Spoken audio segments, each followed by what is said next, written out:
Library Śrīmad Bhāgavatam, Bhagavata Purana, Canto 9, Liberation Chapter 1 King Sudyamna becomes a woman. This chapter describes how Sudyamna became a woman and how the dynasty of Vaivasvata Manu was amalgamated with the Somavamsa, the dynasty coming from the moon. By the desire of Maharaja Pariksit, Sukadeva Goswami told about the dynasty of Vaivasvata Manu, who was formerly King Satyavrata, the ruler of Dravida. While describing this dynasty, he also described how the Supreme Personality of Godhead, while lying down in the waters of devastation, gave birth to Lord Brahma from a lotus generated from his navel. From the mind of Lord Brahma, Marisi was generated, and his son was Kasyapa. From Kasyapa, through Aditi, Vivasvan was generated, and from Vivasvan came Sratadeva Manu, who was born from the womb of Samjna. Sratadeva's wife, Shraddha, gave birth to 10 sons, such as Ikshvaku and Nriga. Sratadeva, or Vaivasvata Manu, the father of Maharaja Ikshvaku, was sinless before Ikshvaku's birth, but by the grace of the great sage Vashishta he performed a yajna to satisfy Mitra and Varuna. Then, although Vaivasvata Manu wanted a son, by the desire of his wife he got a daughter named Ila. Manu, however, was not satisfied with the daughter. Consequently, for Manu's satisfaction, the great sage Vashishta prayed for Ila to be transformed into a boy, and his prayer was fulfilled by the Supreme Personality of Godhead. Thus Ila became a beautiful young man named Sudyamna. Once upon a time, Sudyamna went on tour with his ministers. At the foot of the mountain Sumeru there is a forest named Sukumara, and as soon as they entered that forest, they were all transformed into women. When Maharaja Pariksit inquired from Sukadeva Goswami about the reason for this transformation, Sukadeva Goswami described how Sudyamna, being transformed into a woman, accepted Buddha, the son of the moon, as her husband and had a son named Purava. By the grace of Lord Shiva, Sudyamna received the benediction that he would live 1 month as a woman and 1 month as a man. Thus he regained his kingdom and had 3 sons, named Utkala, Gaya, and Vimala, who were all very religious. Thereafter, he entrusted his kingdom to Purava and took the order of Vinapras life. Text 1. King Pariksit said, "My lord, Sukadeva Goswami, you have elaborately described all the periods of the various manas and, within those periods, the wonderful activities of the Supreme Personality of Godhead, who is unlimited potency. I am fortunate to have heard all of this from you." Texts 2-3, Satyavrata, the saintly king of Dravidadesa who received spiritual knowledge at the end of the last millennium by the grace of the Supreme, later became Vaivasvata Manu, the son of Vivasvan, in the next Manvantara, period of Manu. I have received this knowledge from you. I also understand that such kings as Ikshvaku were his sons, as you have already explained. Text 4, O greatly fortunate Sukadeva Goswami, O great Brahmana, kindly describe to us separately the dynasties and characteristics of all those kings, for we are always eager to hear such topics from you. Text 5, kindly tell us about the abilities of all the celebrated kings born in the dynasty of Vaivasvata Manu, including those who have already passed, those who may appear in the future, and those who exist at present. Text 6, Suta Goswami said, when Sukadeva Goswami, the greatest knower of religious principles, was thus requested by Maharaja Pariksit in the assembly of all the scholars learned in Vedic knowledge, he then proceeded to speak. Text 7, Sukadeva Goswami continued, O king, subduer of your enemies, now hear from me in great detail about the dynasty of Manu. I shall explain as much as possible, although one could not say everything about it, even in hundreds of years. Text 8, the transcendental Supreme Person, the supersoul of all living entities, who are in different statuses of life, high and low, existed at the end of the millennium, when neither this manifested cosmos nor anything else but him existed. Text 9, O King Pariksit, from the navel of the Supreme Personality of Godhead was generated a golden lotus, on which the four-faced Lord Brahma took his birth.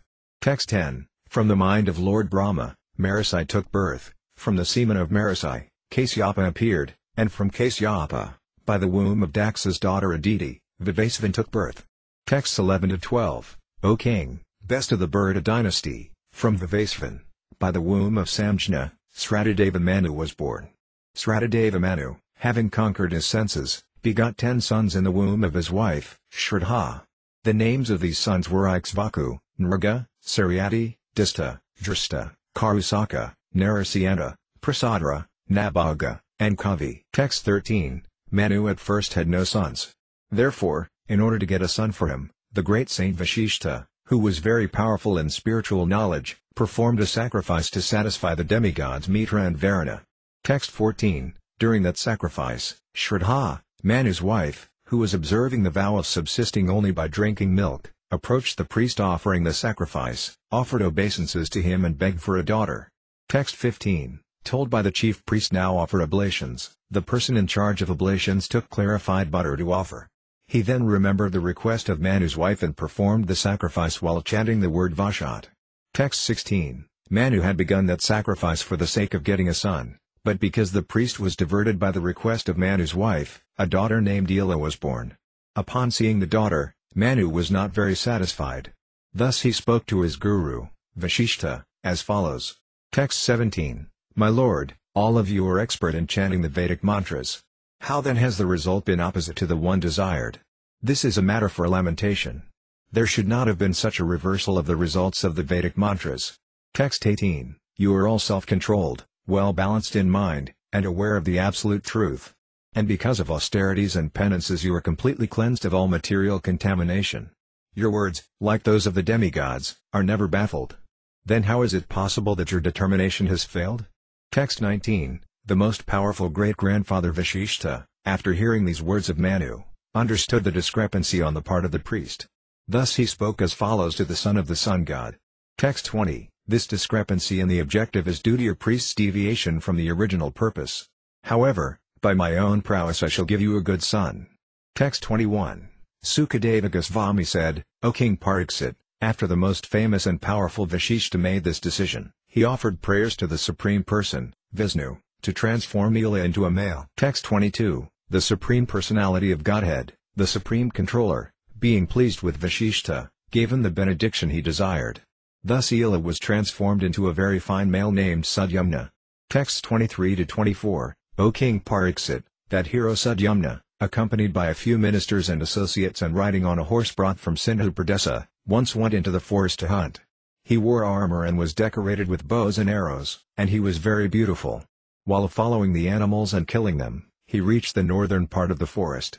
Text 25, There in the north, at the bottom of Mount Meru, is a forest known as Sukumara where Lord Shiva always enjoys with Uma. Sudyamna entered that forest. Text 26, O King Pariksit, as soon as Sudyamna, who was expert in subduing enemies, entered the forest, he saw himself transformed into a female and his horse transformed into a mare.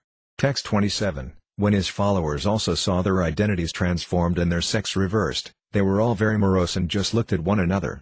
Text 28, Maharaja Pariksit said, O most powerful Brahmana, why was this place so empowered, and who made it so powerful? Kindly answer this question, for I am very eager to hear about this. Text 29, Sukadeva Goswami answered, Great saintly persons who strictly observed the spiritual rules and regulations and whose own effulgence dissipated all the darkness of all directions once came to see Lord Shiva in that forest. Text 30, When the goddess Ambika saw the great saintly persons, she was very much ashamed because at that time she was naked. She immediately got up from the lap of her husband and tried to cover her breast. Text 31, Seeing Lord Shiva and Parvati engaged in sexual affairs, all the great saintly persons immediately desisted from going further and departed for the asrama of Naranarayana. Text 32, Thereupon, just to please his wife, Lord Shiva said, Any male entering this place shall immediately become a female. Text 33, Since that time, no male had entered that forest. But now King Sudyamna, having been transformed into a female, began to walk with his associates from one forest to another. Text 34, Sudyamna had been transformed into the best of beautiful women who excite sexual desire and was surrounded by other women. Upon seeing this beautiful woman loitering near his asrama, Buddha, the son of the moon, immediately desired to enjoy her. Text 35, The beautiful woman also desired to accept Buddha, the son of the king of the moon, as her husband. Thus Buddha begot in her womb a son named Purava. Text 36, I heard from reliable sources that King Sudyamna, the son of Manu, having thus achieved femininity, remembered his familial spiritual master, Vashishta. Text 37, Upon seeing Sudyamna's deplorable condition, Vashishta was very much aggrieved. Desiring for Sudyamna to regain his maleness, Vashishta again began to worship Lord Sankara, Shiva. Texts 38-39, O King Pariksit, Lord Shiva was pleased with Vashishta. Therefore, to satisfy him and to keep his own word to Parvati, Lord Shiva said to that saintly person, Your disciple Sudyamna may remain a male for 1 month and a female for the next. In this way he may rule the world as he likes. Text 40, thus being favored by the spiritual master. According to the words of Lord Shiva, Satyamna regained his desired maleness every alternate month and in this way ruled the kingdom, although the citizens were not satisfied with this. Text 41. O king, Satyamna had 3 very pious sons, named Utkala, Gaya, and Vimala, who became the kings of the Daksina Patha. Text 42. Thereafter, when the time was ripe, when Satyamna, the king of the world, was sufficiently old, he delivered the entire kingdom to his son Purava and entered the forest. Library Śrīmad Bhāgavatam, Bhagavata Purana, Canto 9, Liberation Chapter 2. The Dynasties of the Sons of Manu. This second chapter describes the dynasties of the sons of Manu, headed by Kurusa. After Satyamna accepted the order of Vanaprastha and departed for the forest, Vaivasvata Manu, being desirous of sons, worshipped the Supreme Personality of Godhead and consequently begot 10 sons like Maharaja Ikshvaku, all of whom were like their father. One of these sons, Prasadra, was engaged in the duty of protecting cows at night with a sword in his hand. Following the order of his spiritual master, he would stand in this way for the entire night. Once, in the darkness of night, a tiger seized a cow from the cowshed, and when Prasadra came to know this, he took a sword in his hand and followed the tiger. Unfortunately, when he finally approached the tiger, he could not distinguish between the cow and the tiger in the dark, and thus he killed the cow. Because of this, his spiritual master cursed him to take birth in a Sudra family, but Prasadra practiced mystic yoga, and in bhakti yoga he worshipped the Supreme Personality of Godhead. Then he voluntarily entered a blazing forest fire, thus relinquishing his material body and going back home, back to Godhead. Kavi, the youngest son of Manu, was a great devotee of the Supreme Personality of Godhead from his very childhood. From Manu's son known as Kurusa, a sect of Kshatriyas known as Kurusas was generated. Manu also had a son known as Drishta, from whom another sect of Kshatriyas was generated, but although they were born of one who had the qualities of a Kshatriya, they became Brahmanas. From Nriga, another son of Manu, came the sons and grandsons known as Sumati, Bhuttayoti, and Vasu. From Vasu, in succession, came Prataka, and from him came Oavan. Descending in order from the seminal dynasty of Narasyanda, another son of Manu, were Citrasanya, Riksa, Midhvan, Purna, Indrasena, Vishyodhara, Satyasrava, Urasrava, Devdatta, and Agnivasaya. From the Kshatriya known as Agnivasaya came the celebrated Brahmana dynasty known as Agnivasayana. From the seminal dynasty of Dista, another son of Manu, came Nabhaga, and from him in succession came Balandana, Vatsapriti, Pramsu, Pramitai, Kanatra, Kaksusa, Vivimsati, Ramba, Kanaintra, Karandhama, Aviksit, Maruta, Dhamma, Rajyavardhana, Sudrati, Nara, Kevala, Dindhuman, Vrindavan, Buddha, and Trinabandhu. In this way, many sons and grandsons were born in this dynasty. From Trinabandhu came a daughter named Ilavila, from whom Kuvera took birth. Trinabandhu also had 3 sons, named Visala, Sunyabandhu, and Dhumraketu. The son of Visala was Hemakandra, his son was Dhumraksa, and his son was Samyama. The sons of Samyama were Devaja and Krisasva. Krisasva's son, Samadata, performed an Asvamedha sacrifice, and by worshipping the Supreme Personality of Godhead, Vishnu, he achieved the supreme perfection of going back home, back to Godhead. Text 1. Sukadeva Goswami said, thereafter, when his son Satyamna had thus gone to the forest to accept the order of Vanaprastha, Vaivasvata Manu, Sratadeva, being desirous of getting more sons, performed severe austerities on the bank of the Yamuna for 100 years. Text 2. Then, because of this desire for sons, the Manu known as Sratadeva worshipped the Supreme Lord, the Personality of Godhead, the Lord of the demigods. Thus he got 10 sons exactly like himself. Among them all, Ikshvaku was the eldest. Text 3. Among these sons, Prasadra, following the order of his spiritual master, was engaged as a protector of cows. He would stand all night with a sword to give the cows protection. Text 4. Once at night, while it was raining, a tiger entered the land of the cowshed. Upon seeing the tiger, all the cows, who were lying down, got up in fear and scattered here and there on the land. Texts 5-6. When the very strong tiger seized the cow screamed in distress and fear, and Prasadra, hearing the screaming, immediately followed the sound. He took up his sword, but because the stars were covered by clouds, he mistook the cow for the tiger and mistakenly cut off the cow's head with great force. Text 7. Because the tiger's ear had been cut by the edge of the sword, the tiger was very afraid, and it fled from that place, while bleeding on the street. Text 8. In the morning, when Prasadra, who was quite able to subdue his enemy, saw that he had killed the cow although at night he thought he had killed the tiger. He was very unhappy. Text 9. Although Prasadra had committed the sin unknowingly, his family priest, Vashishta, cursed him, saying, "In your next life you shall not be able to become a Kshatriya. Instead, you shall take birth as a Sudra because of killing the cow."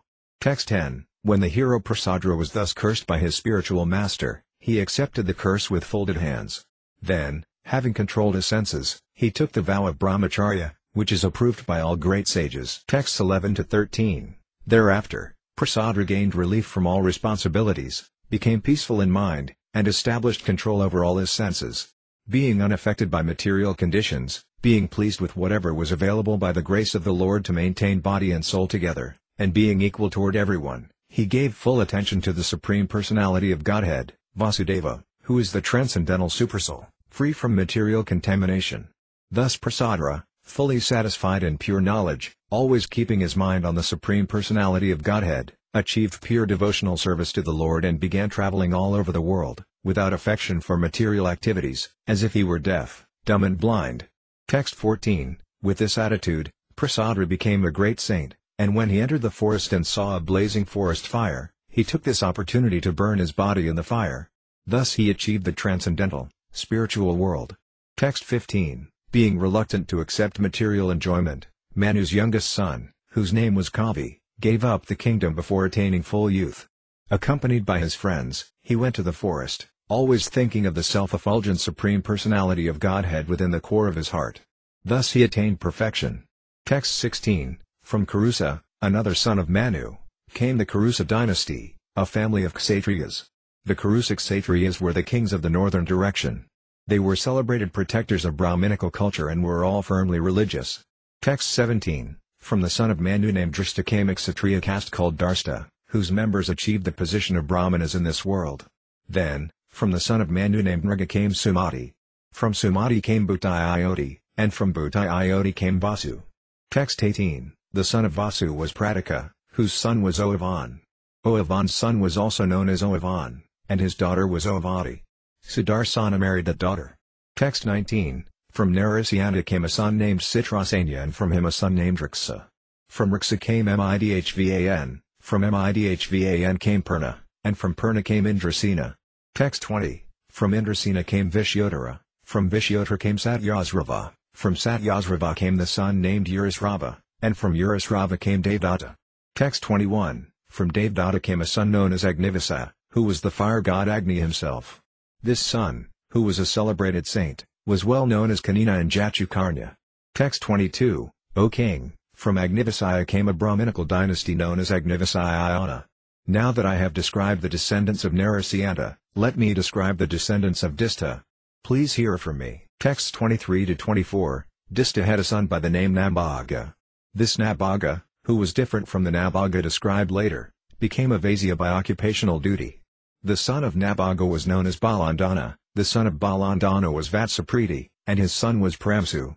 Pramsu's son was Pramitai, Pramitai's son was Kanatra, Kanatra's son was Kaksusa, and his son was Vivimsati. Text 25. The son of Vivimsati was Ramba, whose son was the great and religious king Kanitra. O king, the son of Kanitra was King Karantama. Text 26. From Karantama came a son named Aviksit, and from Aviksit a son named Maratha, who was the emperor.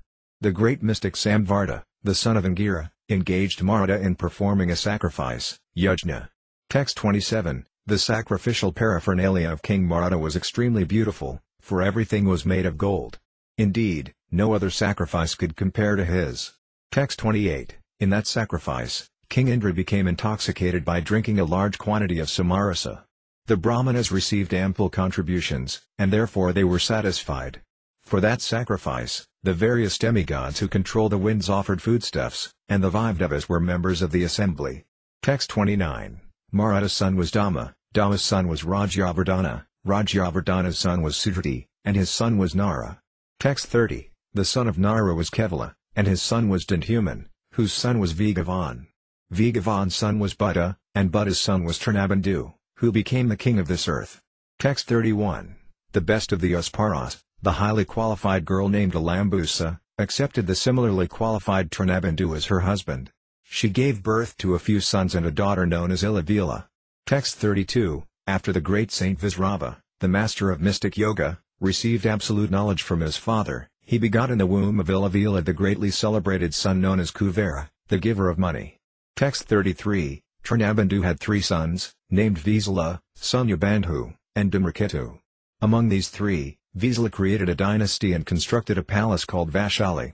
Text 34, the son of Visala was known as Hemakandra, his son was Dhumraksa, and his son was Samyama, whose sons were Devaja and Krisasva. Text 35-36, the son of Krisasva was Samadata, who performed Ashvamedha sacrifices and thus satisfied the Supreme Personality of Godhead, Vishnu.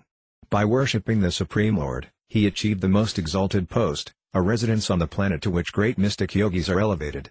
The son of Samadata was Sumati, whose son was Janamahaya. All these kings appearing in the dynasty of Visala properly maintained the celebrated position of King Trinabandhu. Library Śrīmad Bhāgavatam, Bhagavata Purana, Canto 9, Liberation Chapter 3 The marriage of Sukanya and Sayavana Muni. This chapter describes the dynasty of Saryati, another son of Manu, and also tells about Sukanya and Revati. Devana Saryati gave instructions about what to do in the ritualistic ceremony observed on the second day of the yajna of the Angirases. One day, Saryati, along with his daughter, known as Sukanya, went to the asrama of Sayavana Muni. There Sukanya saw 2 glowing substances within a hole of earthworms, and by chance she pierced those 2 glowing substances. As soon as she did this, blood began to ooze from that hole. Consequently, King Saryati and his companions suffered from constipation and inability to pass urine. When the king asked why circumstances had suddenly changed, he found that Sukanya was the cause of this misfortune. Then they all offered prayers to Sayavana Muni just to satisfy him according to his own desire, and Devana Saryati offered his daughter to Sayavana Muni, who was a very old man. When the heavenly physicians the Asvini Kumara brothers once visited Sayavana Muni, the Muni requested them to give him back his youth. These 2 physicians took Sayavana Muni to a particular lake, in which they bathed and regained full youth. After this, Sukanya could not distinguish her husband. She then surrendered unto the Asvini Kumaras, who were very satisfied with her chastity and who therefore introduced her again to her husband. Sayavana Muni then engaged King Saryati in performing the Soma Yajna and gave the Asvini Kumaras the privilege to drink Samarasa. The king of heaven, Lord Indra, became very angry at this, but he could do no harm to Saryati. Henceforward, the Asvini Kumara physicians were able to share in the Samarasa. Saryati later had 3 sons, named Uttanabarhi, Anarta, and Burasena. Anarta had 1 son, whose name was Ravata. Ravata had 100 sons, of whom the eldest was Kakudmi. Kakudmi was advised by Lord Brahma to offer his beautiful daughter, Revati, to Baladeva, who belongs to the Vishnutattva category. After doing this, Kakudmi retired from family life and entered the forest of Badarikasrama to execute austerities and penances. Text 1, Sri Sukadeva Goswami continued, O King, Saryati, another son of Manu, was a ruler completely aware of Vedic knowledge. He gave instructions about the functions for the second day of the yajna to be performed by the descendants of Angira. Text 2, Saryati had a beautiful lotus-eyed daughter named Sukanya, with whom he went to the forest to see the asrama of Sayavana Muni. Text 3, while that Sukanya, surrounded by her friends, was collecting various types of fruits from the trees in the forest, she saw within the hole of an earthworm 2 things glowing like luminaries. Text 4, as if induced by providence, the girl ignorantly pierced those 2 glowworms with a thorn, and when they were pierced, blood began to ooze out of them. Text 5, thereupon, all the soldiers of Saryati were immediately obstructed from passing urine and stool. Upon perceiving this, Saryati spoke to his associates in surprise. Text 6, how strange it is that one of us has attempted to do something wrong to Sayavana Muni, the son of Bhrigu. It certainly appears that someone among us has polluted this asrama. Text 7, being very much afraid, the girl Sukanya said to her father, I have done something wrong, for I have ignorantly pierced these 2 luminous substances with a thorn. Text 8, after hearing this statement by his daughter, King Saryati was very much afraid. In various ways, he tried to appease Sayavana Muni, for it was he who sat within the hole of the earthworm. Text 9, King Saryati, being very contemplative and thus understanding Sayavana Muni's purpose, gave his daughter in charity to the sage. Thus released from danger with great difficulty, he took permission from Sayavana Muni and returned home.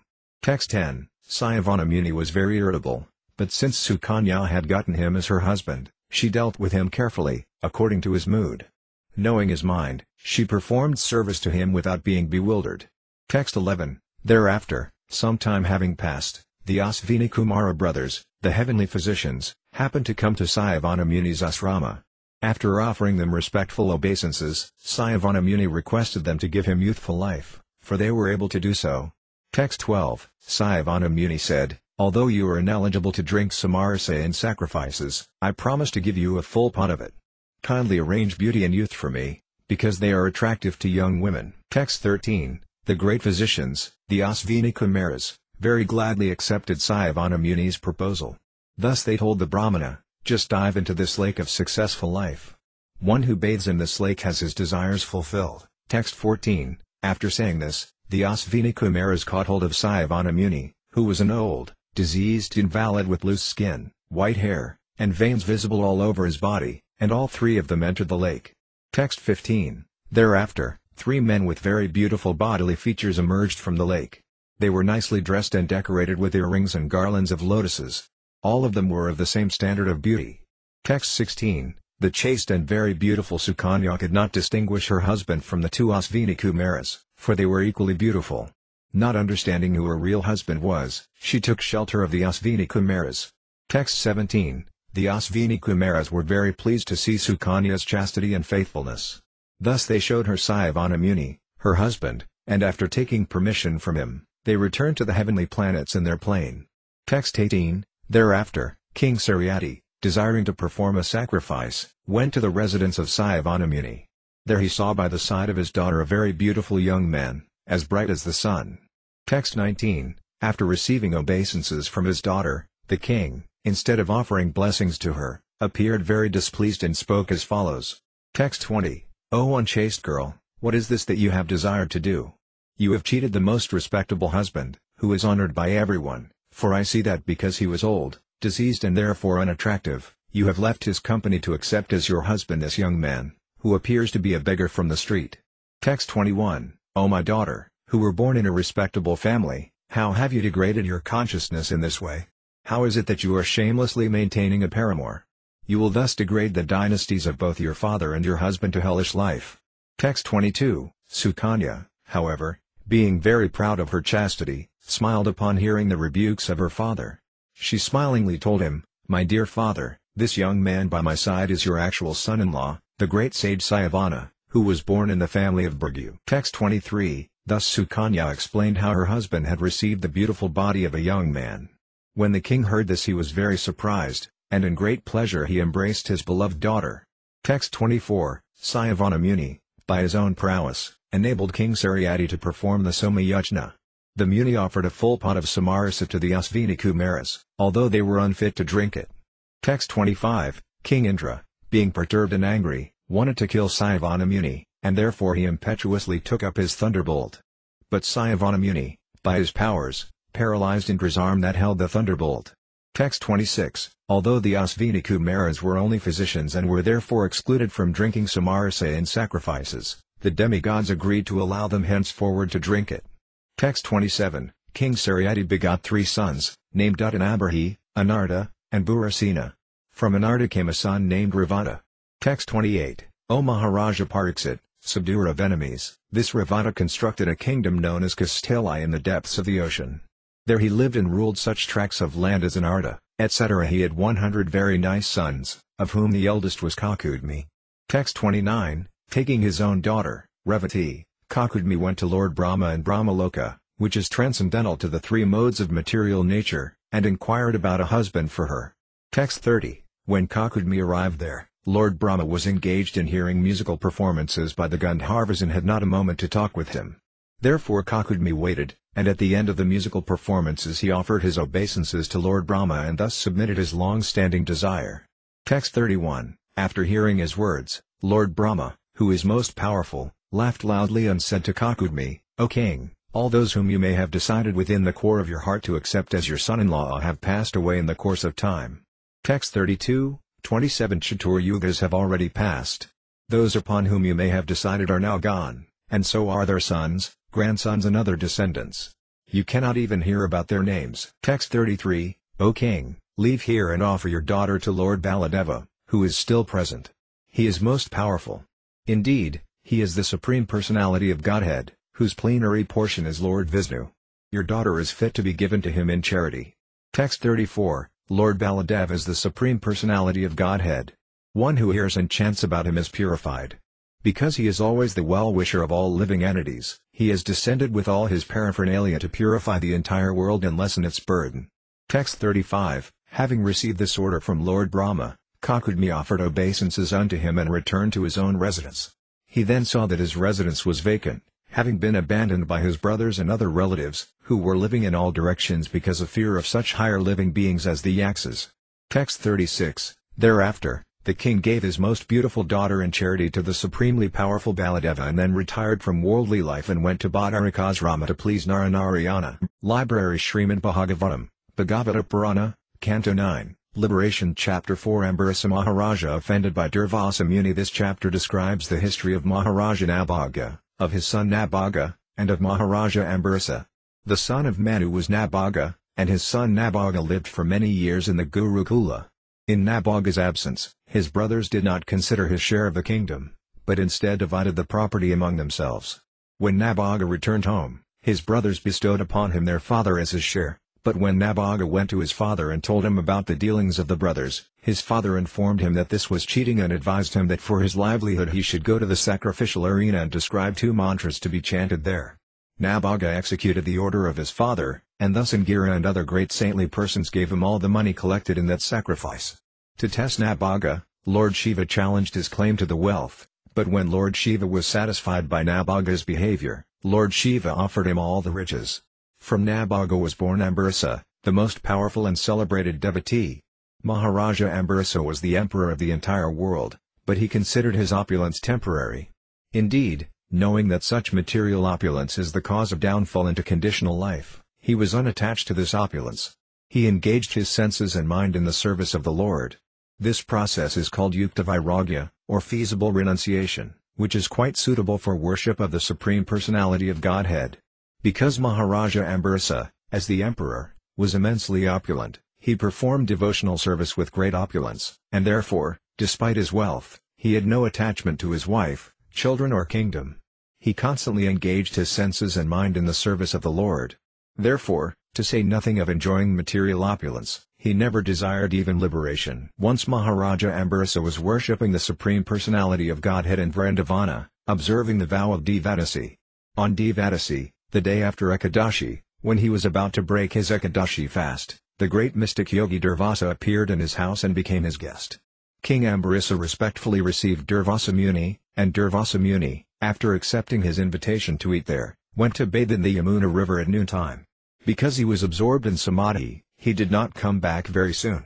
Maharaja Ambarasa, however, upon seeing that the time to break the fast was passing, drank a little water, in accordance with the advice of learned brahmanas, just to observe the formality of breaking the fast. By mystic power, Durvasa Muni could understand that this had happened, and he was very angry. When he returned he began to chastise Maharaja Ambarasa, but he was not satisfied, and finally he created from his hair a demon appearing like the fire of death. The Supreme Personality of Godhead, however, is always the protector of his devotee, and to protect Maharaja Ambarasa, he sent his disc, the Sudarsana Chakra, which immediately vanquished the fiery demon and then pursued Durvasa, who was so envious of Maharaja Ambarasa. Durvasa fled to Brahmaloka, Shivaloka and all the other higher planets, but he could not protect himself from the wrath of the Sudarsana Chakra. Finally he went to the spiritual world and surrendered to Lord Narayana, but Lord Narayana could not excuse a person who had offended a Vaisnava. To be excused from such an offense, one must submit to the Vaisnava whom he has offended. There is no other way to be excused. Thus Lord Narayana advised Durvasa to return to Maharaja Ambarasa and beg his pardon. Text 1, Sukadeva Goswami said, the son of Nabhaga named Nabhaga lived for a long time at the place of his spiritual master. Therefore, his brothers thought that he was not going to become a Gaza and would not return. Consequently, without providing a share for him, they divided the property of their father among themselves. When Nabhaga returned from the place of his spiritual master, they gave him their father as his share. Text 2, Nabhaga inquired, my dear brothers, what have you given to me as my share of our father's property? His elder brothers answered, we have kept our father as your share. But when Nabhaga went to his father and said, my dear father, my elder brothers have given you as my share of property, The father replied, "My dear son, do not rely upon their cheating words. I am not your property." Text 3, Nabhaga's father said, "All the descendants of Angira are now going to perform a great sacrifice, but although they are very intelligent, on every sixth day they will be bewildered in performing sacrifice and will make mistakes in their daily duties." Texts 4-5, Nabhaga's father continued, "Go to those great souls and describe 2 Vedic hymns pertaining to Vaisvedeva. When the great sages have completed the sacrifice and are going to the heavenly planets, they will give you the remnants of the money they have received from the sacrifice. Therefore, go there immediately." Thus Nabhaga acted exactly according to the advice of his father, and the great sages of the Angira dynasty gave him all their wealth and then went to the heavenly planets. Text 6, Thereafter, while Nabhaga was accepting the riches, a black-looking person from the north came to him and said, "All the wealth from this sacrificial arena belongs to me." Text 7, Nabhaga then said, "These riches belong to me. The great saintly persons have delivered them to me." When Nabhaga said this, the black-looking person replied, "Let us go to your father and ask him to settle our disagreement." In accordance with this, Nabhaga inquired from his father. Text 8, the father of Nabhaga said, "Whatever the great sages sacrificed in the arena of the Daksa Yajna, they offered to Lord Shiva as his share. Therefore, everything in the sacrificial arena certainly belongs to Lord Shiva." Text 9, Thereupon, after offering obeisances to Lord Shiva, Nabhaga said, "O worshipable Lord, everything in this arena of sacrifice is yours. This is the assertion of my father. Now, with great respect, I bow my head before you, begging your mercy." Text 10, Lord Shiva said, "Whatever your father has said is the truth, and you also are speaking the same truth. Therefore, I, who know the Vedic mantras, shall explain transcendental knowledge to you." Text 11, Lord Shiva said, "Now you may take all the wealth remaining from the sacrifice, for I give it to you." After saying this, Lord Shiva, who is most adherent to the religious principles, disappeared from that place. Text 12, If one hears and chants or remembers this narration in the morning and evening with great attention, he certainly becomes learned, experienced in understanding the Vedic hymns, and expert in self-realization. Text 13, From Nabhaga, Maharaja Ambarasa took birth. Maharaja Ambarasa was an exalted devotee, celebrated for his great merits. Although he was cursed by an infallible Brahmana, the curse could not touch him. Text 14, King Pariksit inquired, "O great personality, Maharaja Ambarasa was certainly most exalted and meritorious in character. I wish to hear about him. How surprising it is that the curse of a Brahmana, which is insurmountable, could not act upon him." Texts 15-16, Sukadeva Goswami said, Maharaja Ambarasa, the most fortunate personality, achieved the rule of the entire world, consisting of 7 islands, and achieved inexhaustible, unlimited opulence and prosperity on earth. Although such a position is rarely obtained, Maharaja Ambarasa did not care for it at all, for he knew very well that all such opulence is material. Like that which is imagined in a dream, such opulence will ultimately be destroyed. The king knew that any non-devotee who attains such opulence merges increasingly into material nature's mode of darkness. Text 17, Maharaja Ambarasa was a great devotee of the Supreme Personality of Godhead, Vasudeva, and of the saintly persons who are the Lord's devotees. Because of this devotion, he thought of the entire universe as being as insignificant as a piece of stone. Texts 18-20, Maharaja Ambarasa always engaged his mind in meditating upon the lotus feet of Krishna, his words in describing the glories of the Lord, his hands in cleansing the Lord's temple, and his ears in hearing the words spoken by Krishna or about Krishna. He engaged his eyes in seeing the deity of Krishna, Krishna's temples and Krishna's places like Mathura and Vrindavana. He engaged his sense of touch in touching the bodies of the Lord's devotees, he engaged his sense of smell in smelling the fragrance of tulasi offered to the Lord, and he engaged his tongue in tasting the Lord's prasada.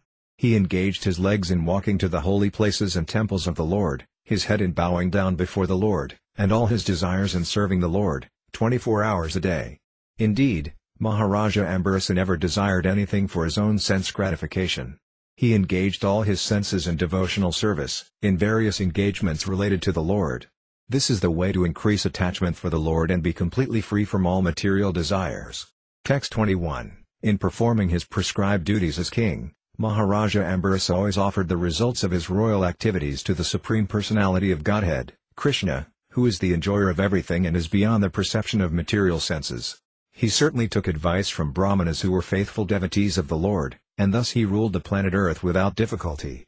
Text 22, In desert countries where there flowed the river Sarasvati, Maharaja Ambarasa performed great sacrifices like the Ashvamedha Yajna and thus satisfied the master of all yajnas, the Supreme Personality of Godhead.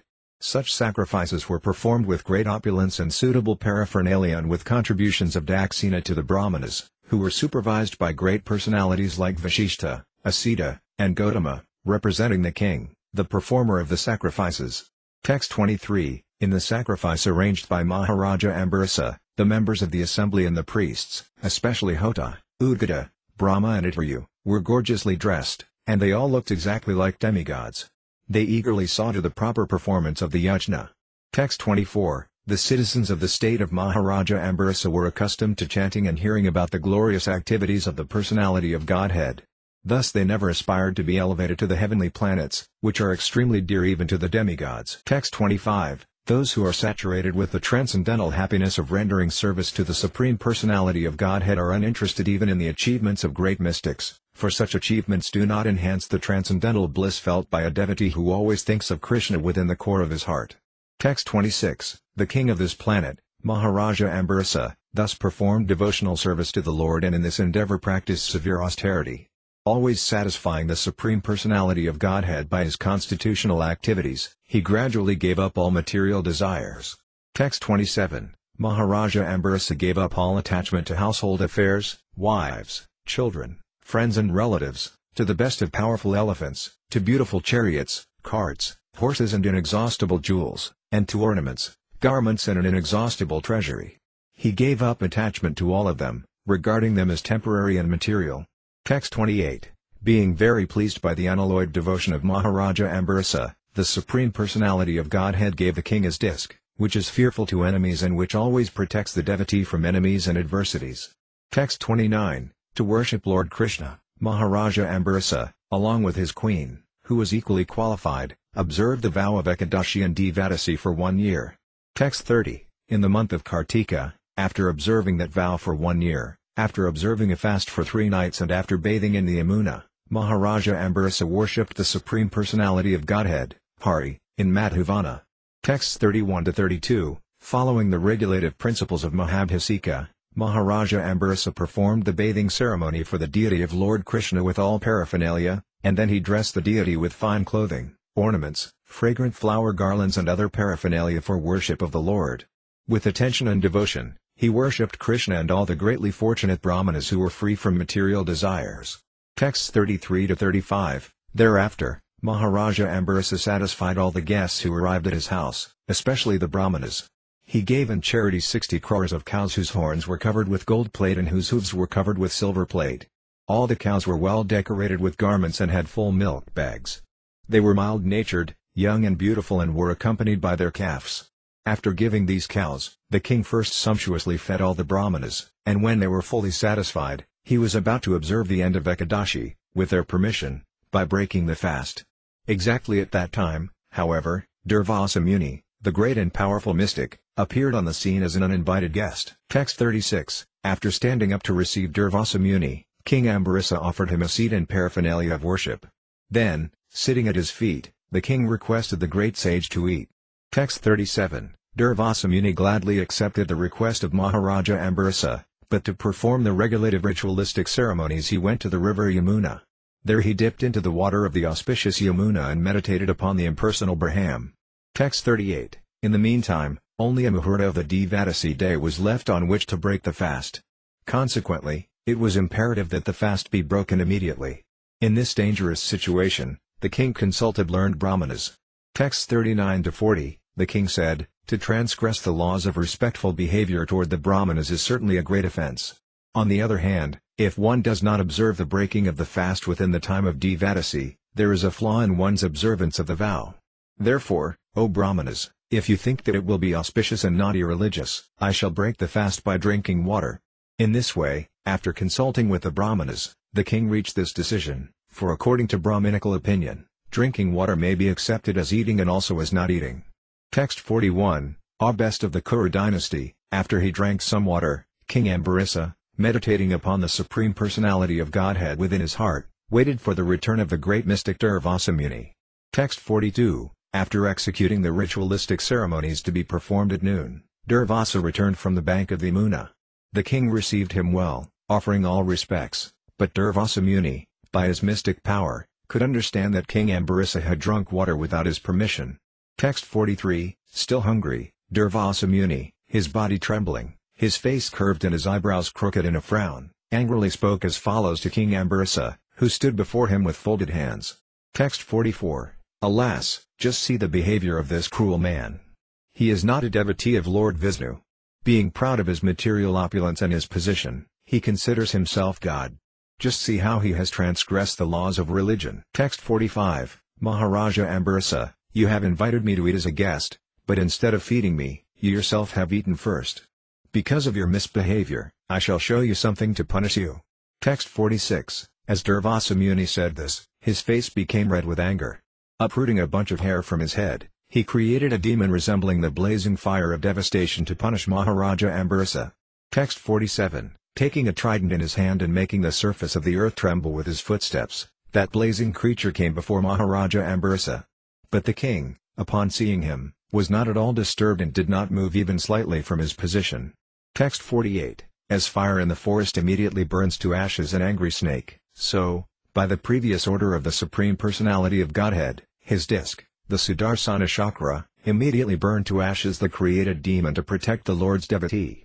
Text 49, upon seeing that his own attempt had failed and that the Sudarsana Chakra was moving toward him, Durvasa Muni became very frightened and began to run in all directions to save his life. Text 50, as the blazing flames of a forest fire pursue a snake, the disk of the Supreme Personality of Godhead began following Durvasa Muni. Durvasa Muni saw that the disk was almost touching his back, and thus he ran very swiftly, desiring to enter a cave of Sumeru mountain. Text 51, just to protect himself, Durvasa Muni fled everywhere, in all directions, in the sky, on the surface of the earth, in caves, in the ocean, on different planets of the rulers of the three worlds, and even on the heavenly planets, but wherever he went he immediately saw following him the unbearable fire of the Sudarsana Chakra. Text 52, with a fearful heart, Durvasa Muni went here and there seeking shelter, but when he could find no shelter, he finally approached Lord Brahma and said, O my Lord, O Lord Brahma, kindly protect me from the blazing Sudarsana Chakra sent by the Supreme Personality of Godhead. Texts 53 to 54, Lord Brahma said, at the end of the Devi Parada, when the pastimes of the Lord come to an end, Lord Vishnu, by a flick of his eyebrows, vanquishes the entire universe, including our places of residence. Such personalities as me and Lord Shiva, as well as Daksa, Bhrigu and similar great saints of which they are the head, and also the rulers of the living entities, the rulers of human society and the rulers of the demigods, all of us surrender to that Supreme Personality of Godhead, Lord Vishnu, bowing our heads, to carry out his orders for the benefit of all living entities. Text 55, when Durvasa, who was greatly afflicted by the blazing fire of the Sudarsana Chakra, was thus refused by Lord Brahma, he tried to take shelter of Lord Shiva, who always resides on his planet, known as Kailasa. Text 56, Lord Shiva said, my dear son, I, Lord Brahma and the other demigods, who rotate within this universe under the misconception of our greatness, cannot exhibit any power to compete with the Supreme Personality of Godhead, for innumerable universes and their inhabitants come into existence and are annihilated by the simple direction of the Lord. Texts 57 to 59, past, present and future are known to me, Lord Shiva, Sanat Kumara, Narada, the most revered Lord Brahma, Kapila, the son of Devahuti, Apantaratama, Lord Vyasadeva, Devala, Yamaraja, Asuri, Marisai and many saintly persons headed by him, as well as many others who have achieved perfection. Nonetheless, because we are covered by the illusory energy of the Lord, we cannot understand how expansive that illusory energy is. You should simply approach that Supreme Personality of Godhead to get relief, for this Sudarsana Chakra is intolerable even to us. Go to Lord Vishnu. He will certainly be kind enough to bestow all good fortune upon you. Text 60, thereafter, being disappointed even in taking shelter of Lord Shiva, Durvasa Muni went to Vaikunthadhama, where the Supreme Personality of Godhead, Narayana, resides with his consort, the goddess of fortune. Text 61, Durvasa Muni, the great mystic, scorched by the heat of the Sudarsana Chakra, fell at the lotus feet of Narayana. His body trembling, he spoke as follows, O infallible, unlimited Lord, protector of the entire universe, you are the only desirable objective for all devotees. I am a great offender, my Lord. Please give me protection. Text 62, O my Lord, O Supreme Controller, Without knowledge of your unlimited prowess I have offended your most dear devotee. Very kindly save me from the reaction of this offense. You can do everything, for even if a person is fit for going to hell, you can deliver him simply by awakening within his heart the holy name of your lordship. Text 63, the Supreme Personality of Godhead said to the Brahmana, I am completely under the control of my devotees. Indeed, I am not at all independent. Because my devotees are completely devoid of material desires, I sit only within the cores of their hearts. What to speak of my devotee, even those who are devotees of my devotee are very dear to me. Text 64, O best of the Brahmanas, without saintly persons for whom I am the only destination, I do not desire to enjoy my transcendental bliss and my supreme opulences.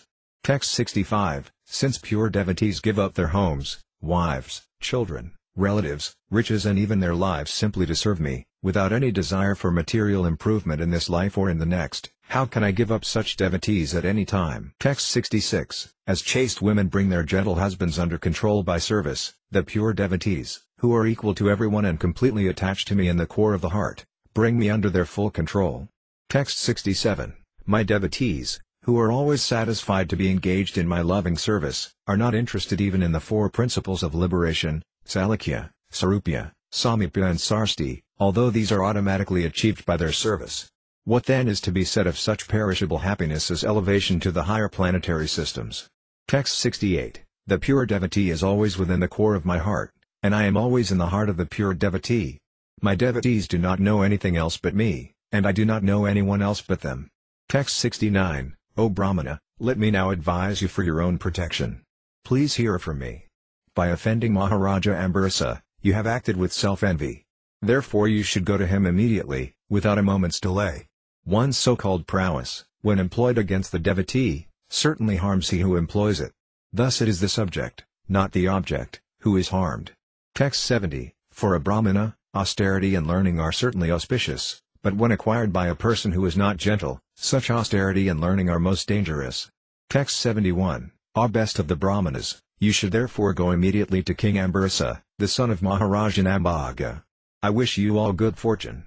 If you can satisfy Maharaja Ambarasa, then there will be peace for you. Library Śrīmad Bhāgavatam, Bhagavata Purana, Canto 9, Liberation Chapter 5. Durvasa Muni's life spared. In this chapter we find Maharaja Ambarasa offering prayers to the Sudarsana Chakra, and we find how the Sudarsana Chakra became merciful to Durvasa Muni. By the order of the Supreme Personality of Godhead, Vishnu, Durvasa Muni immediately went to Maharaja Ambarasa and fell at his lotus feet. Maharaja Ambarasa, being naturally very humble and meek, felt shy and ashamed because Durvasa Muni had fallen at his feet, and thus he began to offer prayers to the Sudarsana Chakra just to save Durvasa. What is this Sudarsana Chakra? The Sudarsana Chakra is the glance of the Supreme Personality of Godhead by which he creates the entire material world. Saeksata, Saesrajata. This is the Vedic version. The Sudarsana Chakra, which is the origin of creation and is most dear to the Lord, has thousands of spokes. This Sudarsana Chakra is the killer of the prowess of all other weapons, the killer of darkness, and the manifester of the prowess of devotional service. It is the means of establishing religious principles, and it is the killer of all religious activities. Without his mercy, the universe cannot be maintained, and therefore the Sudarsana Chakra is employed by the Supreme Personality of Godhead. When Maharaja Ambarasa thus prayed that the Sudarsana Chakra be merciful, the Sudarsana Chakra, being appeased, refrained from killing Durvasa Muni, who thus achieved the Sudarsana Chakra's mercy. Durvasa Muni thus learned to give up the nasty idea of considering a Vaisnava an ordinary person, Vaisnava Jati Buddha. Maharaja Ambarasa belonged to the Kshatriya group, and therefore Durvasa Muni considered him lower than the Brahmanas and wanted to exercise Brahminical power against him. By this incident, everyone should learn how to stop mischievous ideas of neglecting Vaisnavas. After this incident, Maharaja Ambarasa gave Durvasa Muni sumptuous food to eat, and then the king, who had been standing in the same place for 1 year without eating anything, also took prasada. Maharaja Ambarasa later divided his property among his sons and went to the bank of the Manasa Sarovara to execute devotional meditation. Text 1, Sukadeva Goswami said, when thus advised by Lord Vishnu, Durvasa Muni, who was very much harassed by the Sudarsana Chakra, immediately approached Maharaja Ambarasa. Being very much aggrieved, the Muni fell down and clasped the king's lotus feet. Text 2, when Durvasa touched his lotus feet, Maharaja Ambarasa was very much ashamed, and when he saw Durvasa attempting to offer prayers, Because of mercy he was aggrieved even more. Thus he immediately began offering prayers to the great weapon of the Supreme Personality of Godhead. Text 3, Maharaja Ambarasa said, O Sudarsana Chakra, you are fire, you are the most powerful sun, and you are the moon, the master of all luminaries. You are water, earth and sky, you are the air, you are the five sense objects, sound, touch, form, taste and smell, and you are the senses also.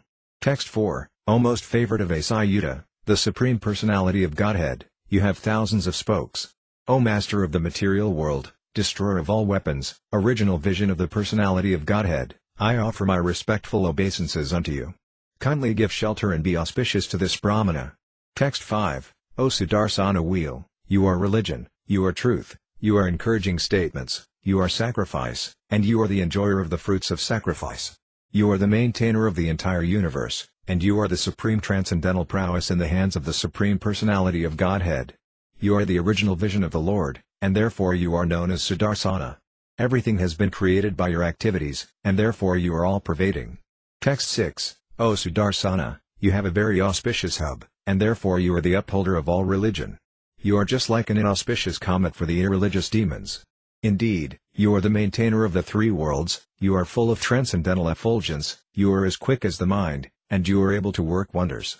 I can simply utter the word Nama, offering all obeisances unto you. Text 7, O Master of Speech, by your effulgence, full of religious principles, the darkness of the world is dissipated, and the knowledge of learned persons or great souls is manifested. Indeed, no one can surpass your effulgence, for all things, manifested and unmanifested, gross and subtle, superior and inferior, are but various forms of you that are manifested by your effulgence. Text 8, O Indefatigable One, when you are sent by the Supreme Personality of Godhead to enter among the soldiers of the Dajas and the Danavas, you stay on the battlefield and unendingly separate their arms, bellies, thighs, legs and heads. Text 9, O Protector of the Universe, you are engaged by the Supreme Personality of Godhead as his all-powerful weapon in killing the envious enemies. For the benefit of our entire dynasty, kindly favor this poor Brahmana. This will certainly be a favor for all of us. Text 10, if our family has given charity to the proper persons, if we have performed ritualistic ceremonies and sacrifices, if we have properly carried out our occupational duties, and if we have been guided by learned brahmanas, I wish, in exchange, that this brahmana be freed from the burning caused by the Sudarsana chakra. Text 11, if the Supreme Personality of Godhead, who is one without a second, who is the reservoir of all transcendental qualities, and who is the life and soul of all living entities, is pleased with us, we wish that this brahmana, Durvasa Muni, be freed from the pain of being burned. Text 12, Sukadeva Goswami continued, when the king offered prayers to the Sudarsana chakra and Lord Vishnu, because of his prayers the Sudarsana chakra became peaceful and stopped burning the brahmana known as Durvasa Muni. Text 13, Durvasa Muni, the greatly powerful mystic, was indeed satisfied when freed from the fire of the Sudarsana chakra. Thus he praised the qualities of Maharaja Ambarasa and offered him the highest benedictions. Text 14, Durvasa Muni said, My dear king, today I have experienced the greatness of devotees of the Supreme Personality of Godhead, for although I have committed an offense, you have prayed for my good fortune. Text 15, for those who have achieved the Supreme Personality of Godhead, the Master of the pure devotees, what is impossible to do, and what is impossible to give up? Text 16, what is impossible for the servants of the Lord? By the very hearing of his holy name one is purified. Text 17, O king, overlooking my offenses, you have saved my life. Thus I am very much obliged to you because you are so merciful. Text 18, expecting the return of Durvasa Muni, the king had not taken his food. Therefore, when the sage returned, the king fell at his lotus feet, pleasing him in all respects, and fed him sumptuously. Text 19, thus the king respectfully received Durvasa Muni, who after eating varieties of palatable food was so satisfied that with great affection he requested the king to eat also, saying, Please take your meal. Text 20, Durvasa Muni said, I am very pleased with you, my dear king. At first I thought of you as an ordinary human being and accepted your hospitality, but later I could understand, by my own intelligence, that you are the most exalted devotee of the Lord. Therefore, simply by seeing you, touching your feet and talking with you, I have been pleased and have become obliged to you. Text 21, all the blessed women in the heavenly planets will continuously chant about your spotless character at every moment, and the people of this world will also chant your glories continuously. Text 22, Sri Sukadeva Goswami continued, Thus being satisfied in all respects, the great mystic yogi Durvasa took permission and left, continuously glorifying the king. Through the skyways, he went to Brahmaloka, which is devoid of agnostics and dry philosophical speculators. Text 23, Durvasa Muni had left the place of Maharaja Ambarasa, and as long as he had not returned, for 1 complete year, the king had fasted, maintaining himself simply by drinking water. Text 24, after 1 year, when Durvasa Muni had returned, King Ambarasa sumptuously fed him all varieties of pure food, and then he himself also ate. When the king saw that the Brahmana Durvasa had been released from the great danger of being burned, he could understand that by the grace of the Lord he himself was also powerful, but he did not take any credit, for everything had been done by the Lord. Text 25, in this way, because of devotional service, Maharaja Ambarasa, who was endowed with varieties of transcendental qualities, was completely aware of Brahman, Paramatma and the Supreme Personality of Godhead, and thus he executed devotional service perfectly. Because of his devotion, he thought even the topmost planet of this material world no better than the hellish planets. Text 26, Srila Sukadeva Goswami continued, thereafter, because of his advanced position in devotional life, Maharaja Ambarasa, who no longer desired to live with material things, retired from active family life. He divided his property among his sons, who were equally as qualified, and he himself took the order of Vanaprastha and went to the forest to concentrate his mind fully upon Lord Vasudeva. Text 27, anyone who chants this narration or even thinks of this narration about the activities of Maharaja Ambarasa certainly becomes a pure devotee of the Lord. Text 28, by the grace of the Lord, those who hear about the activities of Maharaja Ambarasa, the great devotee, certainly become liberated or become devotees without delay. Library Śrīmad Bhāgavatam, Bhagavata Purana, Canto 9, Liberation Chapter 6. The downfall of Saubhari Muni. After describing the descendants of Maharaja Ambarasa, Sukadeva Goswami described all the kings from Sasata to Mandhata, and in this connection he also described how the great sage Saubhari married the daughters of Mandhata. Maharaja Ambarasa had 3 sons, named Virapa, Ketuman, and Shambha. The son of Virapa was Prasadstva, and his son was Radhitara. Radhitara had no sons, but when he requested the favor of the great sage Angira, the sage begot several sons in the womb of Radhitara's wife. When the sons were born, they became the dynasty of Angira and of Radhitara. The son of Manu was Ikshvaku, who had 100 sons, of whom Vikuksi, Nimi and Dandaka were the eldest. The sons of Maharaja Ikshvaku became kings of different parts of the world. Because of violating sacrificial rules and regulations, one of these sons, Vikuksi, was banished from the kingdom.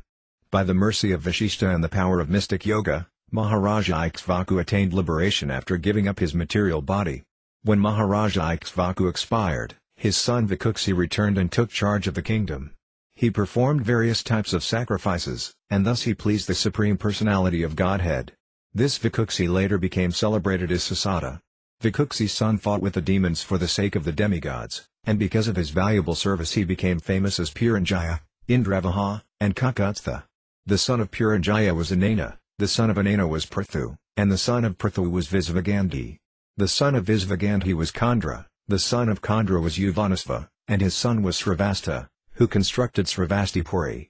The son of Sravasta was Brihadasva. Brihadasva's son Kuvalayasva killed a demon named Dindhu, and thus he became celebrated as Dindhumara, the killer of Dindhu. The sons of the killer of Dindhu were Dradasva, Kapilasva, and Bhadrasva.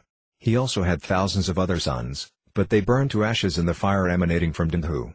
The son of Dradasva was Haryasva, the son of Haryasva was Nikama, the son of Nikama was Bahulasva, and the son of Bahulasva was Krisasva. The son of Krisasva was Senayit, and his son was Yuvanasva. Yuvanasva married 100 wives, but he had no sons, and therefore he entered the forest. In the forest, the sages performed a sacrifice known as Indra Yajna on his behalf. Once, however, the king became so thirsty in the forest that he drank the water kept for performing yajna. Consequently, after some time, a son came forth from the right side of his abdomen. The son, who was very beautiful, was crying to drink breast milk, and Indra gave the child his index finger to suck. Thus the son became known as Mandhata. In due course of time, Yuvanasva achieved perfection by performing austerities. Thereafter, Mandhata became the emperor and ruled the earth, which consists of 7 islands.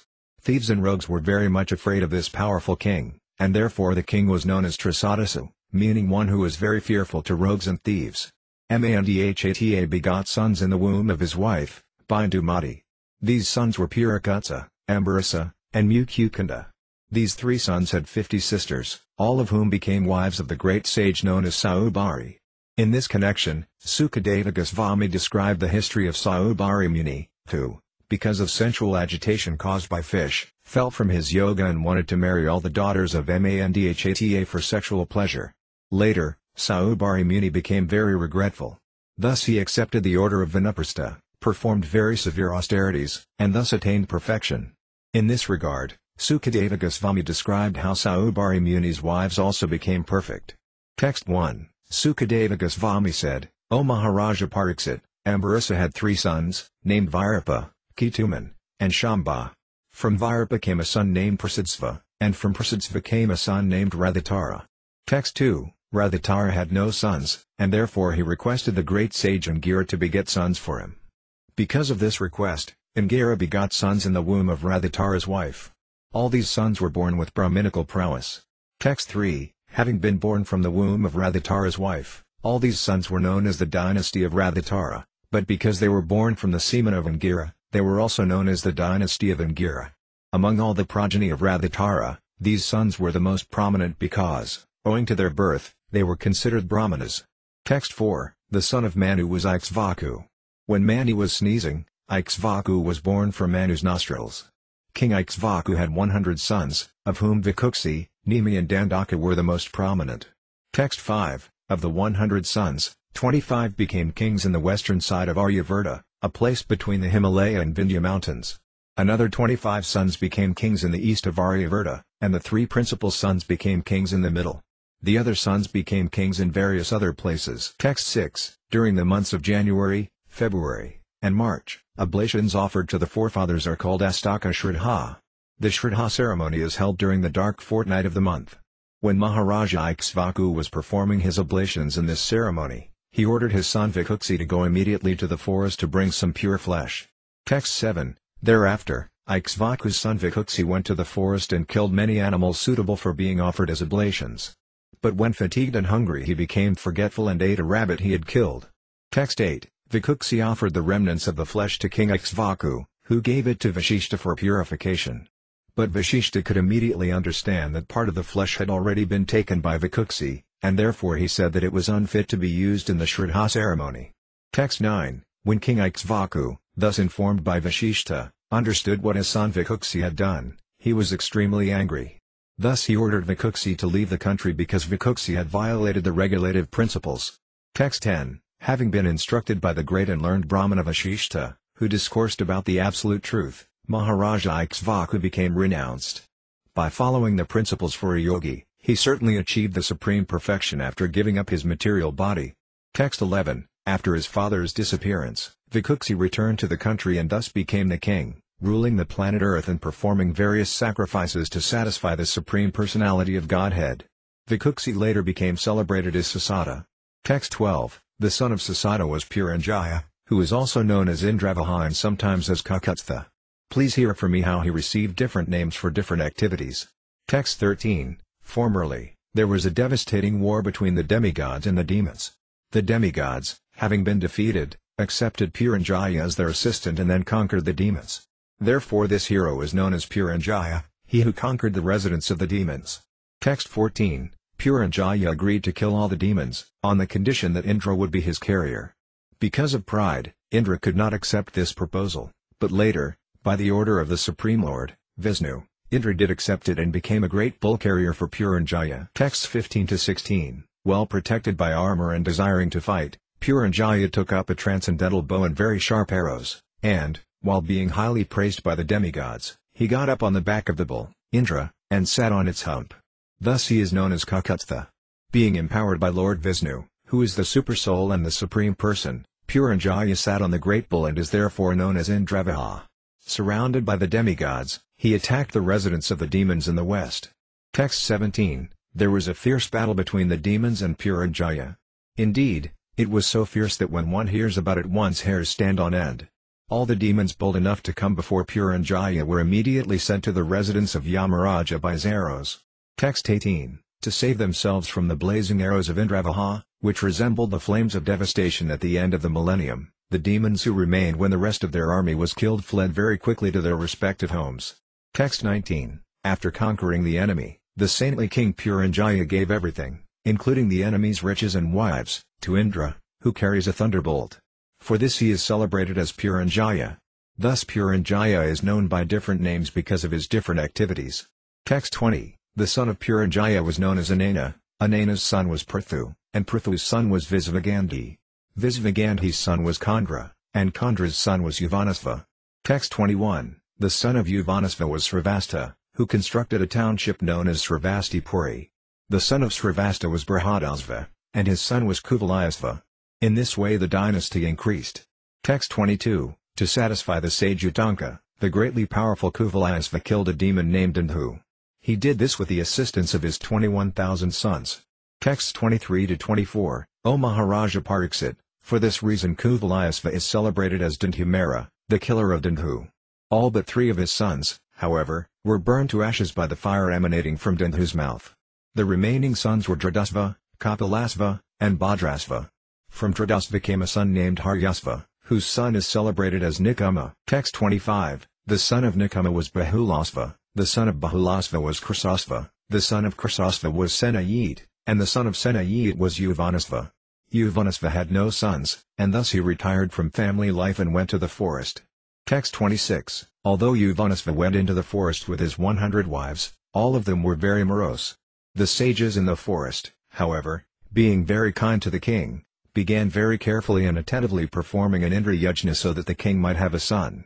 Text 27, being thirsty one night, the king entered the arena of sacrifice, and when he saw all the Brahmanas lying down, he personally drank the sanctified water meant to be drunk by his wife. Text 28, when the Brahmanas got up from bed and saw the water pot empty, they inquired who had done this work of drinking the water meant for begetting a child. Text 29, when the Brahmanas came to understand that the king, inspired by the supreme controller, had drunk the water, they all exclaimed, alas! The power of providence is real power. No one can counteract the power of the Supreme. In this way they offered their respectful obeisances unto the Lord. Text 30, thereafter, in due course of time, a son with all the good symptoms of a powerful king came forth from the lower right side of King Yuvanasva's abdomen. Text 31, the baby cried so much for breast milk that all the Brahmanas were very unhappy. Who will take care of this baby? They said. Then Indra, who was worshipped in the yajna, came and solaced the baby. Do not cry, Indra said. Then Indra put his index finger in the baby's mouth and said, you may drink me. Text 32, because Yuvanasva, the father of the baby, was blessed by the Brahmanas, he did not fall a victim to death. After this incident, he performed severe austerities and achieved perfection in that very spot. Texts 33-34, Mandhata, the son of Yuvanasva, was the cause of fear for Ravana and other thieves and rogues who caused anxiety. O King Pariksit, because they feared him, the son of Yuvanasva was known as Trisadasu. This name was given by King Indra. By the mercy of the Supreme Personality of Godhead, the son of Yuvanasva was so powerful that when he became emperor he ruled the entire world, consisting of 7 islands, without any second ruler. Texts 35-36, the Supreme Personality of Godhead is not different from the auspicious aspects of great sacrifices, such as the ingredients of the sacrifice, the chanting of Vedic hymns, the regulative principles, the performer, the priests, the result of the sacrifice, the arena of sacrifice, and the time of sacrifice. Knowing the principles of self-realization, Mandhata worship that transcendentally situated Supreme Soul, the Supreme Personality of Godhead, Lord Vishnu, who comprises all the demigods. He also gave immense charity to the Brahmanas, and thus he performed yajna to worship the Lord. Text 37, all places, from where the sun rises on the horizon, shining brilliantly, to where the sun sets, are known as the possession of the celebrated Mandhata, the son of Yuvanasva. Text 38, Mandhata begot 3 sons in the womb of Bindumati, the daughter of Sasabindu. These sons were Purakatsa, Ambarasa, and Mukukunda, a great mystic yogi. These 3 brothers had 50 sisters, who all accepted the great sage Saubhari as their husband. Texts 39-40, Saubhari Rsi was engaged in austerity, deep in the water of the river Yamuna, when he saw a pair of fish engaged in sexual affairs. Thus he perceived the pleasure of sex life, and induced by this desire he went to King Mandhata and begged for one of the king's daughters. In response to this request, The king said, "O Brahmana, any of my daughters may accept any husband according to her personal selection." Texts 41-42, Saubhari Muni thought, "I am now feeble because of old age. My hair has become grey, my skin is slack, and my head always trembles. Besides, I am a yogi. Therefore women do not like me. Since the king has thus rejected me, I shall reform my body in such a way as to be desirable even to celestial women, what to speak of the daughters of worldly kings." Text 43, Thereafter, when Saubhari Muni became quite a young and beautiful person, the messenger of the palace took him inside the residential quarters of the princesses, which were extremely opulent. All 50 princesses then accepted him as their husband, although he was only one man. Text 44, Thereafter, the princesses, being attracted by Saubhari Muni, gave up their sisterly relationship and quarreled among themselves, each one of them contending, "This man is just suitable for me, and not for you." In this way there ensued a great disagreement. Texts 45-46, because Saubhari Muni was expert in chanting mantras perfectly, his severe austerities resulted in an opulent home, with garments, ornaments, properly dressed and decorated maidservants and manservants, and varieties of parks with clear water lakes and gardens. In the gardens, fragrant with varieties of flowers, birds chirped and bees hummed, surrounded by professional singers. Saubhari Muni's home was amply provided with valuable beds, seats, ornaments, and arrangements for bathing, and there were varieties of sandalwood creams, flower garlands, and palatable dishes. Thus surrounded by opulent paraphernalia, the Muni engaged in family affairs with his numerous wives. Text 47, Mandhata, the king of the entire world, consisting of 7 islands, was struck with wonder when he saw the household opulence of Saubhari Muni. Thus he gave up his false prestige and his position as emperor of the world. Text 48, in this way, Saubhari Muni enjoyed sense gratification in the material world, but he was not at all satisfied, just as a fire never ceases blazing if constantly supplied with drops of fat. Text 49, Thereafter, one day while Saubhari Muni, who was expert in chanting mantras, was sitting in a secluded place, he thought to himself about the cause of his fall down, which was simply that he had associated himself with the sexual affairs of the fish. Text 50, Alas! While practicing austerity, even within the depths of the water, and while observing all the rules and regulations practiced by saintly persons, I lost the results of my long austerities simply by association with the sexual affairs of fish. Everyone should observe this fall down and learn from it. Text 51, A person desiring liberation from material bondage must give up the association of persons interested in sex life and should not employ his senses externally, in seeing, hearing, talking, walking and so on. One should always stay in a secluded place, completely fixing his mind at the lotus feet of the unlimited personality of Godhead, and if one wants any association at all, he should associate with persons similarly engaged. Text 52, In the beginning I was alone and engaged in performing the austerities of mystic yoga, but later, because of the association of fish engaged in sex, I desired to marry. Then I became the husband of 50 wives, and in each of them I begot 100 sons, and thus my family increased to 5,000 members. By the influence of the modes of material nature, I became fallen and thought that I would be happy in material life. Thus there is no end to my material desires for enjoyment, in this life and the next. Text 53, In this way he passed his life in household affairs for some time, but then he became detached from material enjoyment. To renounce material association, he accepted the Vanaprastha order and went to the forest. His devoted wives followed him, for they had no shelter other than their husband. Text 54, When Saubhari Muni, who was quite conversant with the self, went to the forest, he performed severe penances. In this way, in the fire at the time of death, he ultimately engaged himself in the service of the Supreme Personality of Godhead. Text 55, O Maharaja Pariksit, by observing their husband progressing in spiritual existence, Saubhari Muni's wives were also able to enter the spiritual world by his spiritual power, just as the flames of a fire cease when the fire is extinguished. Library Śrīmad Bhāgavatam, Bhagavata Purana, Canto 9, Liberation Chapter 7 The descendants of King Mandhata. In this chapter the descendants of King Mandhata are described, and in this connection the histories of Purukutsa and Hariscandra are also given. The most prominent son of Mandhata was Ambarasa, his son was Yauvanasva, and Yauvanasva's son was Harita. These 3 personalities were the best in the dynasty of Mandhata. Purukutsa, another son of Mandhata, married the sister of the snakes, Sarpagana, named Narmada. The son of Purukutsa was Trisadasu, whose son was Anaranya. Anaranya's son was Haryasva, Haryasva's son was Prarana, Prarana's son was Tribandana, and Tribandana's son was Satyavrata, also known as Trisanku. When Trisanku kidnapped the daughter of a Brahmana, his father cursed him for this sinful act, and Trisanku became a Khandala, worse than a Sudra. Later, by the influence of Vaisvamitra, he was brought to the heavenly planets, but by the influence of the demigods he fell back downward. He was stopped in his fall, however, by the influence of Vaisvamitra. The son of Trisanku was Hariskandra. Hariskandra once performed a Rajasuya yajna, but Vaisvamitra cunningly took all of Hariskandra's possessions as a Daksina contribution and chastised Hariskandra in various ways. Because of this, a quarrel arose between Vaisvamitra and Vashishta. Hariskandra had no sons, but on the advice of Narada he worshipped Varuna and in this way got a son named Rahita. Hariskandra promised that Rahita would be used to perform a Varuna yajna. Varuna reminded Hariskandra repeatedly about this yajna, but the king, because of affection for his son, gave various arguments to avoid sacrificing him. Thus time passed, and gradually the son grew up.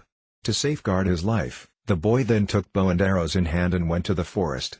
Meanwhile, at home, Hariskandra suffered from dropsy because of an attack from Varuna.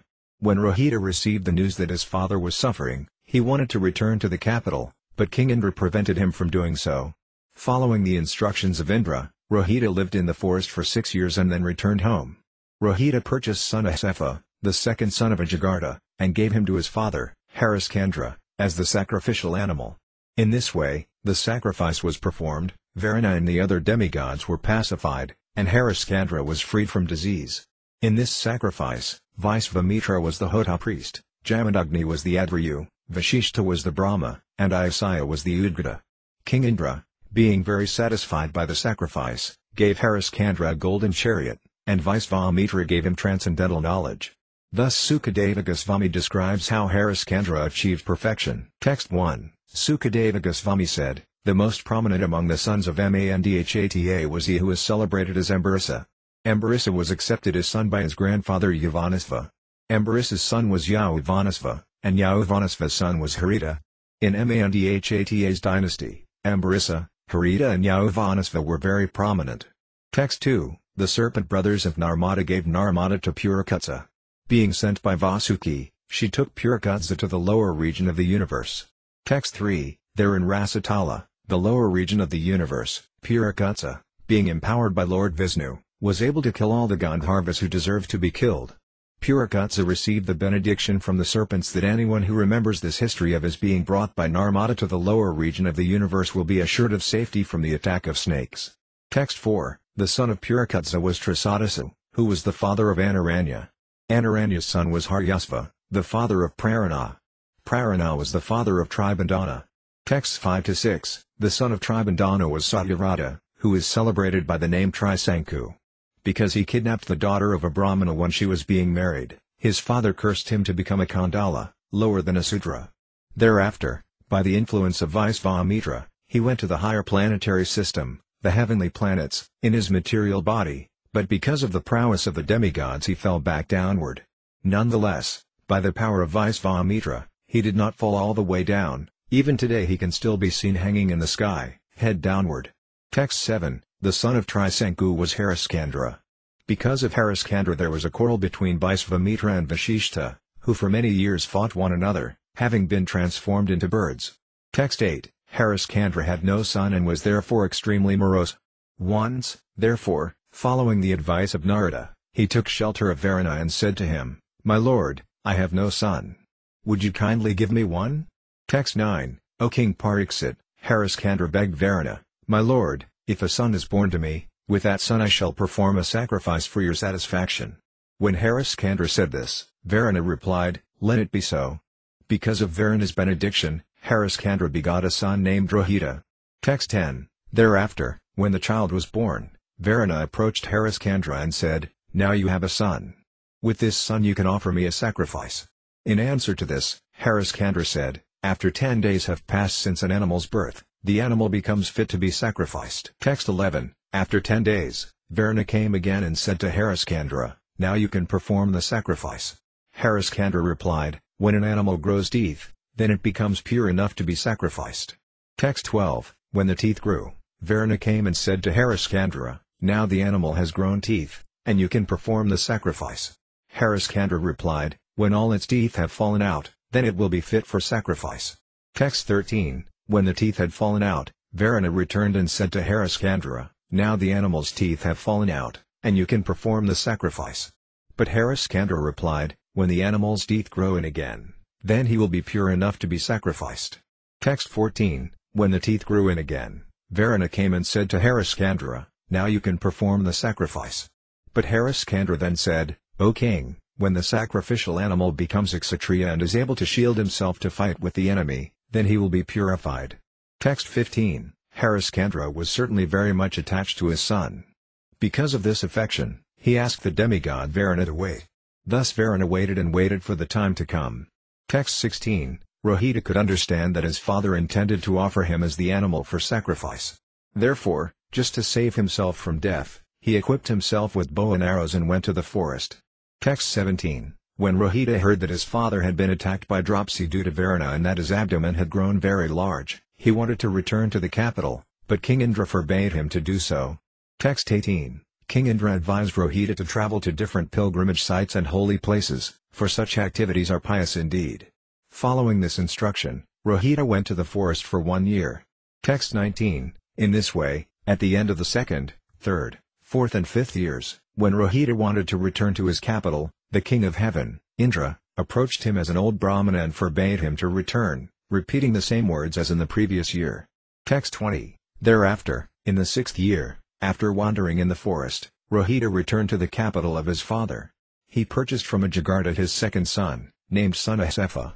Then he offered Sunasefa to his father, Hariskandra, to be used as the sacrificial animal and offered Hariskandra his respectful obeisances. Text 21. Thereafter, the famous king Hariskandra, one of the exalted persons in history, performed grand sacrifices by sacrificing a man and pleased all the demigods.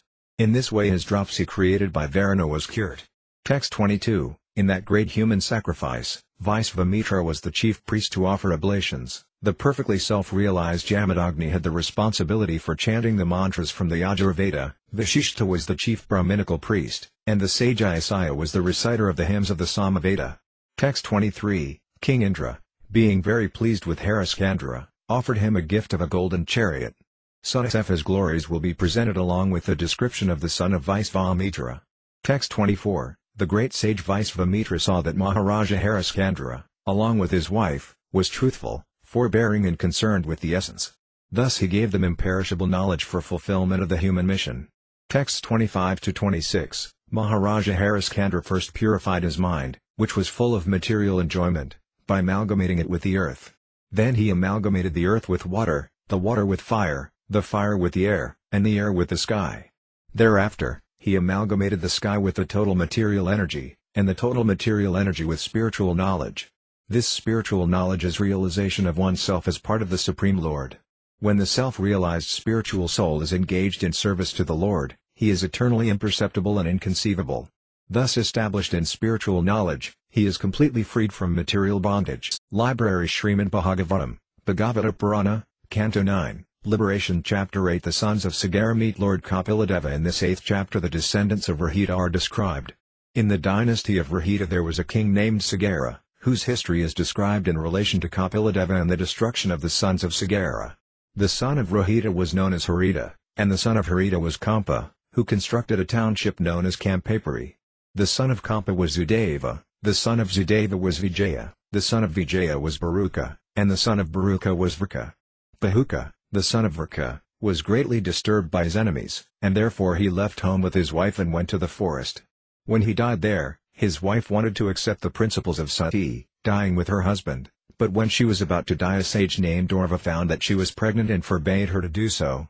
The co-wives of this wife of Bahuka gave her poison with her food, but still her son was born with the poison. The son was therefore named Sagara, Sa means with, and Gara means poison. Following the instructions of the great sage Uddhava, King Sagara reformed many clans, including the Avanas, Sakas, Hayas, and Barbaras. The king did not kill them, but reformed them. Then, again following the instructions of Uddhava, King Sagara performed Ashvamedha sacrifices, but the horse needed for such a sacrifice was stolen by Indra, the king of heaven. King Sagara had 2 wives, named Sumati and Cassini. While searching for the horse, the sons of Sumati extensively dug up the surface of the earth and in this way dug a trench, which later became known as the Sagara Ocean.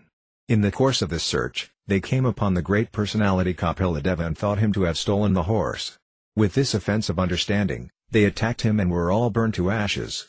Cassini, the second wife of King Sagara, had a son named Asamanjasa, whose son Amsuman later searched for the horse and delivered his uncles.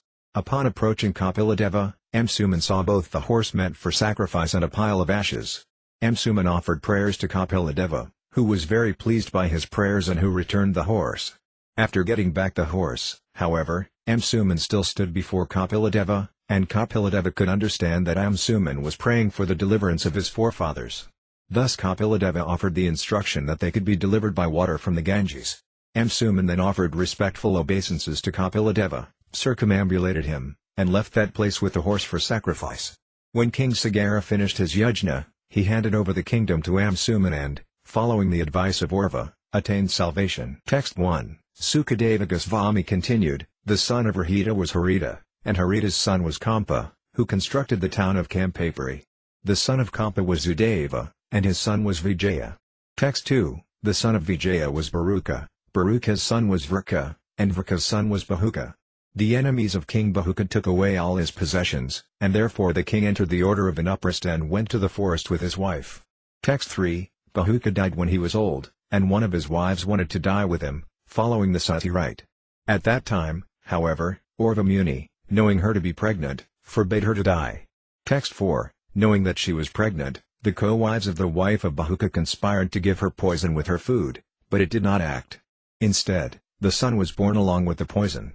Therefore he became famous as Sagara, one who was born with poison. Sagara later became the emperor. The place known as Gangasagra was excavated by his sons. Texts 5-6. Sagara Maharaja, following the order of his spiritual master, Urva, did not kill the uncivilized men like the Tilahangas, Yavanas, Sakas, Hihayas, and Barbaras.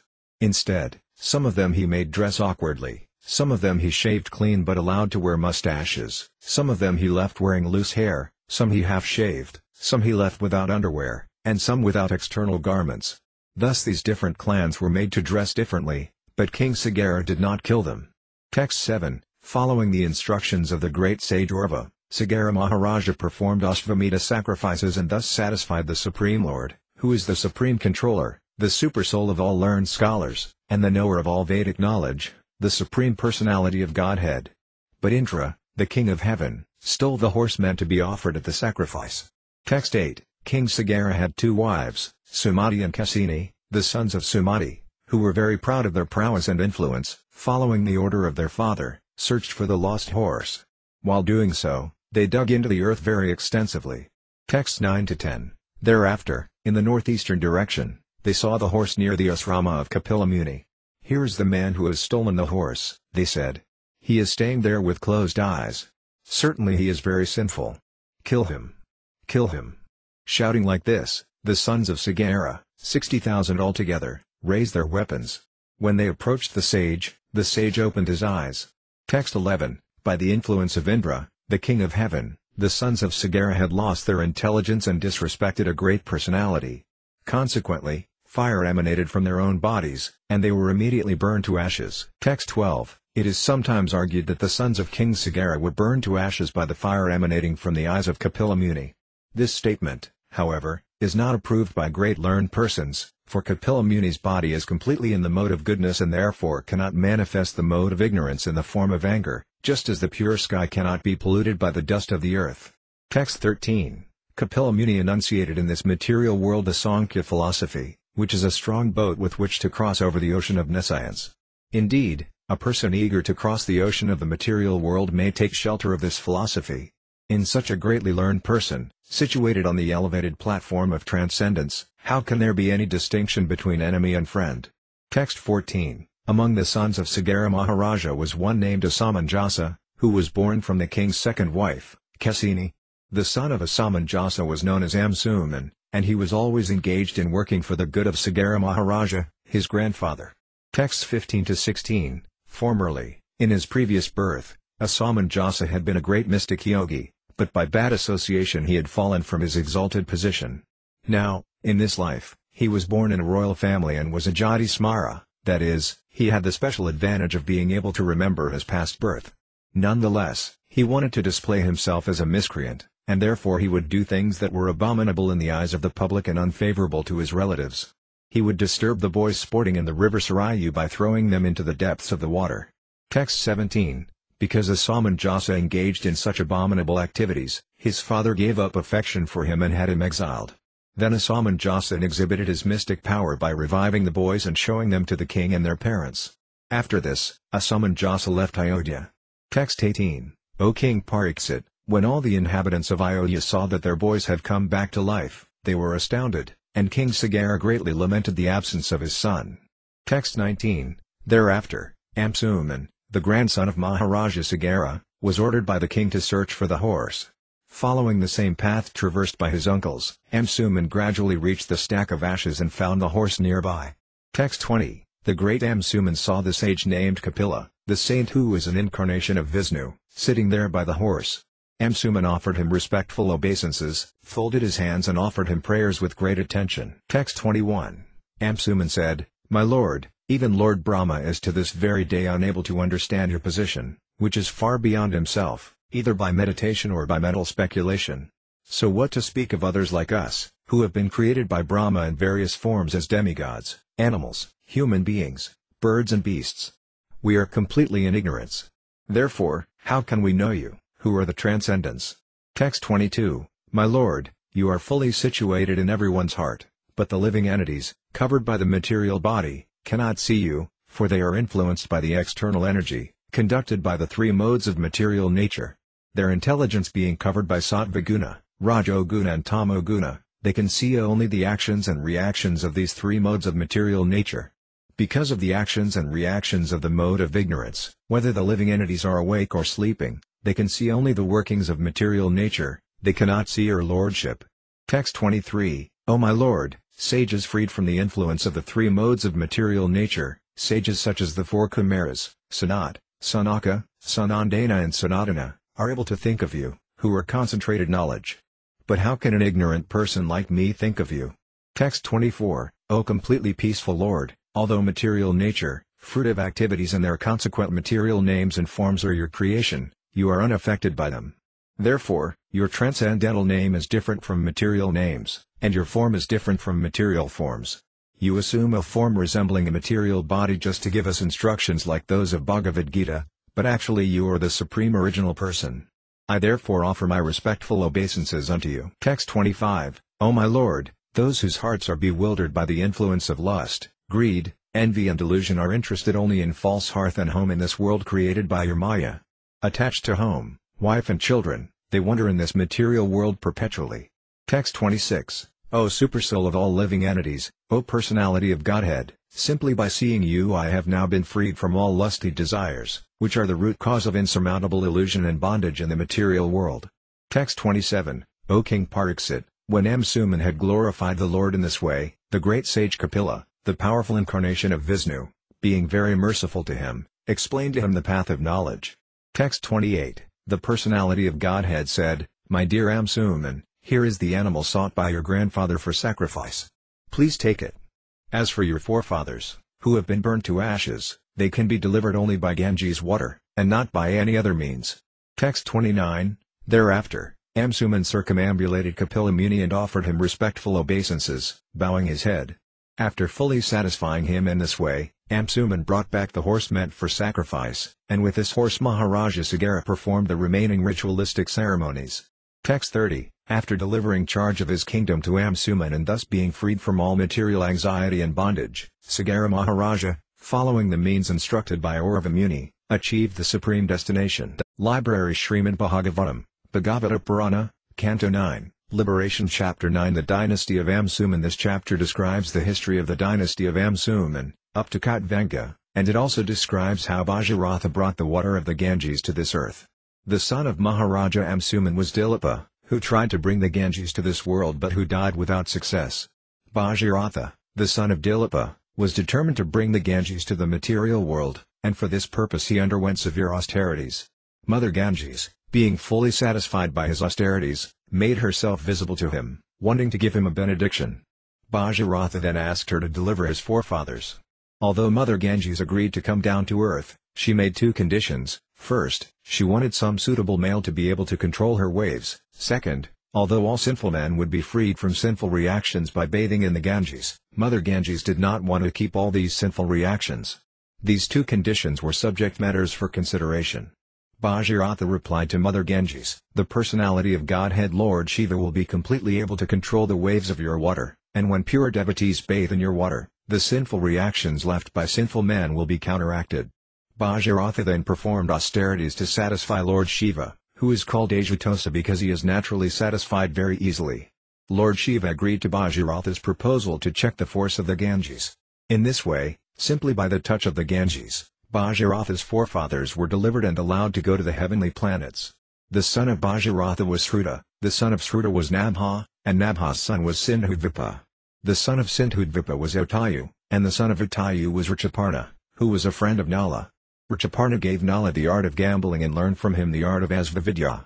The son of Richaparna was known as Sarvakama, the son of Sarvakama was Sudasa, and his son was Saudasa. The wife of Saudasa was named Damayanti or Madayanti, and Saudasa was also known as Kalmasapata. Because of some defect in his fruitive activities, Saudasa was cursed by Vashishta to become a Rakshasa. While walking through the forest, he saw a Brahmana engaged in sex with his wife, and because he had become a Rakshasa he wanted to devour the Brahmana. Although the Brahmana's wife pleaded with him in many ways, Saudasa devoured the Brahmana, and the wife therefore cursed him, saying, "As soon as you engage in sex you will die." After 12 years, therefore, even though Saudasa was released from the curse of Vashishta Muni, he remained sinless. At that time, with Saudasa's permission, Vashishta impregnated Saudasa's wife, Madayanti.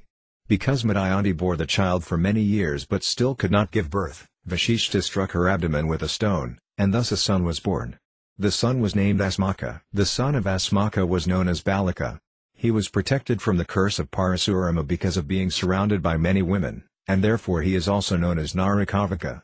When the entire world was devoid of Kshatriyas, he became the original father of more Kshatriyas. He is therefore sometimes called Malaka. From Balaka, Dasaratha was born. From Dasaratha came Adavidi, and from Adavidi came Vaisvashaha. The son of Vaisvashaha was Maharaja Katvanga. Maharaja Katvanga joined the demigods in fighting the demons and was victorious, and the demigods therefore wanted to give him a benediction. But when the king inquired how long he would live and understood that his life would last only a few seconds more, he immediately left the heavenly planets and returned to his own abode by airplane. He could understand that everything in this material world is insignificant, and thus he fully engaged in worshipping the Supreme Personality of Godhead, Hari.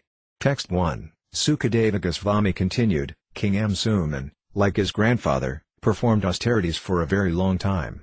Nonetheless, he could not bring the Ganges to this material world, and thereafter, in due course of time, he died.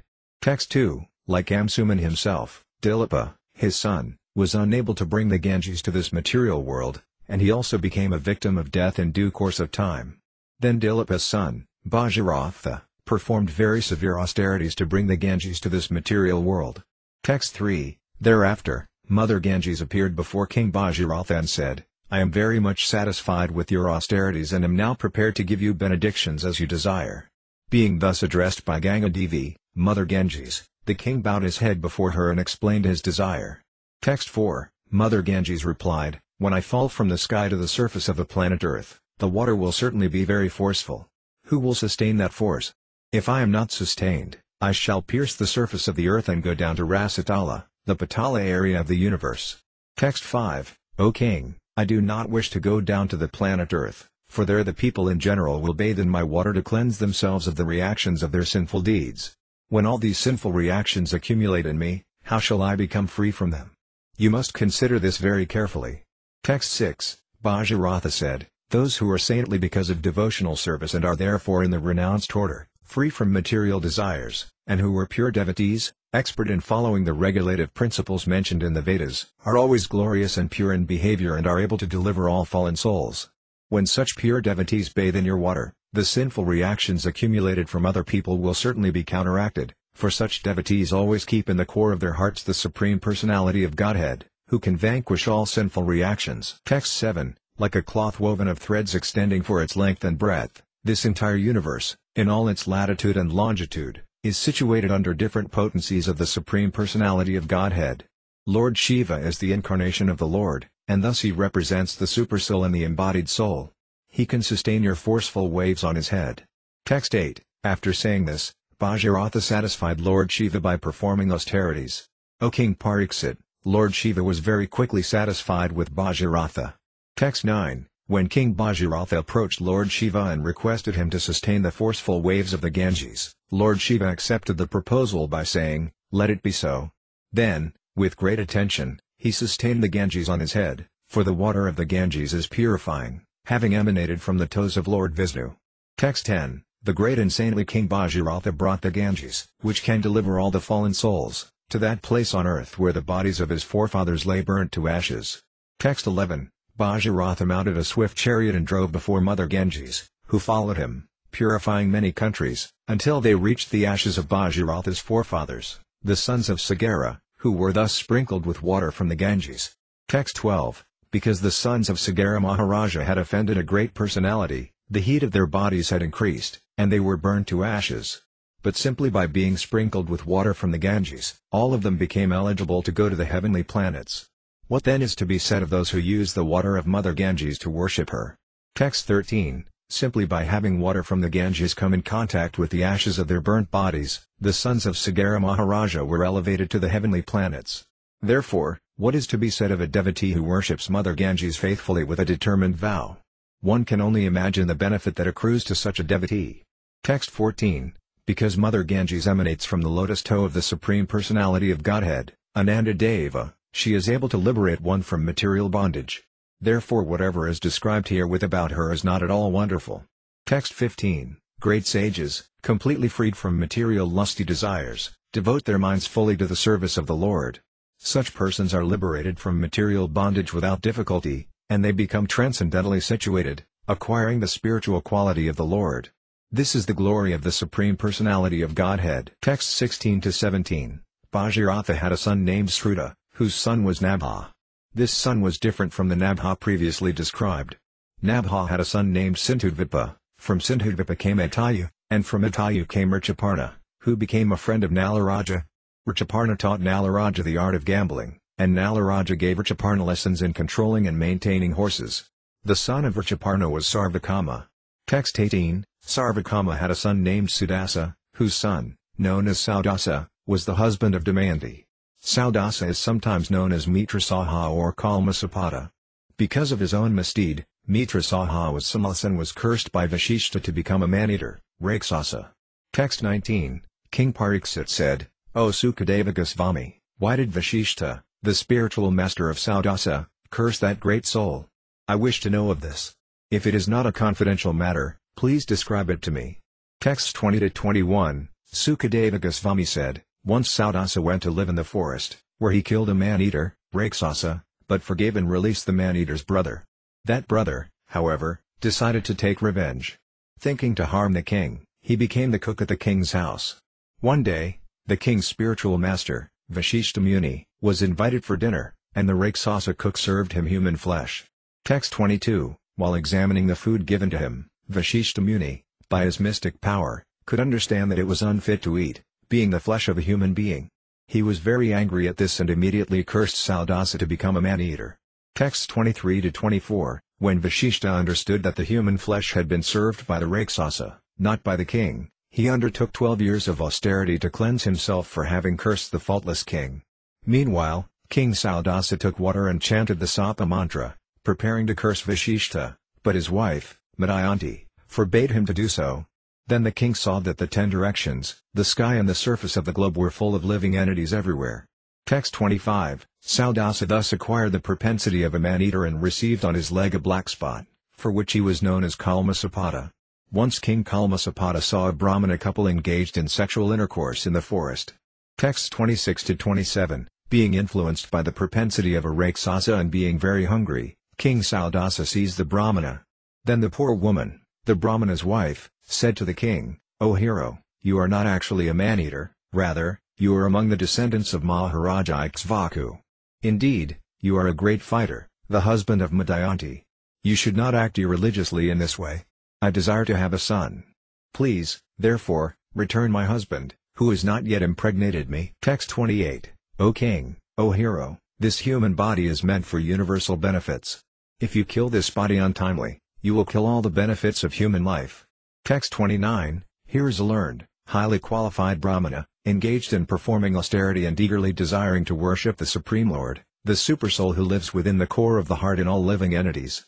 Text 30. My lord, you are completely aware of the religious principles. As a son never deserves to be killed by his father, here is a Brahmana who should be protected by the king, and never killed. How does he deserve to be killed by a Rajarsi like you? Text 31. You are well known and worshipped in learned circles. How dare you kill this Brahmana, who is a saintly, sinless person, well versed in Vedic knowledge? Killing him would be like destroying the embryo within the womb or killing a cow. Text 32. Without my husband, I cannot live for a moment. If you want to eat my husband, it would be better to eat me first, for without my husband I am as good as a dead body.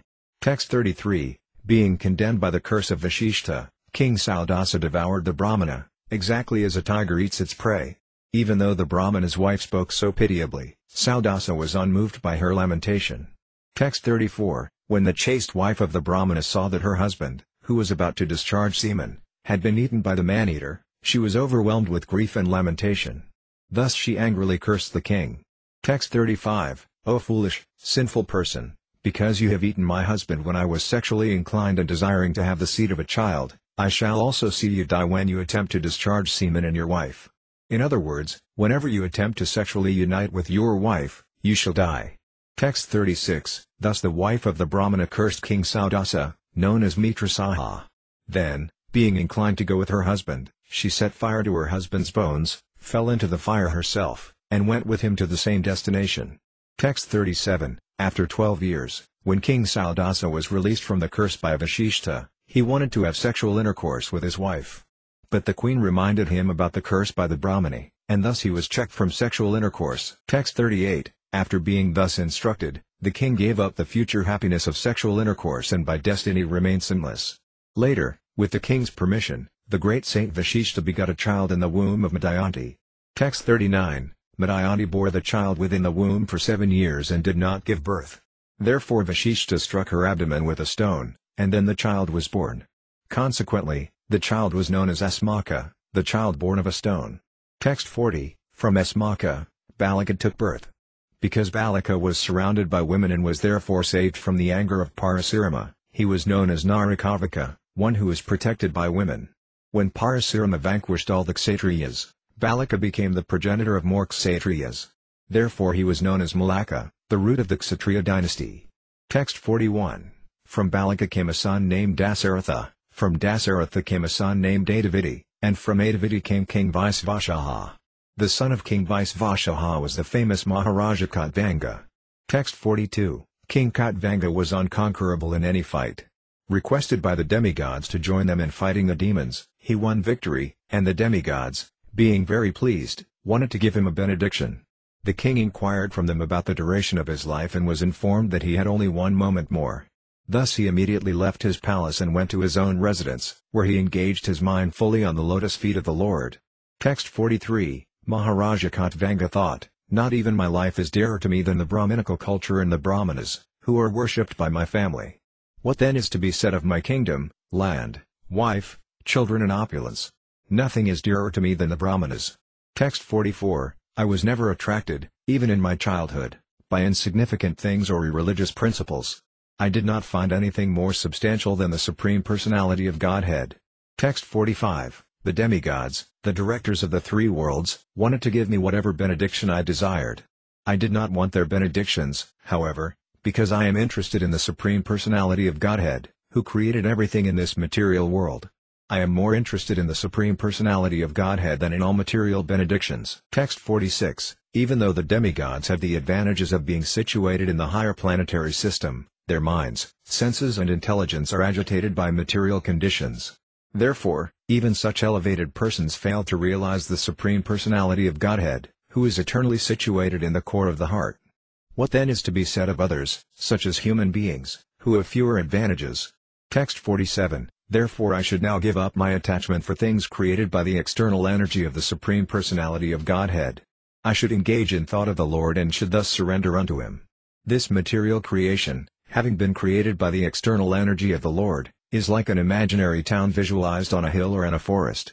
Every conditioned soul has a natural attraction and attachment for material things, but one must simply give up this attachment and surrender unto the Supreme Personality of Godhead. Text 48. Thus Maharaja Katvanga, by his advanced intelligence in rendering service to the Lord, gave up false identification with the body full of ignorance. In his original position of eternal servitorship, he engaged himself in rendering service to the Lord. Text 49. The Supreme Personality of Godhead, Vasudeva, Krishna, is extremely difficult to understand for unintelligent men who accept him as impersonal or void, which he is not. The Lord is therefore understood and sung about by pure devotees. Library Śrīmad Bhāgavatam, Bhagavata Purana, Canto 9, Liberation Chapter 10. The Pastimes of the Supreme Lord, Ramacandra. This 10th chapter describes how Lord Ramacandra appeared in the dynasty of Maharaja Katvanga. It also describes the Lord's activities, telling how he killed Ravana and returned to Ayodhya, the capital of his kingdom. The son of Maharaja Katvanga was Durjabahu, and his son was Raghu. The son of Raghu was Asia, the son of Asia was Dasaratha, and the son of Dasaratha was Lord Ramacandra, the Supreme Personality of Godhead. When the Lord descended into this world in his full quadruple expansion, as Lord Ramacandra, Lakshmana, Bharata and Satruna, great sages like Valmiki who were actually in knowledge of the absolute truth described his transcendental pastimes. Srila Sukadeva Goswami describes these pastimes in brief. Lord Ramacandra went with Vaisvamitra and killed Rakshasas like Marika. After breaking the stout and strong bow known as Haridanu, the Lord married Mother Sita and cut down the prestige of Parasurma. To obey the order of his father, he entered the forest, accompanied by Lakshmana and Sita. There he cut off the nose of Sarpanika and killed the associates of Ravana, headed by Kara and Dusana. Ravana's kidnapping of Sitadevi was the beginning of this demon's misfortune. When Marika assumed the form of a golden deer, Lord Ramacandra went to bring the deer to please Sitadevi, but in the meantime Ravana took advantage of the Lord's absence to kidnap her. When Sitadevi was kidnapped, Lord Ramacandra, accompanied by Lakshmana, searched for her throughout the forest. In the course of this search, they met Jatayu. Then the Lord killed the demon Kabanda and the commander Vali and established a friendly relationship with Sugriva. After organizing the military strength of the monkeys and going with them to the shore of the sea, the Lord awaited the arrival of Samudra, the ocean personified, but when Samudra did not come, the Lord, the master of Samudra, became angry. Then Samudra came to the Lord with great haste and surrendered to him, wanting to help him in every way. The Lord then attempted to bridge the ocean, and, with the help of advice from Vibhishana, he attacked Ravana's capital, Lanka.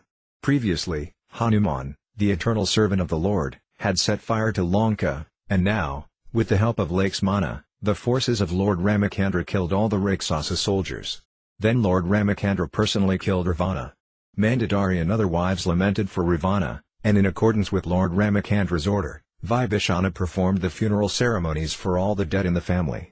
Lord Ramacandra then gave Vibhishana the right to rule Lanka and also granted him a long duration of life. The Lord delivered Sitadevi from the Asoka forest and carried her in a flower airplane to his capital Ayodhya, where he was received by his brother Bharata. When Lord Ramacandra entered Ayodhya, Bharata brought his wooden shoes, Vibhishana and Sugriva held a whisk and fan, Hanuman carried an umbrella, Satruna carried the Lord's bow and 2 quivers, and Sitadevi carried a water pot containing water from holy places. Angada carried a sword, and Jambavan, Vaksaraja, carried a shield. After Lord Ramacandra, accompanied by Lord Lakshmana and Mother Sitadevi, met all his relatives, the great sage Vashishta enthroned him as king. The chapter ends with a short description of Lord Ramacandra's rule in Ayodhya. Text 1. Sukadeva Goswami said, the son of Maharaja Katvanga was Durjabahu, and his son was the celebrated Maharaja Raghu. From Maharaja Raghu came Asia, and from Asia was born the great personality Maharaja Dasaratha. Text 2. Being prayed for by the demigods, the Supreme Personality of Godhead, the Absolute Truth himself, directly appeared with his expansion and expansions of the expansion. Their holy names were Rama, Lakshmana, Bharata, and Satruna. These celebrated incarnations thus appeared in 4 forms as the sons of Maharaja Dasaratha. Text 3. O King Pariksit, the transcendental activities of Lord Ramacandra have been described by great saintly persons who have seen the truth. Because you have heard again and again about Lord Ramacandra, the husband of Mother Sita, I shall describe these activities only in brief. Please listen.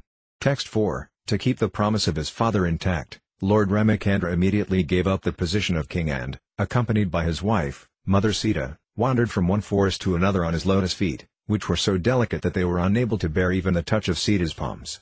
The Lord was also accompanied by Hanuman, or by another monkey, Sugriva, king of the monkeys, and by his own younger brother Lord Lakshmana, both of whom gave him relief from the fatigue of wandering in the forest. Having cut off the nose and ears of Surpanaka, thus disfiguring her, the Lord was separated from Mother Sita. He therefore became angry, moving his eyebrows and thus frightening the ocean, who then allowed the Lord to construct a bridge to cross the ocean. Subsequently, the Lord entered the kingdom of Ravana to kill him, like a fire devouring a forest. May that Supreme Lord, Ramachandra, give us all protection.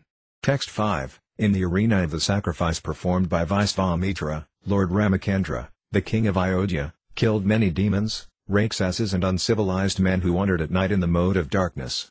May Lord Ramachandra, who killed these demons in the presence of Lakshmana, be kind enough to give us protection. Text 6-7. O King, the pastimes of Lord Ramachandra were wonderful, like those of a baby elephant. In the assembly where Mother Sita was to choose her husband, in the midst of the heroes of this world, he broke the bow belonging to Lord Shiva. This bow was so heavy that it was carried by 300 men, but Lord Ramachandra bent and strung it and broke it in the middle, just as a baby elephant breaks a stick of sugarcane. Thus the Lord achieved the hand of Mother Sita, who was equally as endowed with transcendental qualities of form, beauty, behavior, age and nature. Indeed, she was the goddess of fortune who constantly rests on the chest of the Lord. While returning from Sita's home after gaining her at the assembly of competitors, Lord Ramachandra met Parasurama. Although Parasurama was very proud, having rid the earth of the royal order 21 times, he was defeated by the Lord, who appeared to be a Kshatriya of the royal order. Text 8. Carrying out the order of his father, who was bound by a promise to his wife, Lord Ramachandra left behind his kingdom, opulence, friends, well-wishers, residence and everything else, just as a liberated soul gives up his life, and went to the forest with Sita. Text 9. While wandering in the forest, where he accepted a life of hardship, carrying his invincible bow and arrows in his hand, Lord Ramachandra deformed Ravana's sister, who was polluted with lusty desires, by cutting off her nose and ears. He also killed her 14,000 Rakshasa friends, headed by Kara, Trisira, and Dusana. Text 10. O King Pariksit, when Ravana, who had 10 heads on his shoulders, heard about the beautiful and attractive features of Sita, his mind was agitated by lusty desires, and he went to kidnap her. To distract Lord Ramachandra from his asrama, Ravana sent Marika in the form of a golden deer, and when Lord Ramachandra saw that wonderful deer, he left his residence and followed it and finally killed it with a sharp arrow, just as Lord Shiva killed Daksa. Text 11. When Ramachandra entered the forest and Lakshmana was also absent, the worst of the Rakshasas, Ravana, kidnapped Sitadevi, the daughter of the king of Videha, just as a tiger seizes unprotected sheep when the shepherd is absent. Then Lord Ramachandra wandered in the forest with his brother Lakshmana as if very much distressed due to separation from his wife. Thus he showed by his personal example the condition of a person attached to women. Text 12. Lord Ramachandra, whose lotus feet are worshipped by Lord Brahma and Lord Shiva, had assumed the form of a human being. Thus he performed the funeral ceremony of Jatayu, who was killed by Ravana. The Lord then killed the demon named Gobinda, and after making friends with the monkey chiefs, killing Vali and arranging for the deliverance of Mother Sita, he went to the beach of the ocean. Text 13. After reaching the beach, Lord Ramachandra fasted for 3 days, awaiting the arrival of the ocean personified. When the ocean did not come, the Lord exhibited his pastimes of anger, and simply by his glancing over the ocean, all the living entities within it, including the crocodiles and sharks, were agitated by fear. Then the personified ocean fearfully approached Lord Ramachandra, taking all paraphernalia to worship him. Falling at the Lord's lotus feet, the personified ocean spoke as follows. Text 14. O all-pervading Supreme Person, we are dull-minded and did not understand who you are, but now we understand that you are the Supreme Person, the Master of the entire universe, the unchanging and original personality of Godhead. The demigods are infatuated with the mode of goodness, the Prajapatis with the mode of passion, and the Lord of Ghosts with the mode of ignorance, but you are the master of all these qualities. Text 15. My Lord, you may use my water as you like. Indeed, you may cross it and go to the abode of Ravana, who is the great source of disturbance and crying for the 3 worlds. He is the son of Visrava, but is condemned like urine. Please go kill him and thus regain your wife, Sitadevi. O great hero, although my water presents no impediment to your going to Lanka, please construct a bridge over it to spread your transcendental fame. Upon seeing this wonderfully uncommon deed of your lordship, all the great heroes and kings in the future will glorify you. Text 16, Sukadeva Goswami said, after constructing a bridge over the ocean by throwing into the water the peaks of mountains whose trees and other vegetation had been shaken by the hands of great monkeys, Lord Ramachandra went to Lanka to release Sita Devi from the clutches of Ravana. With the direction and help of Vibhishana, Ravana's brother, the Lord, along with the monkey soldiers, headed by Sugriva, Nila, and Hanuman, entered Ravana's kingdom, Lanka, which had previously been burnt by Hanuman. Text 17, after entering Lanka, the monkey soldiers, led by chiefs like Sugriva, Nila, and Hanuman, occupied all the sporting houses, granaries, treasuries, palace doorways, city gates, assembly houses, palace frontages and even the resting houses of the pigeons. When the city's crossroads, platforms, flags and golden water pots on its domes were all destroyed, the entire city of Lanka appeared like a river disturbed by a herd of elephants. Text 18, when Ravana, the master of the Rakshasas, saw the disturbances created by the monkey soldiers, he called for Nikama, Kumbha, Dhimraksa, Dharmukha, Shurantaka, Narantaka and other Rakshasas and also his son Indrajit.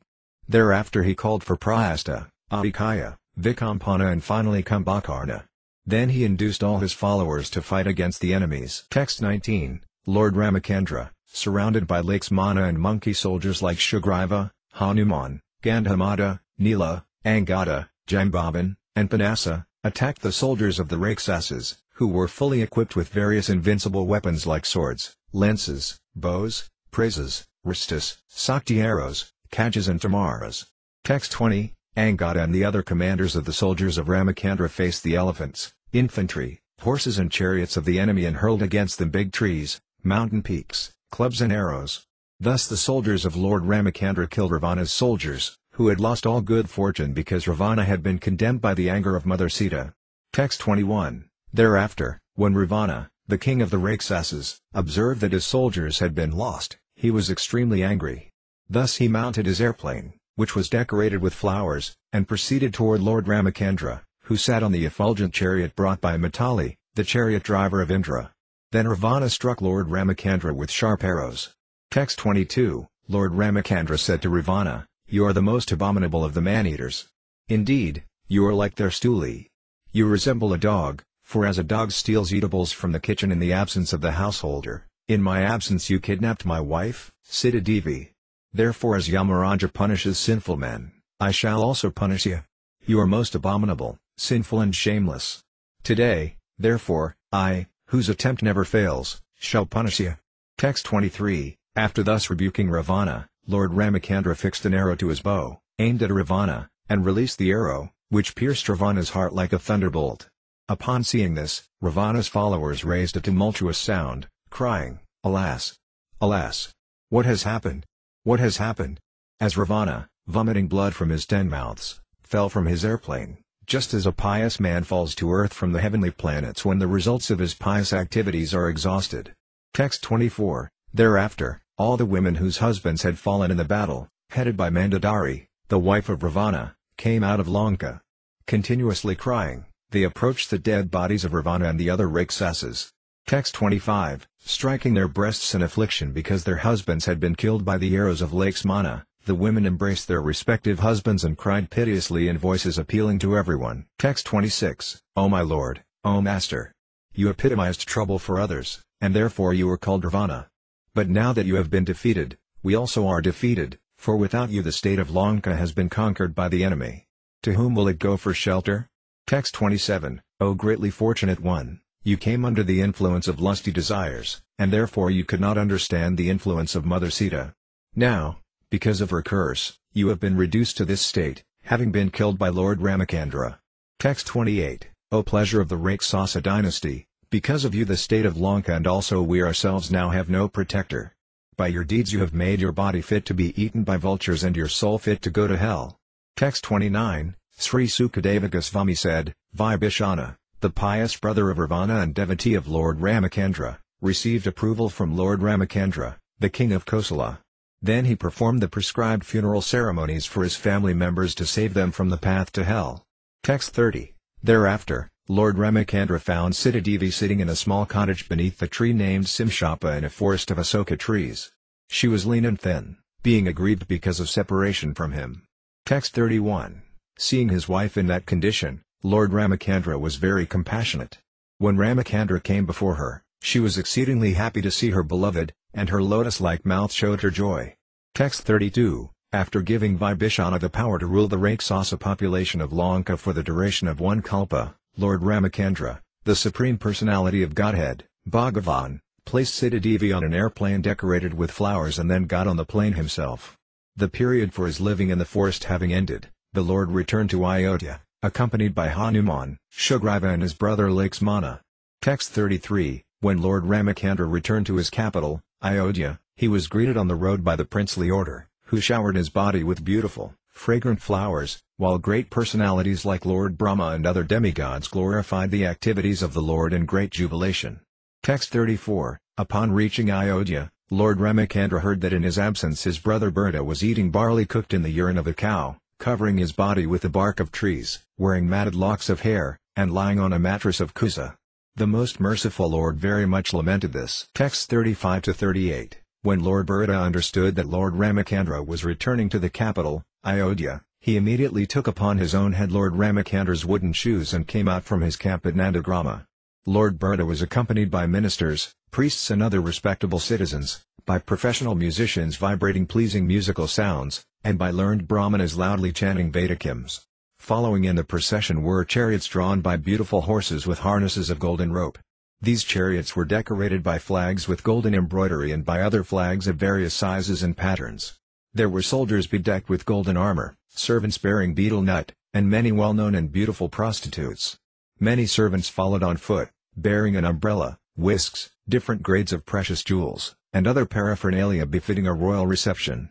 Accompanied in this way, Lord Bharata, his heart softened in ecstasy and his eyes full of tears, approached Lord Ramachandra and fell at his lotus feet with great ecstatic love. Text 39-40. After offering the wooden shoes before Lord Ramachandra, Lord Bharata stood with folded hands, his eyes full of tears, and Lord Ramachandra bathed Bharata with tears while embracing him with both arms for a long time. Accompanied by Mother Sita and Lakshmana, Lord Ramachandra then offered his respectful obeisances unto the learned brahmanas and the elderly persons in the family, and all the citizens of Ayodhya offered their respectful obeisances unto the Lord. Text 41. The citizens of Ayodhya, upon seeing their king return after a long absence, offered him flower garlands, waved their upper cloths, and danced in great jubilation. Texts 42-43. O king, Lord Bharata carried Lord Ramachandra's wooden shoes, Sugriva and Vibhishana carried a whisk and an excellent fan, Hanuman carried a wide umbrella, Satruna carried a bow and 2 quivers, and Sita Devi carried a waterpot filled with water from holy places. Angada carried a sword, and Jambavan, king of the Rakshas, carried a golden shield. Text 44. O King Pariksit, as the Lord sat on his airplane of flowers, with women offering him prayers and reciters chanting about his characteristics, he appeared like the moon with the stars and planets. Texts 45-46. Thereafter, having been welcomed by his brother Bharata, Lord Ramachandra entered the city of Ayodhya in the midst of a festival. When he entered the palace, he offered obeisances to all the mothers, including Kaikeyi and the other wives of Maharaja Dasaratha, and especially his own mother, Kausalya. He also offered obeisances to the spiritual preceptors, such as Vashishta. Friends of his own age and younger friends worshipped him, and he returned their respectful obeisances, as did Lakshmana and Mother Sita. In this way they all entered the palace. Text 47. Upon seeing their sons, the mothers of Rama, Lakshmana, Bharata and Satruna immediately arose, like unconscious bodies returning to consciousness. The mothers placed their sons on their laps and bathed them with tears, thus relieving themselves of the grief of long separation. Text 48. The family priest or spiritual master, Vashishta, had Lord Ramachandra cleanly shaved, freeing him from his matted locks of hair. Then, with the cooperation of the elderly members of the family, he performed the bathing ceremony, Abhiseka, for Lord Ramachandra with the water of the 4 seas and with other substances, just as it was performed for King Indra. Text 49. Lord Ramachandra, fully bathed and his head clean-shaven, dressed himself very nicely and was decorated with a garland and ornaments. Thus he shone brightly, surrounded by his brothers and wife, who were similarly dressed and ornamented. Text 50. Being pleased by the full surrender and submission of Lord Bharata, Lord Ramachandra then accepted the throne of the state.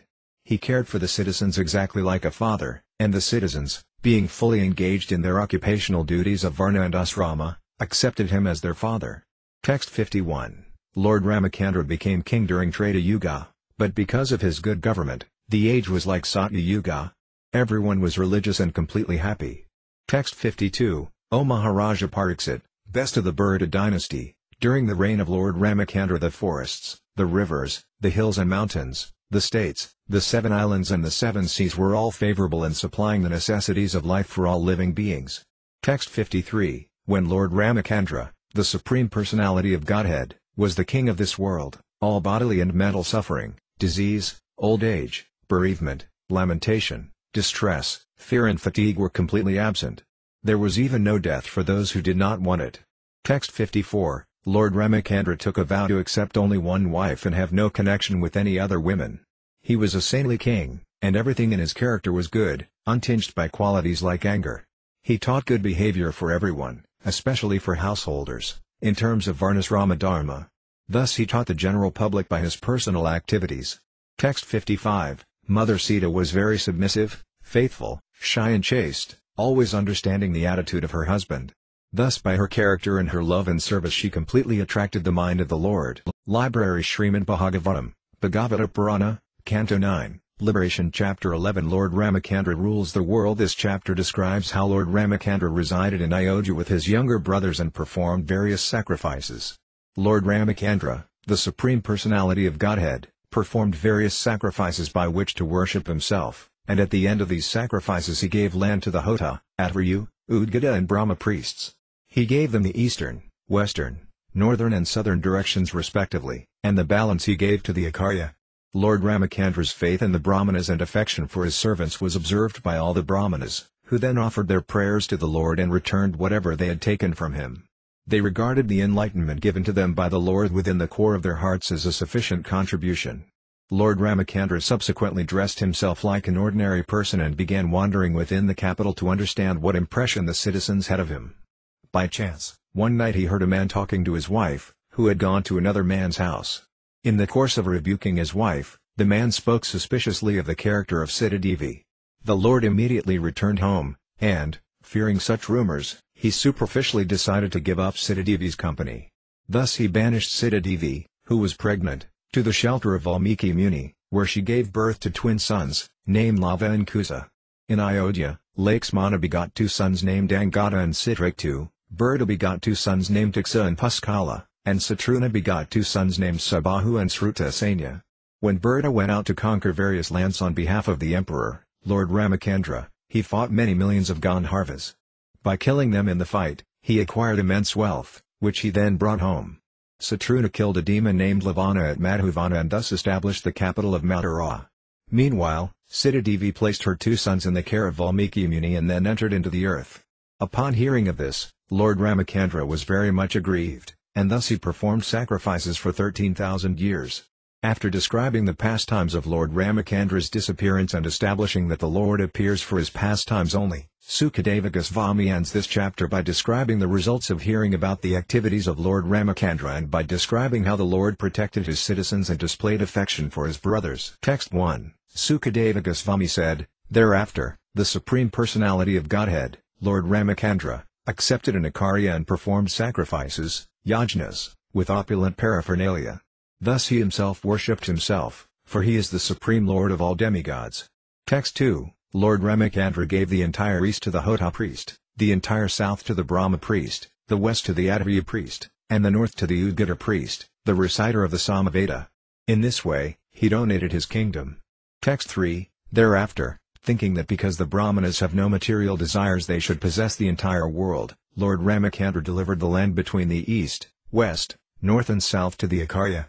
Text 4. After thus giving everything in charity to the Brahmanas, Lord Ramachandra retained only his personal garments and ornaments, and similarly the queen, Mother Sita, was left with only her nose ring, and nothing else. Text 5. All the Brahmanas who were engaged in the various activities of the sacrifice were very pleased with Lord Ramachandra, who was greatly affectionate and favorable to the Brahmanas. Thus with melted hearts they returned all the property received from him and spoke as follows. Text 6. O Lord, you are the master of the entire universe. What have you not given to us? You have entered the core of our hearts and dissipated the darkness of our ignorance by your effulgence. This is the supreme gift. We do not need a material donation. Text 7, O Lord, you are the Supreme Personality of Godhead, who have accepted the Brahmanas as your worshipable deity. Your knowledge and memory are never disturbed by anxiety. You are the chief of all famous persons within this world, and your lotus feet are worshipped by sages who are beyond the jurisdiction of punishment. O Lord Ramacandra, let us offer our respectful obeisances unto you. Text 8, Sukadeva Goswami continued, once while Lord Ramacandra was walking at night incognito, hiding himself by a disguise to find out the people's opinion of himself, he heard a man speaking unfavorably about his wife, Sita Devi. Text 9, speaking to his unchaste wife, the man said, you go to another man's house, and therefore you are unchaste and polluted. I shall not maintain you any more. A henpecked husband like Lord Rama may accept a wife like Sita, who went to another man's house, but I am not henpecked like him, and therefore I shall not accept you again. Text 10, Sukadeva Goswami said, men with a poor fund of knowledge and a heinous character speak nonsensically. Fearing such rascals, Lord Ramacandra abandoned his wife, Sita Devi, although she was pregnant. Thus Sita Devi went to the asrama of Valmiki Muni. Text 11, when the time came, the pregnant mother Sita Devi gave birth to twin sons, later celebrated as Lava and Kusa. The ritualistic ceremonies for their birth were performed by Valmiki Muni. Text 12, O Maharaja Pariksit, Lord Lakshmana had two sons, named Angada and Citraketu, and Lord Bharata also had two sons, named Tiksa and Puskala. Text 13-14, Satruna had two sons, named Subbahu and Srutasanya. When Lord Bharata went to conquer all directions, he had to kill many millions of Gandharvas, who were generally pretenders. Taking all their wealth, he offered it to Lord Ramacandra. Satruna also killed a Rakshasa named Lavana, who was the son of Madhu Rakshasa. Thus he established in the great forest known as Madhuvana the town known as Mathura. Text 15, being forsaken by her husband, Sita Devi entrusted her two sons to the care of Valmiki Muni. Then, meditating upon the lotus feet of Lord Ramacandra, she entered into the earth. Text 16, after hearing the news of Mother Sita's entering the earth, the Supreme Personality of Godhead was certainly aggrieved. Although he is the Supreme Personality of Godhead, upon remembering the exalted qualities of Mother Sita, he could not check his grief in transcendental love. Text 17, the attraction between man and woman, or male and female, always exists everywhere, making everyone always fearful. Such feelings are present even among the controllers like Brahma and Lord Shiva and is the cause of fear for them, what to speak of others who are attached to household life in this material world. Text 18, after Mother Sita entered the earth, Lord Ramacandra observed complete celibacy and performed an uninterrupted Agnyotara Yajna for 13,000 years. Text 19, after completing the sacrifice, Lord Ramacandra, whose lotus feet were sometimes pierced by thorns when he lived in Dandakaranya, placed those lotus feet in the hearts of those who always think of him.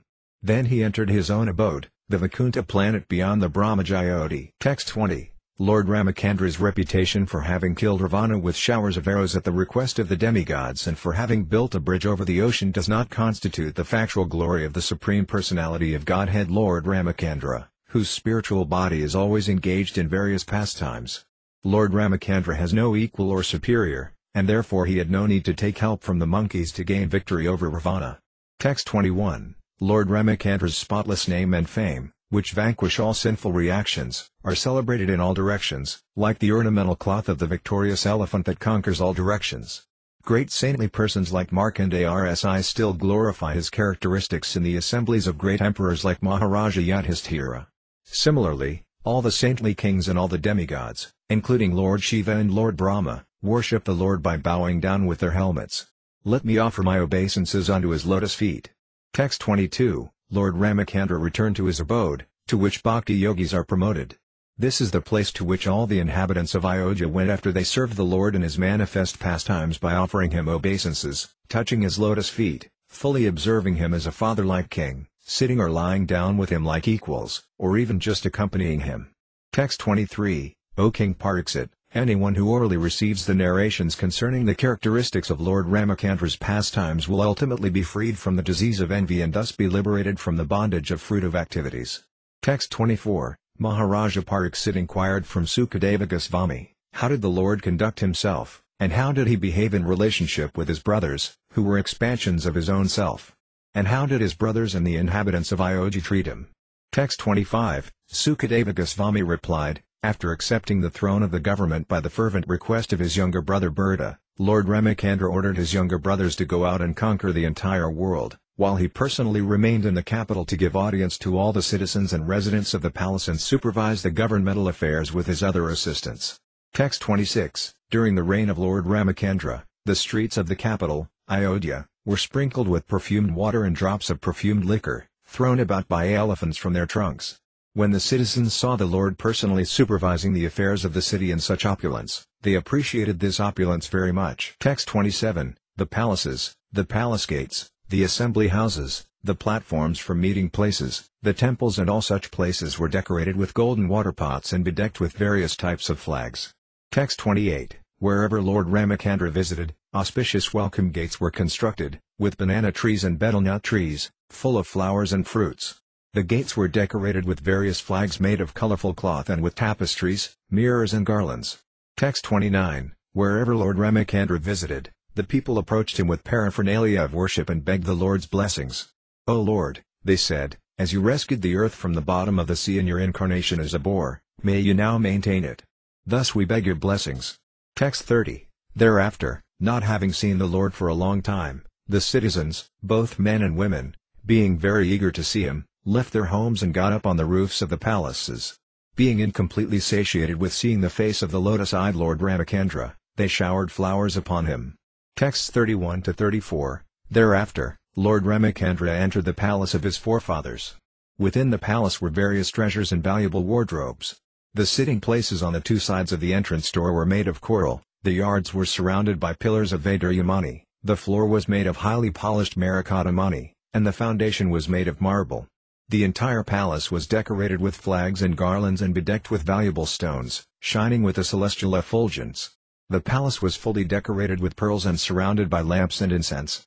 The men and women within the palace all resembled demigods and were decorated with various ornaments, which seemed beautiful because of being placed on their bodies. Text 35. Lord Ramachandra, the Supreme Personality of Godhead, chief of the best learned scholars, resided in that palace with his pleasure potency, Mother Sita, and enjoyed complete peace. Text 36. Without transgressing the religious principles, Lord Ramachandra, whose lotus feet are worshipped by devotees in meditation, enjoyed with all the paraphernalia of transcendental pleasure for as long as needed. Library Śrīmad Bhāgavatam, Bhagavata Purana, Canto 9, Liberation Chapter 12. The Dynasty of Kusa, the son of Lord Ramachandra. This chapter describes the dynasty of Kusa, the son of Lord Ramachandra. The members of this dynasty are descendants of Sasata, the son of Maharaja Ikshvaku. Following in the genealogical table of Lord Ramachandra's dynasty, Kusa, the Lord's son, was followed consecutively by Uddhava, Nisada, Nabha, Pundarika, Ksamadhanva, Devanika, Anaya, Pariyatra, Balasthala, Vajranabha, Sagana, and Vorti. These personalities ruled the world. From Vorti came Hiranyanabha, who later became the disciple of Jaimini and propounded the system of mystic yoga in which Yagnavulcha was initiated. Following in this dynasty were Puspa, Druvashanhi, Sudarsana, Agnavarna, Saira, and Maru.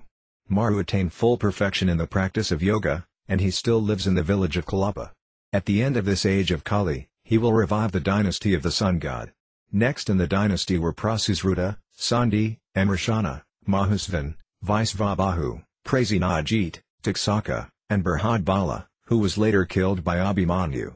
Sukadeva Goswami said that these were all kings who had passed away. The future descendants of Brihadbala will be Brihadrana, Urukriya, Vatsarta, Prativyoma, Banu, Devaka, Sahadev, Brihadasva, Banuman, Pratikasva, Supratika, Marudeva, Sunaksatara, Puskara, Antariksa, Sudapa, Amitrajit, Brihadraja, Barhi, Kritanjaya, Rananjaya, Sanjaya, Sakya, Sudota, Langala, Prasenajit, Ksudraka, Ranaka, Saratha, and Sumitra. All of them will become kings one after another.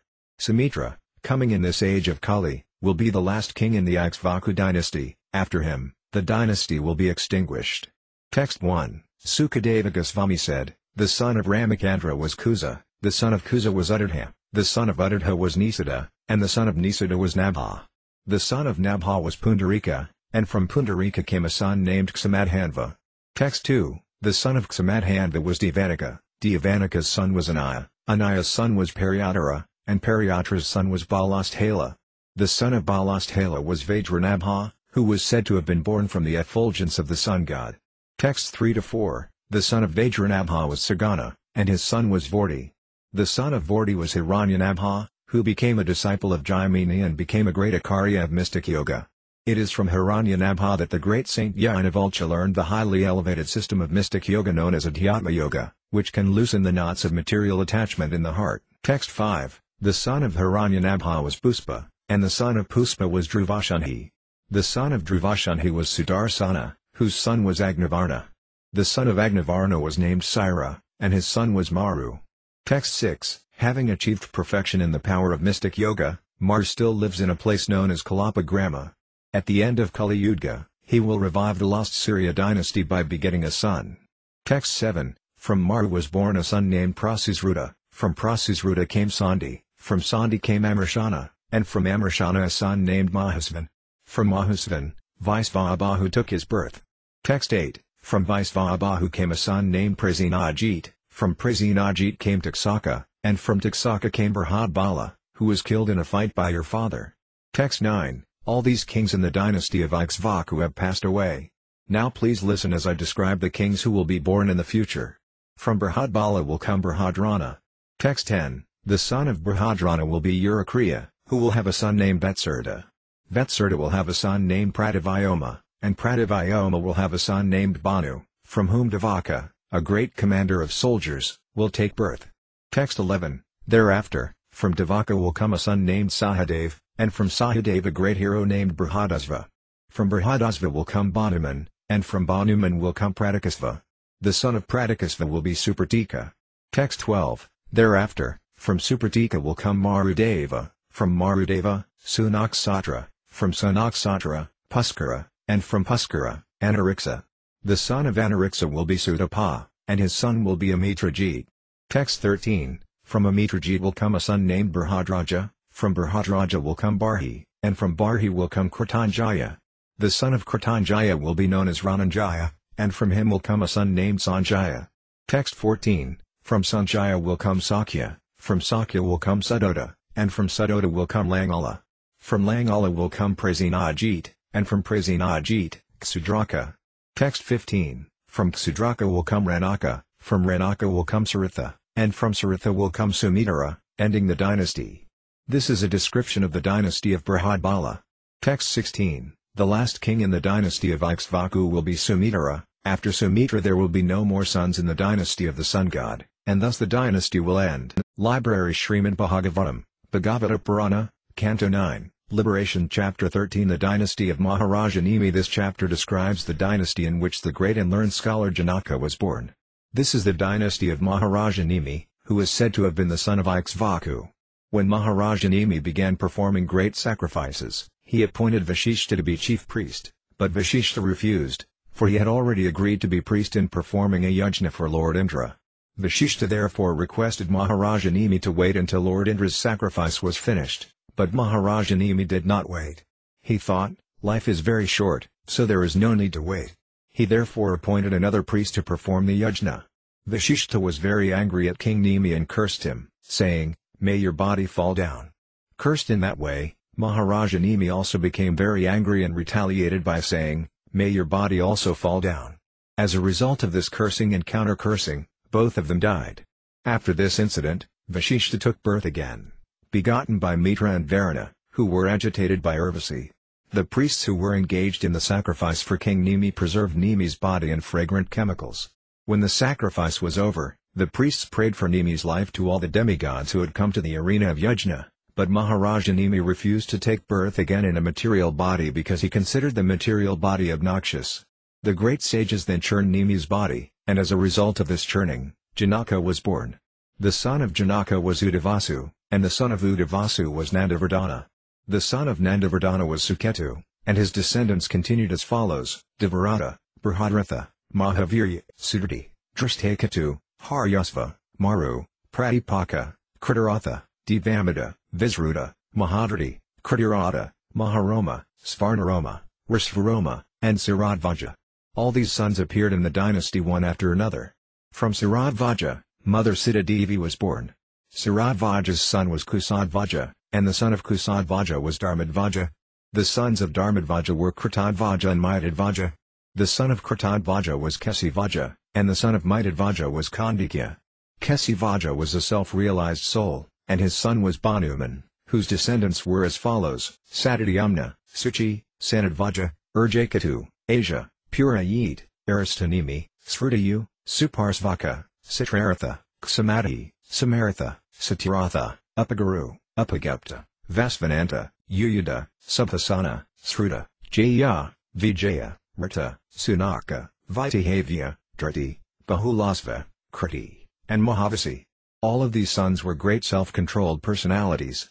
This completes the list of the entire dynasty. Text 1. Srila Sukadeva Goswami said, after beginning sacrifices, Maharaja Nimi, the son of Ikshvaku, requested the great sage Vashishta to take the post of chief priest.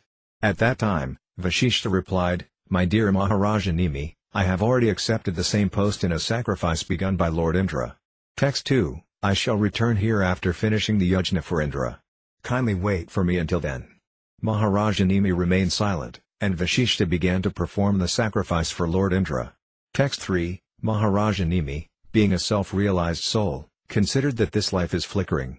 Therefore, instead of waiting long for Vashishta, he began performing the sacrifice with other priests. Text 4. After completing the sacrificial performance for King Indra, the spiritual master Vashishta returned and found that his disciple Maharaja Nimi had disobeyed his instructions. Thus Vashishta cursed him, saying, "May the material body of Nimi, who considers himself learned, immediately fall." Text 5. For unnecessarily cursing him when he had committed no offense, Maharaja Nimi counter-cursed his spiritual master. For the sake of getting contributions from the King of Heaven, he said, "You have lost your religious intelligence. Therefore I pronounce this curse, your body also will fall." Text 6. After saying this, Maharaja Nimi, who was expert in the science of spiritual knowledge, gave up his body. Vashishta, the great-grandfather, gave up his body also, but through the semen discharged by Mitra and Varuna when they saw Urvasi, he was born again. Text 7. During the performance of the yajna, the body relinquished by Maharaja Nimi was preserved in fragrant substances, and at the end of the Satra Yaga the great saints and brahmanas made the following request to all the demigods assembled there. Text 8. If you are satisfied with this sacrifice and if you are actually able to do so, kindly bring Maharaja Nimi back to life in this body. The demigods said yes to this request by the sages, but Maharaja Nimi said, "Please do not imprison me again in a material body." Text 9. Maharaja Nimi continued, Mayavadis generally want freedom from accepting a material body because they fear having to give it up again. But devotees whose intelligence is always filled with the service of the Lord are unafraid. Indeed, they take advantage of the body to render transcendental loving service. Text 10. I do not wish to accept a material body, for such a body is the source of all distress, lamentation and fear, everywhere in the universe, just as it is for a fish in the water, which lives always in anxiety because of fear of death. Text 11. The demigod said, "Let Maharaja Nimi live without a material body. Let him live in a spiritual body as a personal associate of the Supreme Personality of Godhead, and, according to his desire, let him be manifest or unmanifest to common materially embodied people."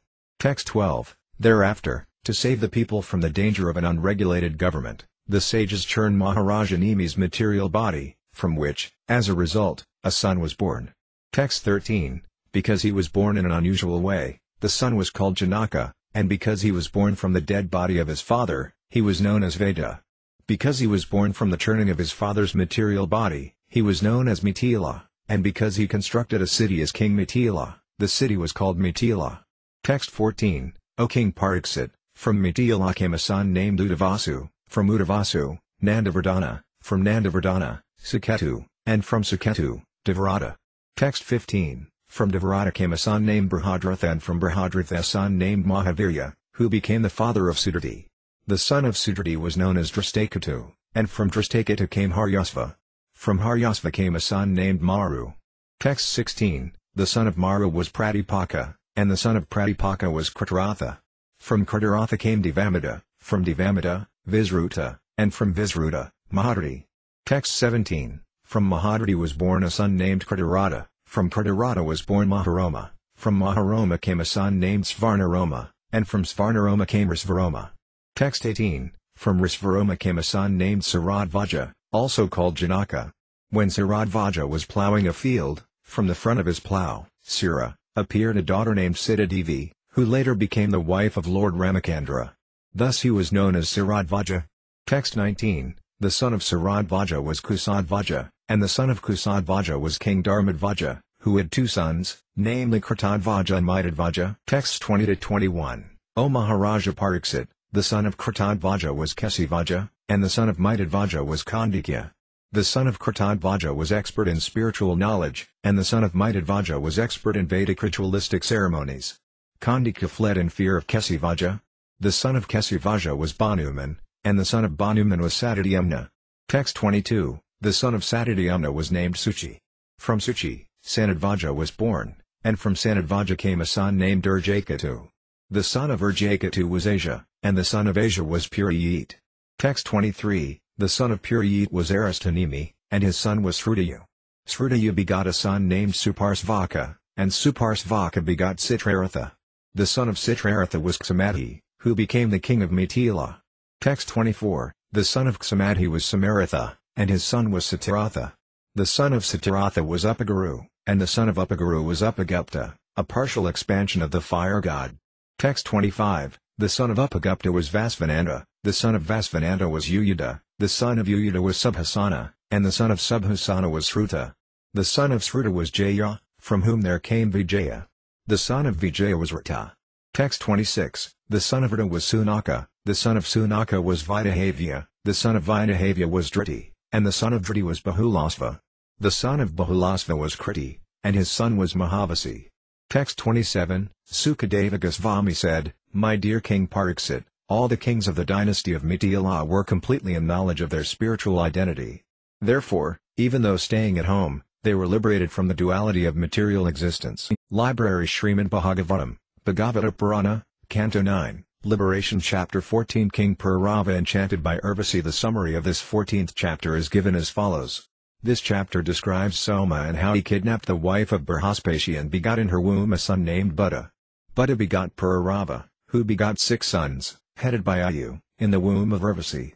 Lord Brahma was born from the lotus that sprouted from the navel of Garbhodakasaya Vishnu.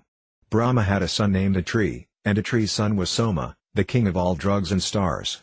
Soma became the conqueror of the entire universe, and, being inflated with pride, he kidnapped Tara, who was the wife of Brihaspati, the spiritual master of the demigods. A great fight ensued between the demigods and the Asuras, but Brahma rescued Brihaspati's wife from the clutches of Soma and returned her to her husband, thus stopping the fighting.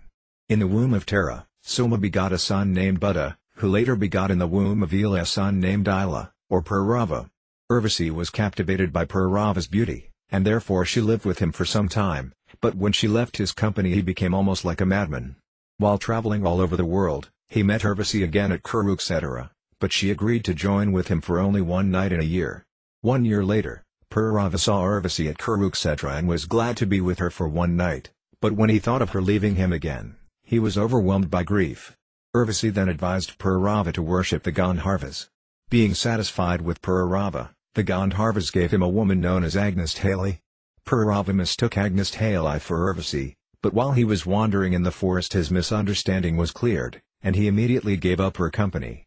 After returning home and meditating upon Urvasi all night, he wanted to perform a Vedic ritualistic ceremony to satisfy his desire.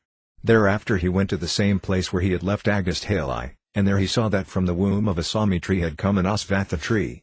Purava made 2 sticks from this tree and thus produced a fire. By such a fire one can satisfy all lusty desires. The fire was considered the son of Purava. In Satya Yuga there was only one social division, called Hamsa. There were no divisions of Varna like Brahmana, Kshatriya, Vaisya and Sudra. The Veda was the Omkara. The various demigods were not worshipped, for only the Supreme Personality of Godhead was the worshipable deity.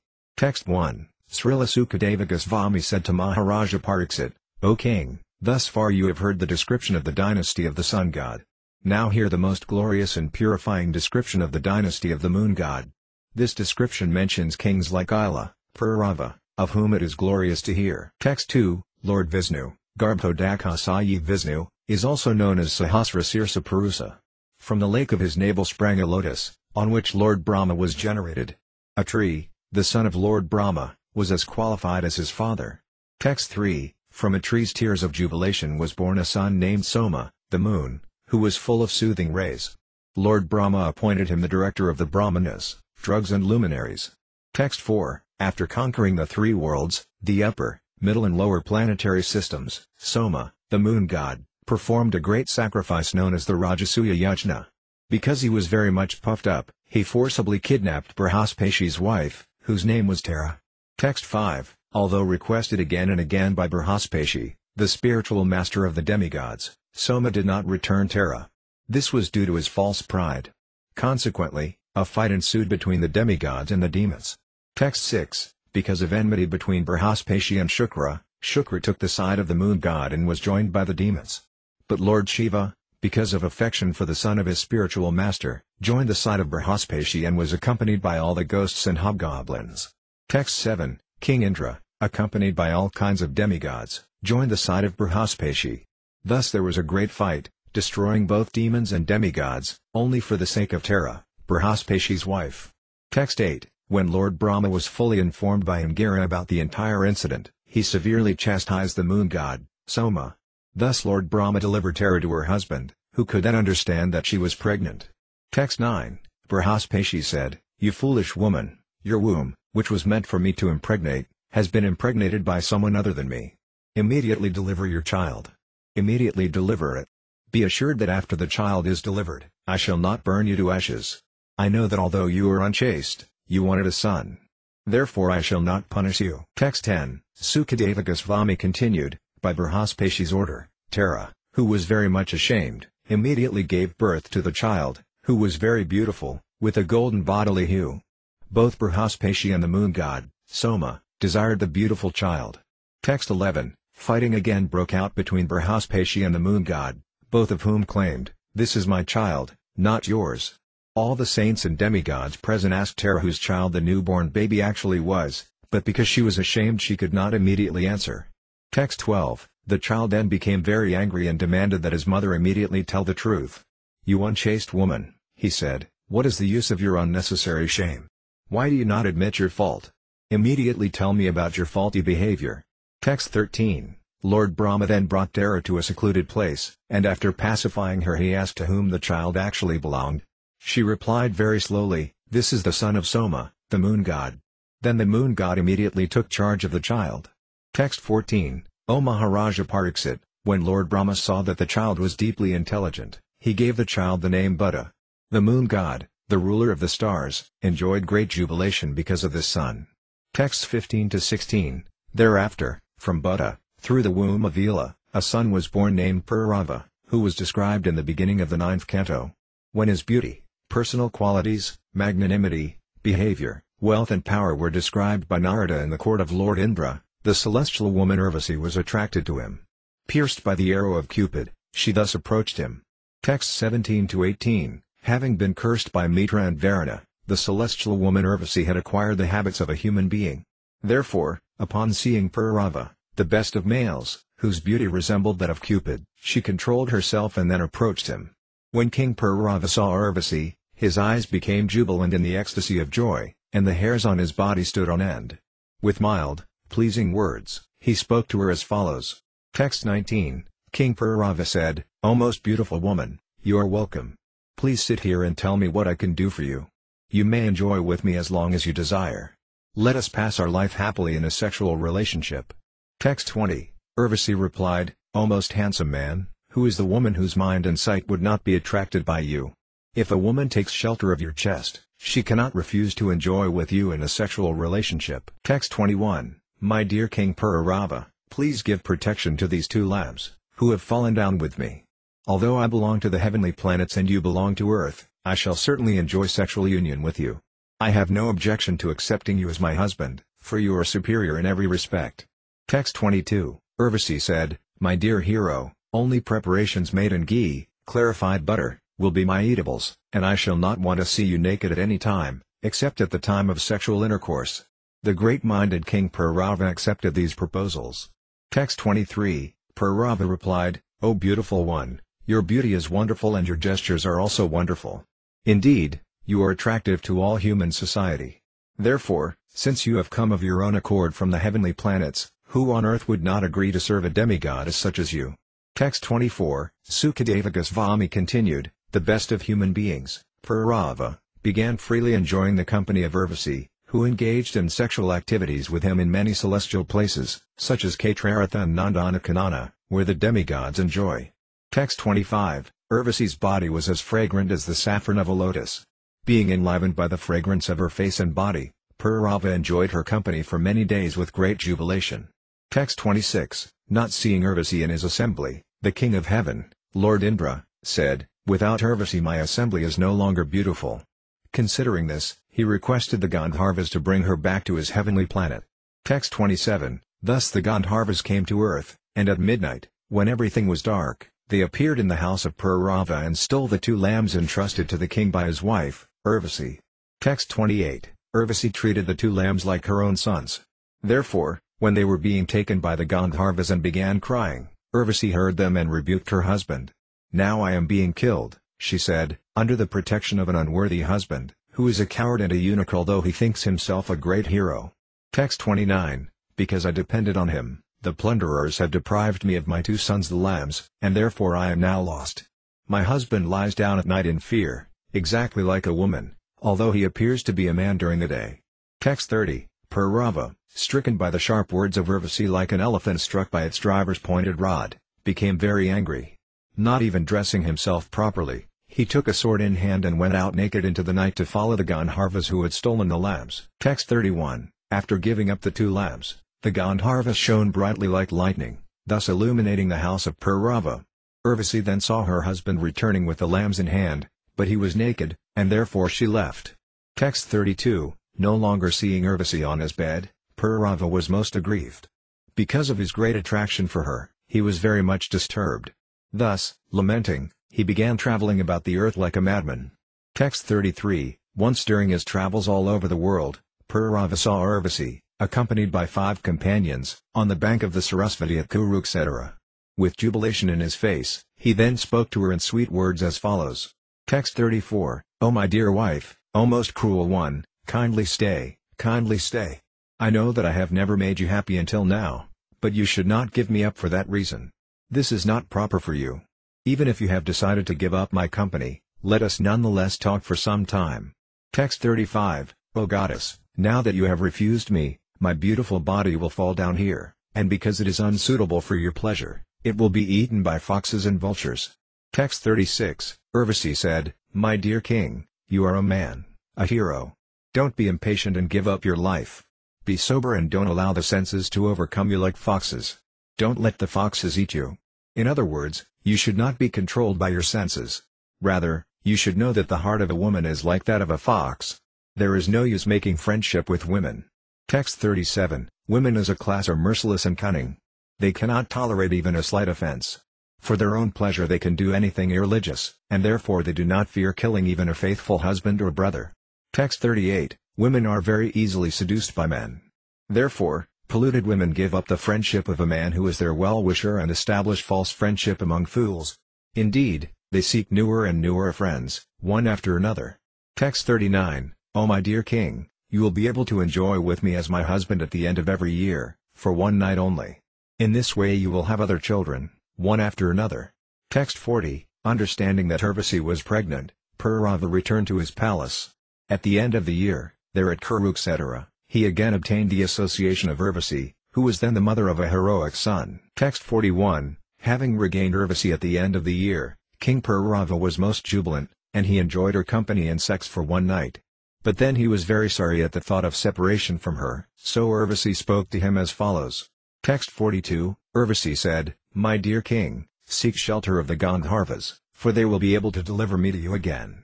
In accordance with these words, the king satisfied the Gandharvas by prayers, and the Gandharvas, being pleased with him, gave him an Agnesthali girl who looked exactly like Urvasi.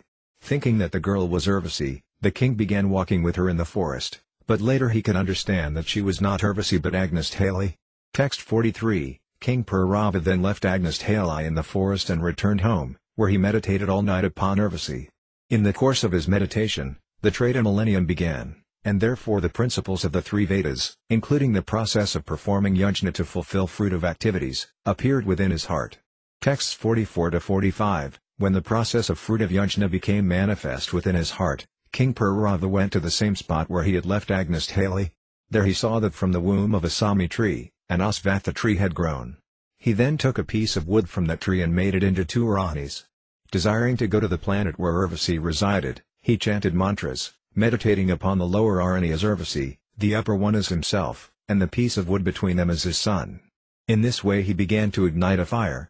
Text 46, from Purava's rubbing of the Aranis came a fire. By such a fire one can achieve all success in material enjoyment and be purified in seminal birth, initiation and in the performance of sacrifice, which are invoked with the combined letters Aum. Thus the fire was considered the son of King Purava. Text 47, by means of that fire, Purava, who desired to go to the planet where Urvasi resided, performed a sacrifice, by which he satisfied the Supreme Personality of Godhead, Hari, the enjoyer of the results of sacrifice. Thus he worshipped the Lord, who is beyond the perception of the senses and is the reservoir of all the demigods. Text 48, in the Satya Yuga, the first millennium, all the Vedic mantras were included in one mantra, Pranava, the root of all Vedic mantras. In other words, the Atharva Veda alone was the source of all Vedic knowledge. The Supreme Personality of Godhead Narayana was the only worshipable deity, there was no recommendation for worship of the demigods. Fire was one only, and the only order of life in human society was known as Hamsa. Text 49, O Maharaja Pariksit, at the beginning of Treta Yuga, King Purava inaugurated a Karmakanda sacrifice. Thus Purava, who considered the yajnik fire his son, was able to go to Gandharvaloka as he desired. Library Śrīmad Bhāgavatam, Bhagavata Purana, Canto 9, Liberation Chapter 15 Parasirama, the Lord's warrior incarnation. This chapter describes the history of Gudi and the dynasty of Ila. From the womb of Urvasi came 6 sons, named Ayu, Srutayu, Satyayu, Raya, Jaya, and Vijaya. The son of Srutayu was Vasuman, the son of Satyayu was Srutanjaya, the son of Raya was Ika, the son of Jaya was Amita, and the son of Vijaya was Bhima. Bhima's son was named Kankana, the son of Kankana was Hatraka, and the son of Hatraka was Janu, who was celebrated for having drunk all the water of the Ganges in one sip. The descendants of Janu, one after another, were Puru, Balaka, Ajaka, and Kusa. The sons of Kusa were Kusambu, Tanaya, Vasu, and Kusanaba. From Kusambu came Gudi, who had a daughter named Satyavati. Satyavati married Rasakamuni after the Muni contributed a substantial dowry, and from the womb of Satyavati by Rasakamuni, Jamadagni was born. The son of Jamadagni was Rama, or Parasirama. When a king named Kartavirya stole Jamadagni's desire cow, Parasirama, who is ascertained by learned experts to be a Sakyavasa incarnation of the Supreme Personality of Godhead, killed Kartavirya. Later, he annihilated the Kshatriya dynasty 21 times. After Parasirama killed Kartavirya, Jamadagni told him that killing a king is sinful and that as a Brahmana he should have tolerated the offense. Therefore Jamadagni advised Parasirama to atone for his sin by traveling to various holy places. Text 1, Sukadeva Goswami continued, O King Pariksit, from the womb of Urvasi, 6 sons were generated by Purava. Their names were Ayu, Srutayu, Satyayu, Raya, Vijaya, and Jaya. Texts 2-3, the son of Srutayu was Vasuman, the son of Satyayu, Srutanjaya, the son of Raya, Ika, the son of Jaya, Amita, and the son of Vijaya, Bhima. The son of Bhima was Kankana, the son of Kankana was Hatraka, and the son of Hatraka was Janu, who drank all the water of the Ganges in one sip. Text 4, the son of Janu was Puru, the son of Puru was Balaka, the son of Balaka was Ajaka, and the son of Ajaka was Kusa. Kusa had 4 sons, named Kusambu, Tanaya, Vasu, and Kusanaba. The son of Kusambu was Gudi. Texts 5-6, King Gudi had a daughter named Satyavati, whom a Brahmana sage named Rasika requested from the king to be his wife. King Gudi, however, regarded Rasika as an unfit husband for his daughter, and therefore he told the Brahmana, My dear sir, I belong to the dynasty of Kusa. Because we are aristocratic Kshatriyas, you have to give some dowry for my daughter. Therefore, bring at least 1,000 horses, each as brilliant as moonshine and each having one black ear, whether right or left. Text 7, when King Gudi made this demand, the great sage Rasika could understand the king's mind. Therefore he went to the demigod Varuna and brought from him the 1,000 horses that Gudi had demanded. After delivering these horses, the sage married the king's beautiful daughter. Text 8. Thereafter, Risika Muni's wife and mother-in-law, each desiring a son, requested the Muni to prepare an oblation. Thus Risika Muni prepared one oblation for his wife with a Brahmana mantra and another for his mother-in-law with a Kshatriya mantra. Then he went out to bathe. Text 9. Meanwhile, because Satyavati's mother thought that the oblation prepared for her daughter, Risika's wife, must be better, she asked her daughter for that oblation. Satyavati therefore gave her own oblation to her mother and ate her mother's oblation herself.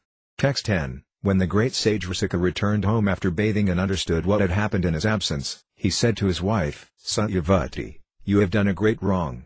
Your son will be a fierce Kshatriya, able to punish everyone, and your brother will be a learned scholar in spiritual science. Text 11. Satyavati, however, pacified Risika Muni with peaceful words and requested that her son not be like a fierce Kshatriya.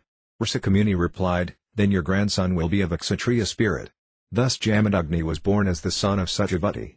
Texts 12 to 13. Satyavati later became the sacred river Kaiki to purify the entire world, and her son, Jamadagni, married Renuka, the daughter of Renu. By the semen of Jamadagni, many sons, headed by Vasuman, were born from the womb of Renuka. The youngest of them was named Rama, or Parasirama. Text 14. Learned scholars accept this Parasirama as the celebrated incarnation of Vasudeva who annihilated the dynasty of Kartavirya. Parasirama killed all the Kshatriyas on earth 21 times. Text 15. When the royal dynasty, being excessively proud because of the material modes of passion and ignorance, became irreligious and ceased to care for the laws enacted by the Brahmanas, Parasirama killed them. Although their offense was not very severe, he killed them to lessen the burden of the world. Text 16. King Pariksit inquired from Sukadeva Goswami, what was the offense that the Kshatriyas who could not control their senses committed before Lord Parasirama, the incarnation of the Supreme Personality of Godhead, for which the Lord annihilated the Kshatriya dynasty again and again. Text 17 to 19. Sukadeva Goswami said, the best of the Kshatriyas, Kartavirya Arjuna, the king of the Hihayas, received 1,000 arms by worshipping Dattatreya, the plenary expansion of the Supreme Personality of Godhead, Narayana. He also became undefeatable by enemies and received unobstructed sensory power, beauty, influence, strength, fame and the mystic power by which to achieve all the perfections of yoga, such as anima and ligima. Thus having become fully opulent, he roamed all over the universe without opposition, just like the wind. Text 20. Once while enjoying in the water of the river Narmada, the puffed-up Kartavirya Arjuna, surrounded by beautiful women and garlanded with a garland of victory, stopped the flow of the water with his arms. Text 21. Because Kartavirya Arjuna made the water flow in the opposite direction, the camp of Ravana, which was set up on the bank of the Narmada near the city of Mahismati, was inundated. This was unbearable to the 10-headed Ravana, who considered himself a great hero and could not tolerate Kartavirya Arjuna's power. Text 22. When Ravana attempted to insult Kartavirya Arjuna in the presence of the women and thus offended him, Kartavirya Arjuna easily arrested Ravana and put him in custody in the city of Mahismati, just as one captures a monkey, and then released him neglectfully. Text 23. Once while Kartavirya Arjuna was wandering unengaged in a solitary forest and hunting, he approached the residence of Jamadagni. Text 24. The sage Jamadagni, who was engaged in great austerities in the forest, received the king very well, along with the king's soldiers, ministers and carriers. He supplied all the necessities to worship these guests, for he possessed a Kamadhanu cow that was able to supply everything. Text 25. Kartavirya Arjuna thought that Jamadagni was more powerful and wealthy than himself because of possessing a jewel in the form of the Kamadhanu. Therefore he and his own men, the Hihayas, were not very much appreciative of Jamadagni's reception. On the contrary, they wanted to possess that Kamadhanu, which was useful for the execution of the Agnihotra sacrifice. Text 26. Being puffed up by material power, Kartavirya Arjuna encouraged his men to steal Jamadagni's Kamadhanu. Thus the men forcibly took away the crying Kamadhanu, along with her calf, to Mahismati, Kartavirya Arjuna's capital. Text 27. Thereafter, Kartavirya Arjuna having left with the Kamadhanu, Parasirama returned to the asrama. When Parasirama, the youngest son of Jamadagni, heard about Kartavirya Arjuna's nefarious deed, he became as angry as a trampled snake. Text 28. Taking up his fierce chopper, his shield, his bow and a quiver of arrows, Lord Parasirama, exceedingly angry, chased Kartavirya Arjuna just as a lion chases an elephant. Text 29. As King Kartavirya Arjuna entered his capital, Mahismatipuri, he saw Lord Parasirama, the best of the Bhragya dynasty, coming after him, holding a chopper, shield, bow and arrows. Lord Parasurama was covered with a black deerskin, and his matted locks of hair appeared like the sunshine. Text 30. Upon seeing Parasurama, Kartavirya Arjuna immediately feared him and sent many elephants, chariots, horses and infantry soldiers equipped with clubs, swords, arrows, ristas, satagnis, saktis, and many similar weapons to fight against him. Kartavirya Arjuna sent 17 full Aksayinis of soldiers to check Parasurama. But Lord Parasurama alone killed all of them. Text 31. Lord Parasurama, being expert in killing the military strength of the enemy, worked with the speed of the mind and the wind, slicing his enemies with his chopper, Parasu. Wherever he went, the enemies fell, their legs, arms and shoulders being severed, their chariot drivers killed, and their carriers, the elephants and horses, all annihilated. Text 32. By manipulating his axe and arrows, Lord Parasurama cut to pieces the shields, flags, bows and bodies of Kartavirya Arjuna's soldiers, who fell on the battlefield, muddying the ground with their blood. Seeing these reverses, Kartavirya Arjuna, infuriated, rushed to the battlefield. Text 33. Then Kartavirya Arjuna, with his 1,000 arms, simultaneously fixed arrows on 500 bows to kill Lord Parasurama. But Lord Parasurama, the best of fighters, released enough arrows with only one bow to cut to pieces immediately all the arrows and bows in the hands of Kartavirya Arjuna. Text 34. When his arrows were cut to pieces, Kartavirya Arjuna uprooted many trees and hills with his own hands and again rushed strongly toward Lord Parasurama to kill him. But Parasurama then used his axe with great force to cut off Kartavirya Arjuna's arms, just as one might lop off the hoods of a serpent. Text 35-36. Thereafter, Parasurama cut off like a mountain peak the head of Kartavirya Arjuna, who had already lost his arms. When Kartavirya Arjuna's 10,000 sons saw their father killed, they all fled in fear. Then Parasurama, having killed the enemy, released the Kamadhenu, which had undergone great suffering, and brought it back with its calf to his residence, where he gave it to his father, Jamadagni. Text 37. Parasurama described to his father and brothers his activities in killing Kartavirya Arjuna. Upon hearing of these deeds, Jamadagni spoke to his son as follows. Text 38. O great hero, my dear son Parasurama, you have unnecessarily killed the king, who is supposed to be the embodiment of all the demigods. Thus you have committed a sin. Text 39. My dear son, we are all Brahmanas and have become worshipable for the people in general because of our quality of forgiveness. It is because of this quality that Lord Brahma, the supreme spiritual master of this universe, has achieved his post. Text 40. The duty of a Brahmana is to culture the quality of forgiveness, which is illuminating like the sun. The Supreme Personality of Godhead, Hari, is pleased with those who are forgiving. Text 41. My dear son, killing a king who is an emperor is more severely sinful than killing a Brahmana. But now, if you become Krishna conscious and worship the holy places, you can atone for this great sin. Library Śrīmad Bhāgavatam, Bhagavata Purana, Canto 9, Liberation Chapter 16. Lord Parasurama destroys the world's ruling class when Jamadagni was killed by the sons of Kartavirya Arjuna. As described in this chapter, Parasurama read the entire world of Kshatriyas 21 times. This chapter also describes the descendants of Vaisvamitra. When Jamadagni's wife, Renuka, went to bring water from the Ganges and saw the king of the Gandharvas enjoying the company of Asparas, she was captivated, and she slightly desired to associate with him. Because of this sinful desire, she was punished by her husband. Parasurama killed his mother and brothers, but later, by dint of the austerities of Jamadagni, they were revived. The sons of Kartavirya Arjuna, however, remembering the death of their father, wanted to take revenge against Lord Parasurama, and therefore when Parasurama was absent from the asrama, they killed Jamadagni, who was meditating on the Supreme Personality of Godhead. When Parasurama returned to the asrama and saw his father killed, he was very sorry, and after asking his brothers to take care of the dead body, he went out with determination to kill all the Kshatriyas on the surface of the world. Taking up his axe, he went to Mahismatipura, the capital of Kartavirya Arjuna, and killed all of Kartavirya Arjuna's sons, whose blood became a great river. Parasurama, however, was not satisfied with killing only the sons of Kartavirya Arjuna. Later, when the Kshatriyas became disturbing, he killed them 21 times, so that there were no Kshatriyas on the surface of the earth. Thereafter, Parasurama joined the head of his father to the dead body and performed various sacrifices to please the Supreme Lord. Thus Jamadagni got life again in his body, and later he was promoted to the higher planetary system known as Saptarshi Mandala. Parasurama, the son of Jamadagni, still lives in Mahendra Purvata.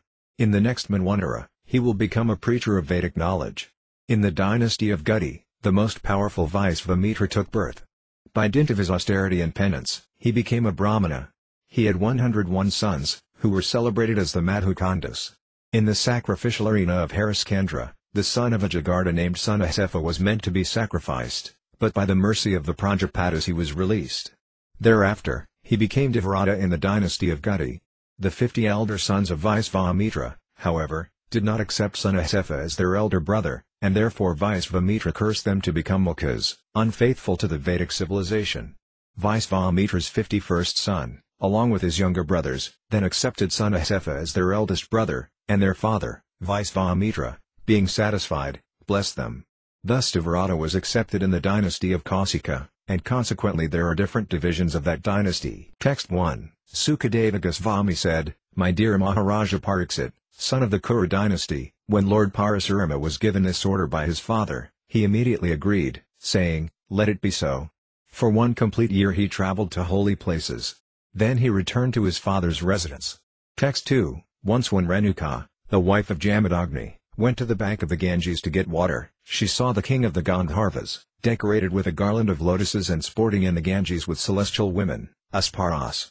Text 3. She had gone to bring water from the Ganges, but when she saw Citraratha, the king of the Gandharvas, sporting with the celestial girls, she was somewhat inclined toward him and failed to remember that the time for the fire sacrifice was passing. Text 4. Later, understanding that the time for offering the sacrifice had passed, Renuka feared a curse from her husband. Therefore when she returned she simply put the water pot before him and stood there with folded hands. Text 5. The great sage Jamadagni understood the adultery in the mind of his wife. Therefore he was very angry and told his sons, "My dear sons, kill this sinful woman." But the sons did not carry out his order. Text 6. Jamadagni then ordered his youngest son, Parasurama, to kill his brothers, who had disobeyed this order, and his mother, who had mentally committed adultery. Lord Parasurama, knowing the power of his father, who was practiced in meditation and austerity, killed his mother and brothers immediately. Text 7. Jamadagni, the son of Satyavati, was very much pleased with Parasurama and asked him to take any benediction he liked. Lord Parasurama replied, "Let my mother and brothers live again and not remember having been killed by me. This is the benediction I ask." Text 8. Thereafter, by the benediction of Jamadagni, Lord Parasurama's mother and brothers immediately came alive and were very happy, as if awakened from sound sleep. Lord Parasurama had killed his relatives in accordance with his father's order because he was fully aware of his father's power, austerity and learning. Text 9. My dear King Pariksit, the sons of Kartavirya-Arjuna, who were defeated by the superior strength of Parasurama, never achieved happiness, for they always remembered the killing of their father. Text 10. Once when Parasurama left the asrama for the forest with Vasuman and his other brothers, the sons of Kartavirya-Arjuna took the opportunity to approach Jamadagni's residence to seek vengeance for their grudge. Text 11. The sons of Kartavirya-Arjuna were determined to commit sinful deeds. Therefore when they saw Jamadagni sitting by the side of the fire to perform yajna and meditating upon the Supreme Personality of Godhead, who is praised by the best of selected prayers, they took the opportunity to kill him. Text 12. With pitiable prayers, Renuka, the mother of Parasurama and wife of Jamadagni, begged for the life of her husband. But the sons of Kartavirya-Arjuna, being devoid of the qualities of Kshatriyas, were so cruel that despite her prayers they forcibly cut off his head and took it away. Text 13. Lamenting in grief for the death of her husband, the most chaste Renuka struck her own body with her hands and cried very loudly, "O Rama, my dear son Rama." Text 14. Although the sons of Jamadagni, including Lord Parasurama, were a long distance from home, as soon as they heard Renuka loudly calling "O Rama, O my son," they hastily returned to the asrama, where they saw their father already killed. Text 15. Virtually bewildered by grief, anger, indignation, affliction and lamentation, the sons of Jamadagni cried, "O Father, most religious, saintly person, you have left us and gone to the heavenly planets." Text 16. Thus lamenting, Lord Parasurama entrusted his father's dead body to his brothers and personally took up his axe, having decided to put an end to all the Kshatriyas on the surface of the world. Text 17. O King, Lord Parasurama then went to Mahismati, which was already doomed by the sinful killing of a Brahmana. In the midst of that city he made a mountain of heads, severed from the bodies of the sons of Kartavirya-Arjuna. Texts 18-19. With the blood of the bodies of these sons, Lord Parasurama created a ghastly river, which brought great fear to the kings who had no respect for Brahminical culture. Because the Kshatriyas, the men of power and government, were performing sinful activities, Lord Parasurama, on the plea of retaliating for the murder of his father, rid all the Kshatriyas from the face of the earth 21 times. Indeed, in the place known as Samansa Pancake he created 9 lakes filled with their blood. Text 20, Thereafter, Parasurama joined his father's head to the dead body and placed the whole body and head upon kusa grass. By offering sacrifices, he began to worship Lord Vasudeva, who is the all-pervading supersoul of all the demigods and of every living entity. Texts 21-22, After completing the sacrifice, Lord Parasurama gave the eastern direction to the Hota as a gift, the south to the Brahma, the west to the Adhrayu, the north to the Uddhava, and the 4 corners, northeast, southeast, northwest and southwest, to the other priests. He gave the middle to Kasyapa and the place known as Aryavarta to the Upadrasta. Whatever remained he distributed among the Sadasayas, the associate priests. Text 23, Thereafter, having completed the ritualistic sacrificial ceremonies, Lord Parasurama took the bath known as the Avabrta Snana. Standing on the bank of the great river Sarasvati, cleared of all sins, Lord Parasurama appeared like the sun in a clear, cloudless sky. Text 24, Thus Jamadagni, being worshipped by Lord Parasurama, was brought back to life with full remembrance, and he became one of the 7 sages in the group of 7 stars. Text 25, My dear King Pariksit, in the next Manvantara the lotus-eyed personality of Godhead Lord Parasurama, the son of Jamadagni, will be a great propounder of Vedic knowledge. In other words, he will be one of the 7 sages. Text 26, Lord Parasurama still lives as an intelligent Brahmana in the mountainous country known as Mahendra. Completely satisfied, having given up all the weapons of a Kshatriya, he is always worshipped, adored and offered prayers for his exalted character and activities by such celestial beings as the Siddhas, Karanas, and Gandharvas. Text 27, In this way the Supreme Soul, the Supreme Personality of Godhead, the Lord and the Supreme Controller, descended as an incarnation in the Bhrigya dynasty and released the universe from the burden of undesirable kings by killing them many times.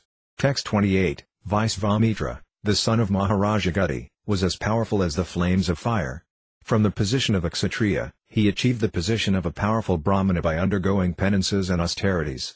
Text 29, O King Pariksit, Vaisvamitra had 101 sons, of whom the middle one was known as Madhukanda. In relation to him, all the other sons were celebrated as the Madhukandas. Text 30, Vaisvamitra accepted the son of a Jagartha known as Sunasefa, who was born in the Bhrigya dynasty and was also known as Devarata, as one of his own sons. Vaisvamitra ordered his other sons to accept Sunasefa as their eldest brother. Text 31, Sunasefa's father sold Sunasefa to be sacrificed as a man-animal in the yajna of King Hariskandra. When Sunasefa was brought into the sacrificial arena, he prayed to the demigods for a release and was released by their mercy. Text 32, Although Sunasefa was born in the Bhargava dynasty, he was greatly advanced in spiritual life, and therefore the demigods involved in the sacrifice protected him. Consequently he was also celebrated as the descendant of Gudi named Devarata. Text 33, When requested by their father to accept Sunasefa as the eldest son, the elder 50 of the Madhukandas, the sons of Vaisvamitra, did not agree. Therefore Vaisvamitra, being angry, cursed them. May all of you bad sons become mukhas, he said, being opposed to the principles of Vedic culture. Text 34, When the elder Madhukandas were cursed, the younger 50, along with Madhukanda himself, approached their father and agreed to accept his proposal. Dear father, they said, we shall abide by whatever arrangement you like. Text 35, Thus the younger Madhukandas accepted Sunasefa as their eldest brother and told him, we shall follow your orders. Vaisvamitra then said to his obedient sons, Because you have accepted Sunasefa as your eldest brother, I am very satisfied. By accepting my order, you have made me a father of worthy sons, and therefore I bless all of you to become the fathers of sons also. Text 36, Vaisvamitra said, O Kausikas, descendants of Kausika, this Devarata is my son and is one of you.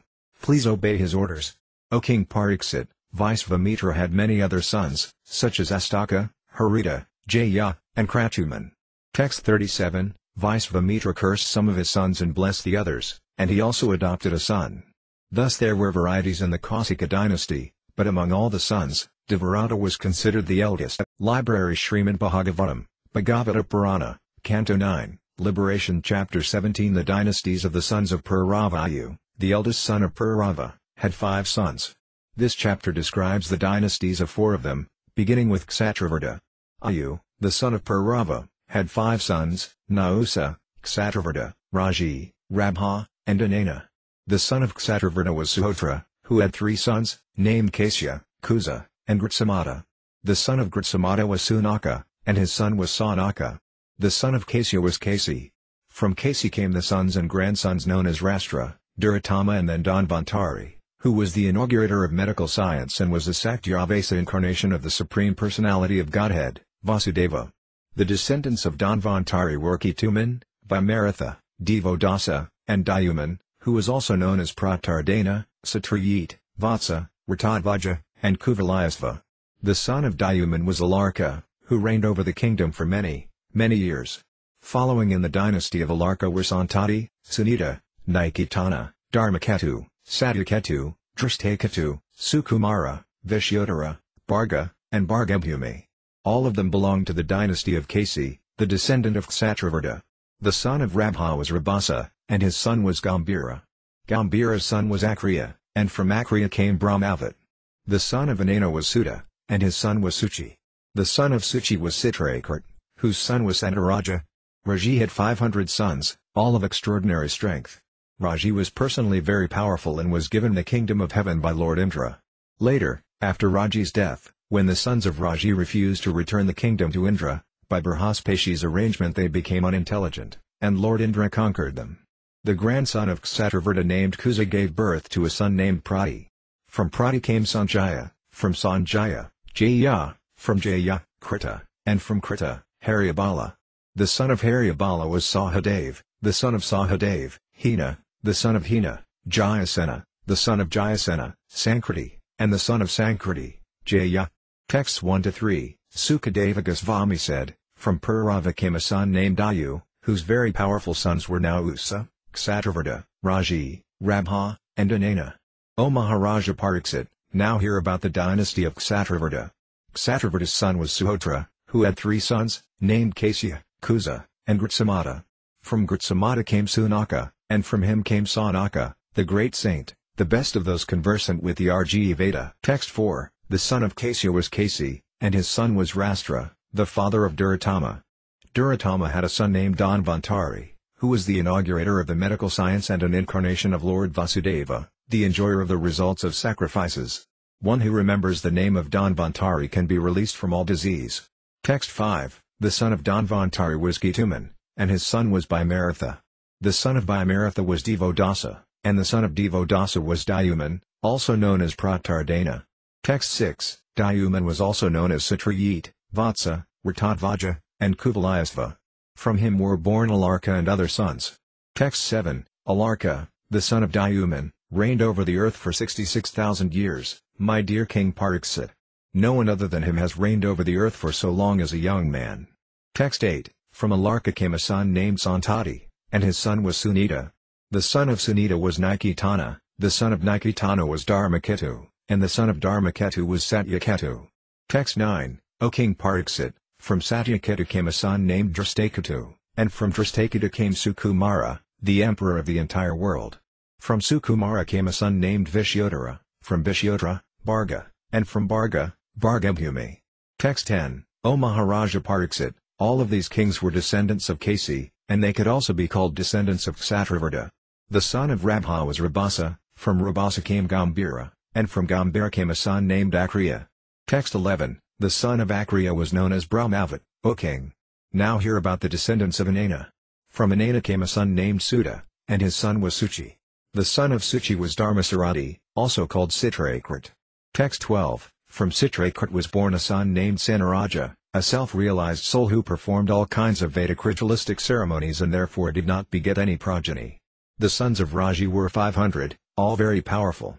Text 13, on the request of the demigods, Raji killed the demons and thus returned the kingdom of heaven to Lord Indra.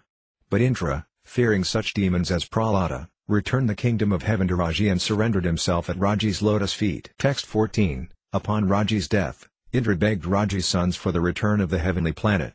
They did not return it, however, although they agreed to return Indra's shares in ritualistic ceremonies. Text 15, thereafter, Brihaspati, the spiritual master of the demigods, offered oblations in the fire so that the sons of Raji would fall from moral principles. When they fell, Lord Indra killed them easily because of their degradation. Not a single one of them remained alive. Text 16, from Kusa, the grandson of Kshatravarta, was born a son named Prati. The son of Prati was Sanjaya, and the son of Sanjaya was Jaya. From Jaya, Krita was born, and from Krita, King Haryabala. Text 17, from Haryabala came a son named Sahadev, and from Sahadev came Hina. The son of Hina was Jayasena, and the son of Jayasena was Sankirti. The son of Sankirti was the powerful and expert fighter named Jaya. These kings were the members of the Kshatravarta dynasty. Now let me describe to you the dynasty of Nausa. Library Śrīmad Bhāgavatam, Bhagavata Purana, Canto 9, Liberation Chapter 18. King Yayati regains his youth. This chapter gives the history of King Yayati, the son of Nausa. Among Yayati's 5 sons, the youngest son, Puru, accepted Yayati's invalidity. When Nausa, who had 6 sons, was cursed to become a python, his eldest son, Yati, took sannyasa, and therefore the next son, Yayati, was enthroned as king. By providence, Yayati married the daughter of Shukrakarya. Shukrakarya was a Brahmana and Yayati a Kshatriya, but Yayati married her nonetheless. Shukrakarya's daughter, named Devayani, had a girlfriend named Sarmastha, who was the daughter of Sprava. King Yayati married Sarmastha also. The history of this marriage is as follows.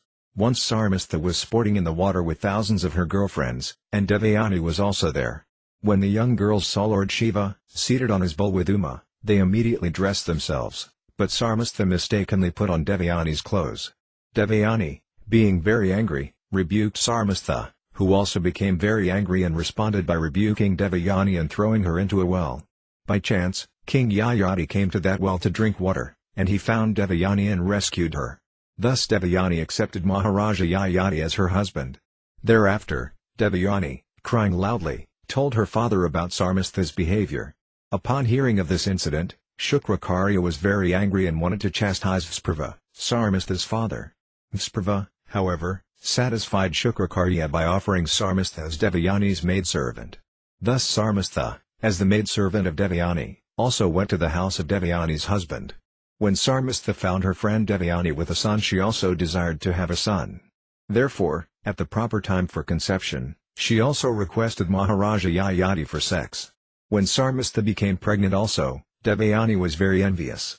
In great anger, she immediately left for her father's house and told her father everything. Shukrakarya again became angry and cursed Maharaja Yayati to become old, but when Yayati begged Shukrakarya to be merciful to him, Shukrakarya gave him the benediction that he could transfer his old age and invalidity to some young man. Yayati exchanged his old age for the youth of his youngest son, Puru, and thus he was able to enjoy with young girls. Text 1, Sukadeva Goswami said, O King Pariksit, as the embodied soul has 6 senses, King Nausa had 6 sons, named Jati, Yayati, Samyati, Ayati, Vyati, and Kriti. Text 2, when one enters the post of king or head of the government, one cannot understand the meaning of self-realization. Knowing this, Yati, the eldest son of Nausa, did not accept the power to rule, although it was offered by his father. Text 3, because Nausa, the father of Yayati, molested Indra's wife, Sasi, who then complained to Agastya and other Brahmanas, these saintly Brahmanas cursed Nausa to fall from the heavenly planets and be degraded to the status of a python. Consequently, Yayati became the king. Text 4, King Yayati had 4 younger brothers, whom he allowed to rule the 4 directions. Yayati himself married Devayani, the daughter of Shukrakarya, and Sarmastha, the daughter of Sprava, and ruled the entire earth. Text 5, Maharaja Pariksit said, Shukrakarya was a very powerful Brahmana, and Maharaja Yayati was a Kshatriya. Therefore I am curious to know how there occurred this pranaloma marriage between a Kshatriya and a Brahmana. Text 6-7, Sukadeva Goswami said, one day Sprava's daughter Sarmastha, who was innocent but angry by nature, was walking with Devayani, the daughter of Shukrakarya, and with thousands of friends, in the palace garden. The garden was full of lotuses and trees of flowers and fruits and was inhabited by sweetly singing birds and bumblebees. Text 8, when the young, lotus-eyed girls came to the bank of a reservoir of water, they wanted to enjoy by bathing. Thus they left their clothing on the bank and began sporting, throwing water on one another. Text 9, while sporting in the water, the girls suddenly saw Lord Shiva passing by, seated on the back of his bull with his wife, Parvati. Ashamed because they were naked, the girls quickly got out of the water and covered themselves with their garments. Text 10. Sarmastha unknowingly put Devayani's dress on her own body, thus angering Devayani, who then spoke as follows. Text 11. Oh, just see the activities of this servant maid Sarmastha. Disregarding all etiquette, she has put on my dress, just like a dog snatching clarified butter meant for use in a sacrifice. Texts 12 to 14. We are among the qualified Brahmanas, who are accepted as the face of the Supreme Personality of Godhead.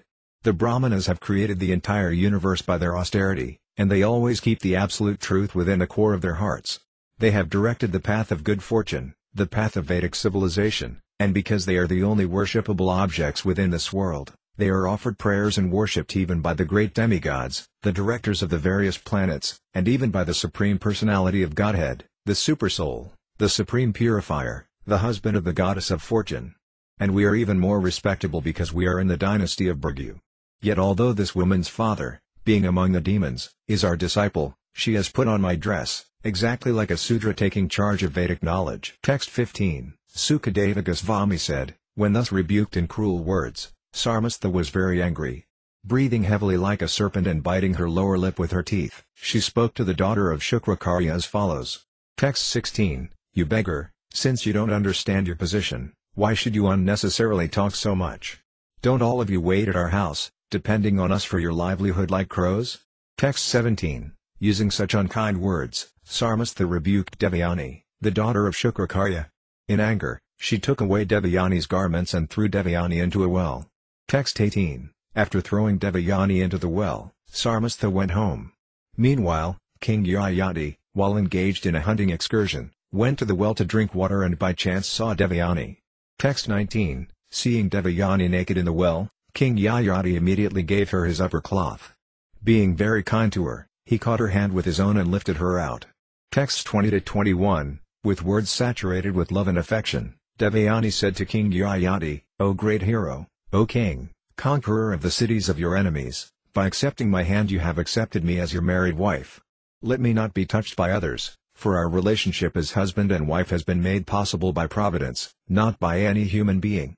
Text 22. Because of falling in the well, I met you. Indeed, this has been arranged by providence. After I cursed Kacha, the son of the learned scholar Brihaspati, he cursed me by saying that I would not have a Brahmana for a husband. Therefore, O mighty armed one, there is no possibility of my becoming the wife of a Brahmana. Text 23. Sukadeva Goswami continued, because such a marriage is not sanctioned by regular scriptures, King Yayati did not like it, but because it was arranged by providence and because he was attracted by Devayani's beauty, he accepted her request. Text 24. Thereafter, when the learned king returned to his palace, Devayani returned home crying and told her father, Shukrakarya, about all that had happened because of Sarmastha. She told how she had been thrown into the well but was saved by the king. Text 25. As Shukrakarya listened to what had happened to Devayani, his mind was very much aggrieved. Condemning the profession of priesthood and praising the profession of Vanchavriti, collecting grains from the fields, he left home with his daughter. Text 26. King Vsprava understood that Shukrakarya was coming to chastise or curse him. Consequently, before Shukrakarya came to his house, Vsprava went out and fell down in the street at the feet of his guru and satisfied him, checking his wrath. Text 27. The powerful Shukrakarya was angry for a few moments, but upon being satisfied he said to Vsprava, My dear king, kindly fulfill the desire of Devayani, for she is my daughter and in this world I cannot give her up or neglect her. Text 28. After hearing Shukrakarya's request, Vsprava agreed to fulfill Devayani's desire, and he awaited her words. Devayani then expressed her desire as follows, Whenever I marry by the order of my father, my friend Sarmastha must go with me as my maidservant, along with her friends. Text 29. Vsprava wisely thought that Shukrakarya's displeasure would bring danger and that his pleasure would bring material gain. Therefore he carried out Shukrakarya's order and served him like a slave. He gave his daughter Sarmastha to Devayani, and Sarmastha served Devayani like a slave, along with thousands of other women. Text 30. When Shukrakarya gave Devayani in marriage to Yayati, he had Sarmastha go with her, but he warned the king, My dear king, never allow this girl Sarmastha to lie with you in your bed. Text 31. O King Pariksit, upon seeing Devayani with a nice son, Sarmastha once approached King Yayati at the appropriate time for conception. In a secluded place, she requested the king, the husband of her friend Devayani, to enable her to have a son also. Text 32. When Princess Sarmastha begged King Yayati for a son, the king was certainly aware of the principles of religion, and therefore he agreed to fulfill her desire. Although he remembered the warning of Shukrakarya, he thought of this union as the desire of the Supreme, and thus he had sex with Sarmastha. Text 33. Devayani gave birth to Yadu and Turvasu, and Sarmastha gave birth to Dhru, Anu, and Puru. Text 34. When the proud Devayani understood from outside sources that Sarmastha was pregnant by her husband, she was frenzied with anger. Thus she departed for her father's house.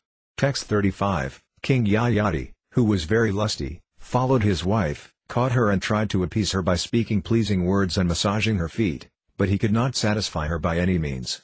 Text 36. Shukrakarya was extremely angry. "You untruthful fool, lusting after women! You have done a great wrong," he said. "I therefore curse you to be attacked and disfigured by old age and invalidity." Text 37. King Yayati said, "O learned, worshipable Brahmana, I have not yet satisfied my lusty desires with your daughter." Shukrakarya then replied, "You may exchange your old age with someone who will agree to transfer his youth to you." Text 38. When Yayati received this benediction from Shukrakarya, he requested his eldest son, "My dear son Yadu, please give me your youth in exchange for my old age and invalidity." Text 39. "My dear son, I am not yet satisfied in my sexual desires. But if you are kind to me, you can take the old age given by your maternal grandfather, and I may take your youth so that I may enjoy life for a few years more." Text 40. Yadu replied, "My dear father, you have already achieved old age, although you also were a young man. But I do not welcome your old age and invalidity, for unless one enjoys material happiness, one cannot attain renunciation." Text 41.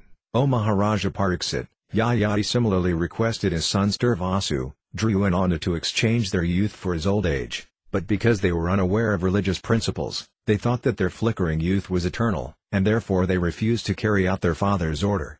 Text 42. King Yayati then requested Puru, who was younger than these three brothers but more qualified, "My dear son, do not be disobedient like your elder brothers, for that is not your duty." Text 43. Puru replied, "O your majesty, who in this world can repay his debt to his father? By the mercy of one's father, one gets the human form of life, which can enable one to become an associate of the Supreme Lord."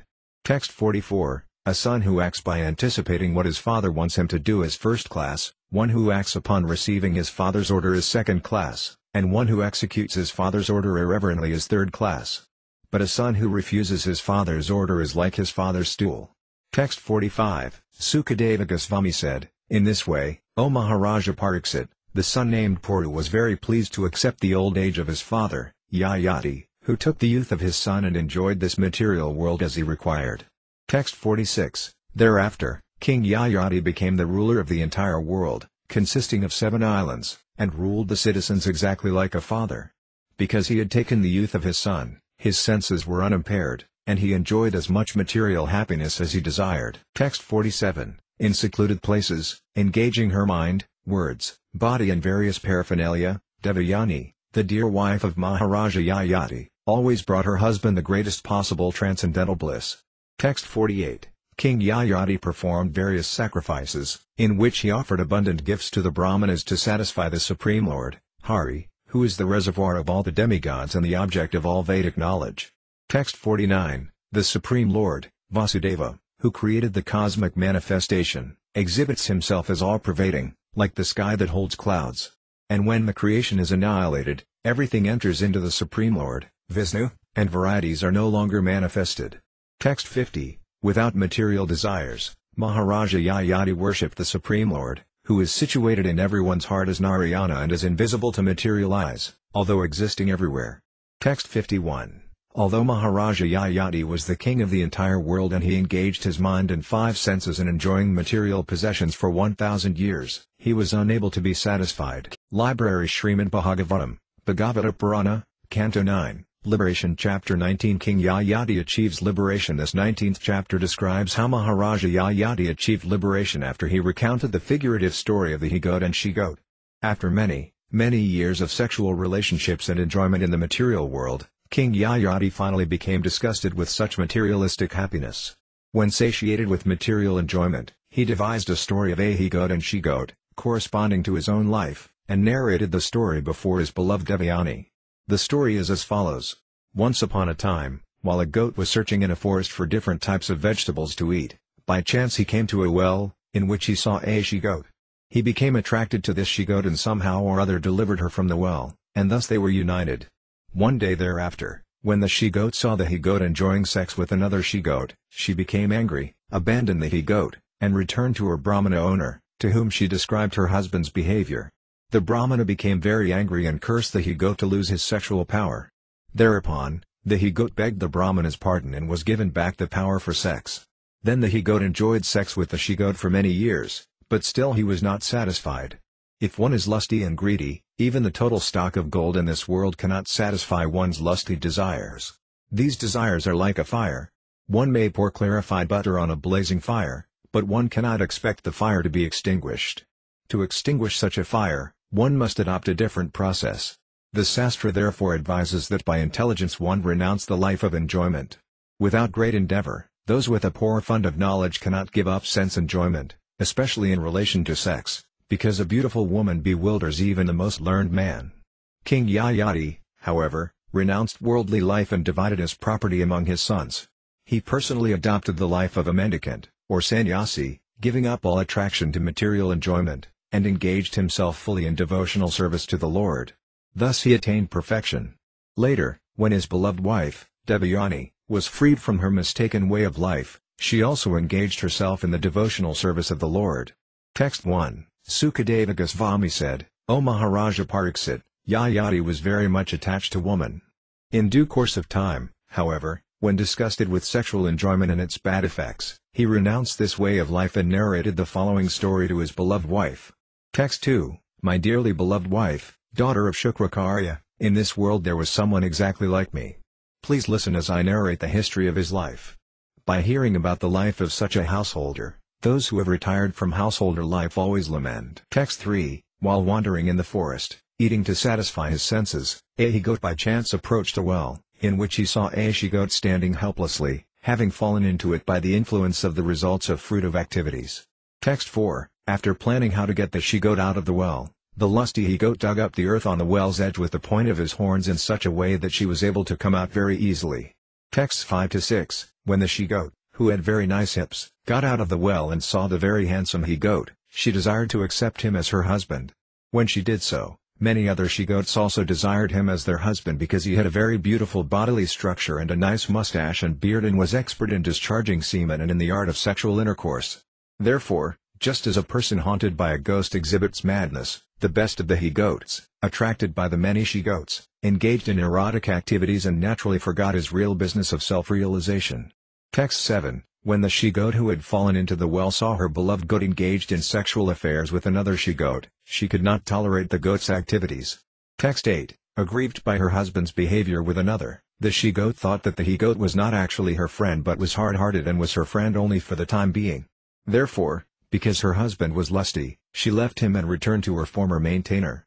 Text 9. Being very sorry, the he-goat, who was subservient to his wife, followed the she-goat on the road and tried his best to flatter her, but he could not pacify her.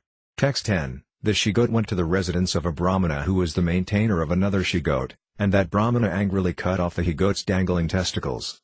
But at the he-goat's request, the Brahmana later rejoined them by the power of mystic yoga. Text 11. My dear wife, when the he-goat had his testicles restored, he enjoyed the she-goat he had gotten from the well, but although he continued to enjoy for many, many years, even now he has not been fully satisfied. Text 12. Oh my dear wife with beautiful eyebrows, I am exactly like that he-goat, for I am so poor in intelligence that I am captivated by your beauty and have forgotten the real task of self-realization. Text 13. A person who is lusty cannot satisfy his mind even if he has enough of everything in this world, including rice, barley and other food grains, gold, animals and women. Nothing can satisfy him. Text 14. As supplying butter to a fire does not diminish the fire but instead increases it more and more, the endeavor to stop lusty desires by continual enjoyment can never be successful. In fact, one must voluntarily cease from material desires. Text 15. When a man is non-envious and does not desire ill fortune for anyone, he is equipoised. For such a person, all directions appear happy. Text 16. For those who are too attached to material enjoyment, sense gratification is very difficult to give up. Even when one is an invalid because of old age, one cannot give up such desires for sense gratification. Therefore, one who actually desires happiness must give up such unsatisfied desires, which are the cause of all tribulations. Text 17. One should not allow oneself to sit on the same seat even with one's own mother, sister or daughter, for the senses are so strong that even though one is very advanced in knowledge, he may be attracted by sex. Text 18. I have spent a full 1,000 years enjoying sense gratification, yet my desire to enjoy such pleasure increases daily. Text 19. Therefore, I shall now give up all these desires and meditate upon the Supreme Personality of Godhead. Free from the dualities of mental concoction and free from false prestige, I shall wander in the forest with the animals. Text 20. One who knows that material happiness, whether good or bad, in this life or in the next, on this planet or on the heavenly planets, is temporary and useless, and that an intelligent person should not try to enjoy or even think of such things, is the knower of the self. Such a self-realized person knows quite well that material happiness is the very cause of continued material existence and forgetfulness of one's own constitutional position. Text 21. Sukadeva Goswami said, after speaking in this way to his wife, Devayani, King Yayati, who was now free from all material desires, called his youngest son, Puru, and returned Puru's youth in exchange for his own old age. Text 22. King Yayati gave the southeast to his son Dhru, the south to his son Yadu, the west to his son Turvasu, and the north to his son Anu. In this way he divided the kingdom. Text 23. Yayati enthroned his youngest son, Puru, as the emperor of the entire world and the proprietor of all its riches, and he placed all the other sons, who were older than Puru, under Puru's control. Text 24. Having enjoyed sense gratification for many, many years, O King Pariksit, Yayati was accustomed to it, but he gave it up entirely in a moment, just as a bird flies away from the nest as soon as its wings have grown. Text 25. Because King Yayati completely surrendered unto the Supreme Personality of Godhead, Vasudeva, he was freed from all contamination of the material modes of nature. Because of his self-realization, he was able to fix his mind upon the transcendence, Para Brahman, Vasudeva, and thus he ultimately achieved the position of an associate of the Lord.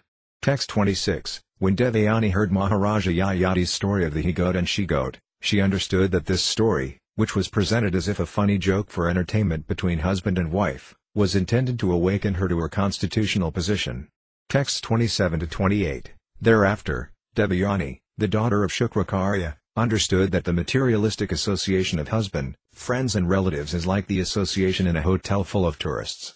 The relationships of society, friendship and love are created by the Maya of the Supreme Personality of Godhead, exactly as in a dream. By the grace of Krishna, Devayani gave up her imaginary position in the material world. Completely fixing her mind upon Krishna, she achieved liberation from the gross and subtle bodies. Text 29. O Lord Vasudeva, O Supreme Personality of Godhead, you are the creator of the entire cosmic manifestation. You live as the supersoul in everyone's heart and are smaller than the smallest, yet you are greater than the greatest and are all-pervading.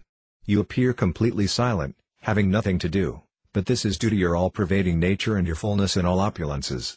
I therefore offer my respectful obeisances unto you. Library Śrīmad Bhāgavatam, Bhagavata Purana, Canto 9, Liberation Chapter 20. The Dynasty of Puru. This chapter describes the history of Puru and his descendant Dasmana. The son of Puru was Janamahaya, and his son was Prasanvan. The sons and grandsons in the line of Prasanvan, one after another, were Pravira, Manyasu, Kurapata, Sudyu, Bahugava, Samyati, Ahamyati, and Radrasva. Radrasva had 10 sons, Ratayu, Kaksayu, Standalayu, Kritayuka, Jalayu, Sanayu, Dharmayu, Satyu, Vratiyu, and Vanyu. The son of Ratayu was Rantanava, who had 3 sons, Sumati, Dhruva, and Aprataratha. The son of Aprataratha was Kanva, and Kanva's son was Medhadathi. The sons of Medhadathi, headed by Praskana, were all Brahmanas. The son of Rantanava named Sumati had a son named Ribhi, and his son was Dasmana. While hunting in the forest, Dasmana once approached the asrama of Maharshi Kanva, where he saw an extremely beautiful woman and became attracted to her. That woman was the daughter of Vaisvamitra, and her name was Shakuntala. Her mother was Manaka, who had left her in the forest, where Kanva Muni found her. Kanva Muni brought her to his asrama, where he raised and maintained her. When Shakuntala accepted Maharaja Dasmana as her husband, he married her according to the Gandharva Vidi. Shakuntala later became pregnant by her husband, who left her in the asrama of Kanva Muni and returned to his kingdom. In due course of time, Shakuntala gave birth to a Vaisnava son, but Dusmanta, having returned to the capital, forgot what had taken place. Therefore, when Shakuntala approached him with her newly born child, Maharaja Dusmanta refused to accept them as his wife and son. Later, however, after a mysterious omen, the king accepted them. After Maharaja Dusmanta's death, Bharata, the son of Shakuntala, was enthroned. He performed many great sacrifices, in which he gave great riches and charity to the Brahmanas. This chapter ends by describing the birth of Bharadvaja and how Maharaja Bharata accepted Bharadvaja as his son. Text 1. Sukadeva Goswami said, O Maharaja Pariksit, descendant of Maharaja Bharata, I shall now describe the dynasty of Puru, in which you were born, in which many saintly kings appeared, and from which many dynasties of Brahmanas began. Text 2. King Janamehaya was born of this dynasty of Puru. Janamahaya's son was Prasanvan, and his son was Pravira. Thereafter, Pravira's son was Manasyu, and from Manasyu came the son named Kurupada. Text 3. The son of Kurupada was Sudyu, and the son of Sudyu was Bahugava. Bahugava's son was Samyati. From Samyati came a son named Ahamyati, from whom Radrasva was born. Texts 4-5. Radrasva had 10 sons, named Ratayu, Kaksayu, Standalayu, Kritayuka, Jalayu, Sanatyu, Dharmayu, Satyu, Vratiyu, and Vanu. Of these 10 sons, Vanu was the youngest. As the 10 senses, which are products of the universal life, act under the control of life, these 10 sons of Radrasva acted under Radrasva's full control. All of them were born of the Apsara named Ghrtaci. Text 6. Ratayu had a son named Rantanava, who had 3 sons, named Sumati, Dhruva, and Apradaratha. Apradaratha had only 1 son, whose name was Kanva. Text 7. The son of Kanva was Medhadathi, whose sons, all Brahmanas, were headed by Praskana. The son of Rantanava named Sumati had a son named Rebhi. Maharaja Dusmanta is well known as the son of Rebhi. Text 8-9. Once when King Dusmanta went to the forest to hunt and was very much fatigued, he approached the residence of Kanva Muni. There he saw a most beautiful woman who looked exactly like the goddess of fortune and who sat there illuminating the entire asrama by her effulgence. The king was naturally attracted by her beauty, and therefore he approached her, accompanied by some of his soldiers, and spoke to her. Text 10. Seeing the beautiful woman, the king was very much enlivened, and the fatigue of his hunting excursion was relieved. He was of course very much attracted because of lusty desires, and thus he inquired from her as follows, in a joking mood. Text 11. O beautiful lotus-eyed woman, who are you? Whose daughter are you? What purpose do you have in this solitary forest? Why are you staying here? Text 12. O most beautiful one, it appears to my mind that you must be the daughter of a Kshatriya. Because I belong to the poor dynasty, my mind never endeavors to enjoy anything irreligiously. Text 13. Shakuntala said, I am the daughter of Vaisvamitra. My mother, Manaka, left me in the forest. O hero, the most powerful saint Kanva Muni knows all about this. Now let me know, how may I serve you? Text 14. O king with eyes like the petals of a lotus, kindly come sit down and accept whatever reception we can offer. We have a supply of nivara rice that you may kindly take. And if you so desire, stay here without hesitation. Text 15. King Dusmanta replied, O Shakuntala, with beautiful eyebrows, you have taken your birth in the family of the great saint Vaisvamitra, and your reception is quite worthy of your family. Aside from this, the daughters of a king generally select their own husbands.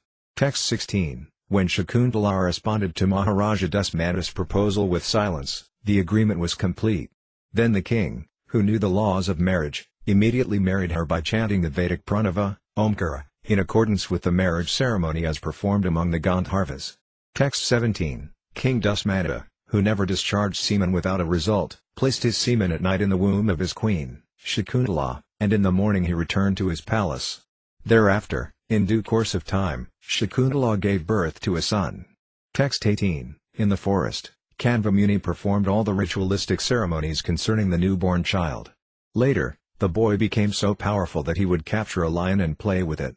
Text 19. Shakuntala, the best of beautiful women, along with her son, whose strength was insurmountable and who was a partial expansion of the Supreme Godhead, approached her husband, Dusmanta. Text 20. When the king refused to accept his wife and son, who were both irreproachable, an unembodied voice spoke from the sky as an omen and was heard by everyone present. Text 21. The voice said, O Maharaja Dusmanta, a son actually belongs to his father, whereas the mother is only a container, like the skin of a bellows. According to Vedic injunctions, the father is born as the son. Therefore, maintain your own son and do not insult Shakunala. Text 22, O King Dusmanta, he who discharges semen is the actual father, and his son saves him from the custody of Yamaraja. You are the actual procreator of this child. Indeed, Shakuntala is speaking the truth. Text 23, Sukadeva Goswami said, when Maharaja Dusmanta passed away from this earth, his son became the emperor of the world, the proprietor of the 7 islands. He is referred to as a partial representation of the Supreme Personality of Godhead in this world. Texts 24-26, Maharaja Bharata, the son of Dusmanta, had the mark of Lord Krishna's disc on the palm of his right hand, and he had the mark of a lotus whorl on the soles of his feet. By worshipping the Supreme Personality of Godhead with a grand ritualistic ceremony, he became the emperor and master of the entire world. Then, under the priesthood of Mamatya, Bhrigu Muni, he performed 55 horse sacrifices on the bank of the Ganges, beginning from its mouth and ending at its source, and 78 horse sacrifices on the bank of the Yamuna, beginning from the confluence at Prayag and ending at the source. He established the sacrificial fire on an excellent site, and he distributed great wealth to the Brahmanas. Indeed, he distributed so many cows that each of thousands of Brahmanas had 1 badva, 13,084, as his share. Text 27, Bharata, the son of Maharaja Dusmanta, bound 3,300 horses for those sacrifices, and thus he astonished all other kings. He surpassed even the opulence of the demigods, for he achieved the supreme spiritual master, Hari. Text 28, when Maharaja Bharata performed a sacrifice known as Masnara, or a sacrifice in the place known as Masnara, he gave in charity 14 lakhs of excellent elephants with white tusks and black bodies, completely covered with golden ornaments. Text 29, as one cannot approach the heavenly planets simply by the strength of his arms, for who can touch the heavenly planets with his hands? One cannot imitate the wonderful activities of Maharaja Bharata. No one could perform such activities in the past, nor will anyone be able to do so in the future. Text 30, when Maharaja Bharata was on tour, he defeated or killed all the Kiratas, Hunas, Yavanas, Pandras, Kankas, Kasas, Sakas and the kings who were opposed to the Vedic principles of Brahminical culture. Text 31, formerly, after conquering the demigods, all the demons had taken shelter in the lower planetary system known as Rasatala and had brought all the wives and daughters of the demigods there also. Maharaja Bharata, however, rescued all those women, along with their associates, from the clutches of the demons, and he returned them to the demigods. Text 32, Maharaja Bharata provided all necessities for his subjects, both on this earth and in the heavenly planets, for 27,000 years. He circulated his orders and distributed his soldiers in all directions. Text 33, as the ruler of the entire universe, Emperor Bharata had the opulences of a great kingdom and unconquerable soldiers. His sons and family had seemed to him to be his entire life. But finally he thought of all this as an impediment to spiritual advancement, and therefore he ceased from enjoying it. Text 34, O King Pariksit, Maharaja Bharata had 3 pleasing wives, who were daughters of the king of Vidarbha. When all 3 of them bore children who did not resemble the king, these wives thought that he would consider them unfaithful queens and reject them, and therefore they killed their own sons. Text 35, the king, his attempt for progeny frustrated in this way, performed a sacrifice named Marutstoma to get a son. The demigods known as the Maruts, being fully satisfied with him, then presented him a son named Bharadvaja. Text 36, when the demigod named Brihaspati was attracted by his brother's wife, Mamata, who at that time was pregnant, he desired to have sexual relations with her. The son within her womb forbade this, but Brihaspati cursed him and forcibly discharged semen into the womb of Mamata. Text 37, Mamata very much feared being forsaken by her husband for giving birth to an illegitimate son, and therefore she considered giving up the child. But then the demigod solved the problem by enunciating a name for the child. Text 38, Brihaspati said to Mamata, "You foolish woman, although this child was born from the wife of one man through the semen discharged by another, you should maintain him." Upon hearing this, Mamata replied, "O Brihaspati, you maintain him." After speaking in this way, Brihaspati and Mamata both left. Thus the child was known as Bharadvaja. Text 39, although encouraged by the demigods to maintain the child, Mamata considered him useless because of his illicit birth, and therefore she left him.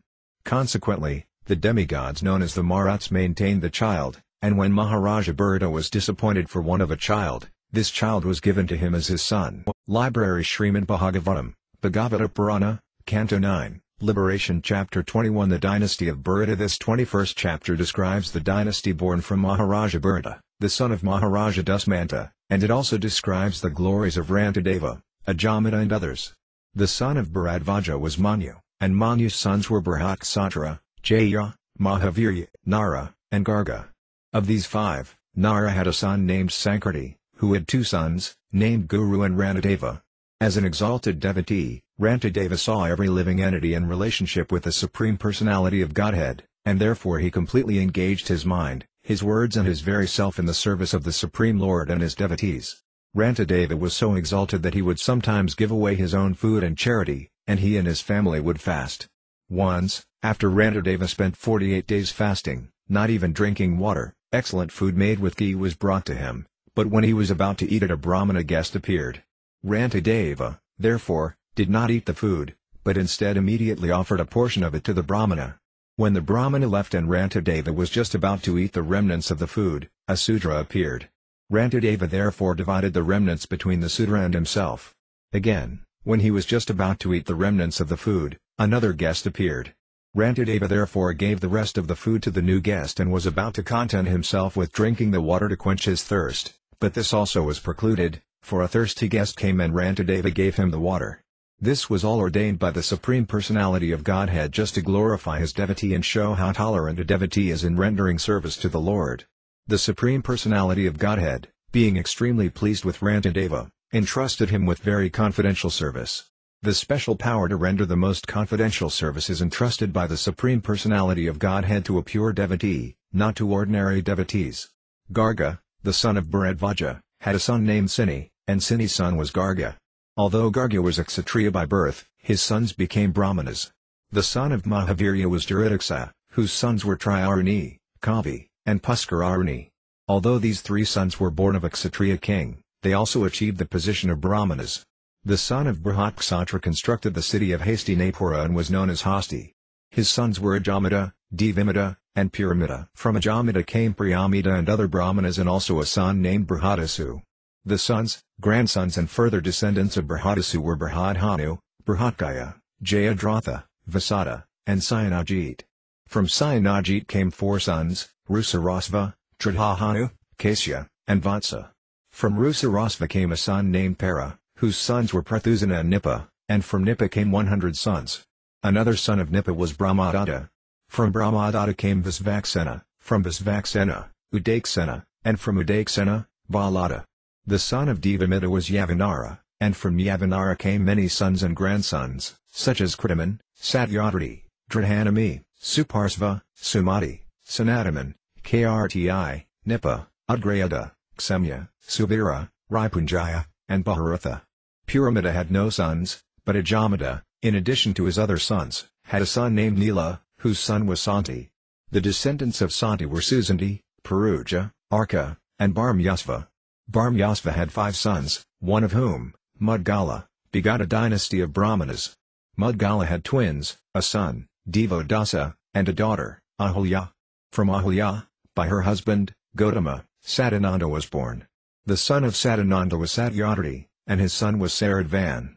Saradvan's son was known as Karpa, and Saradvan's daughter, known as Krpi, became the wife of Dronakarya.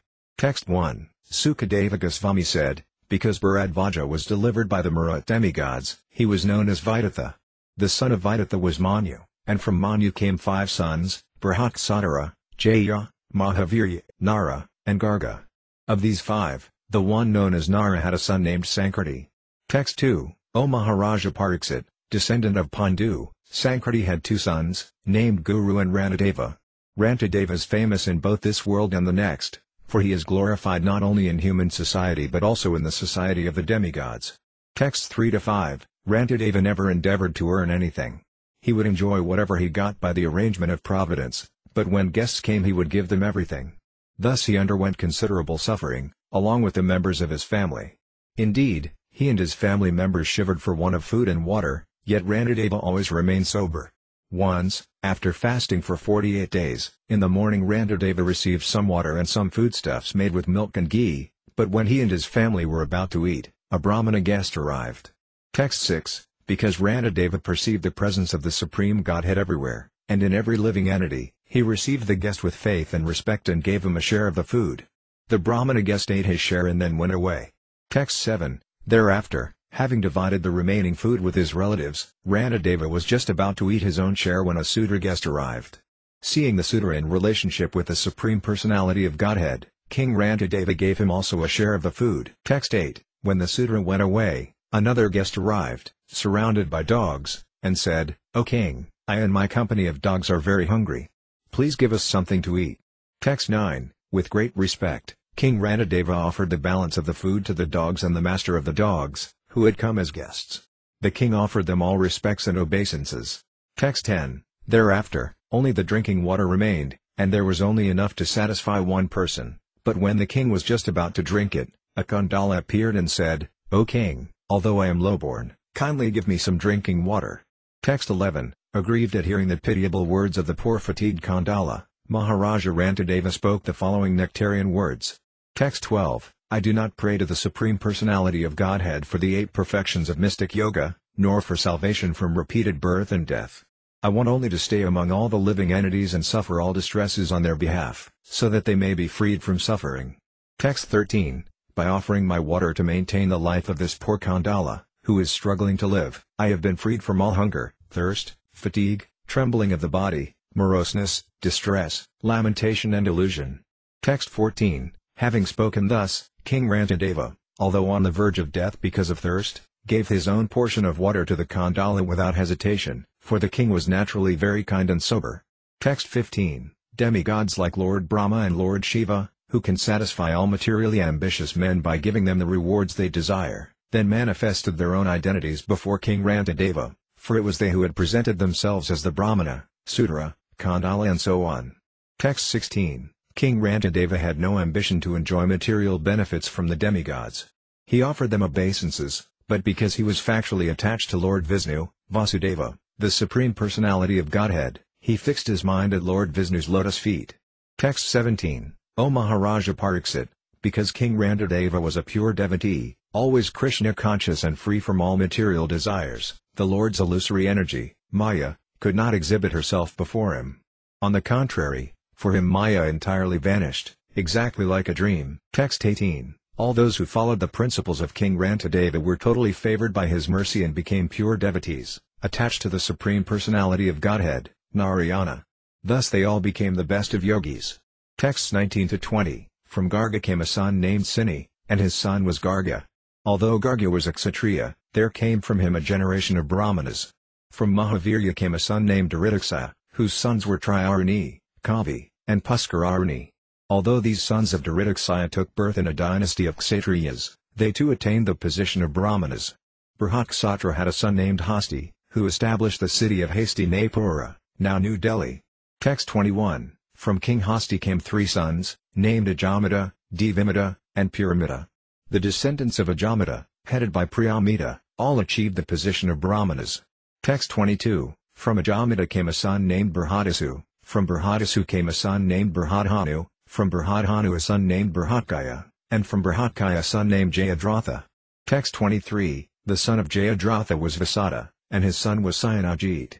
The sons of Sayanajit were Rusarasva, Tridhahanu, Kasya, and Vatsa. Text 24. The son of Rusarasva was Para, and the sons of Para were Prathusana and Nipa. Nipa had 100 sons.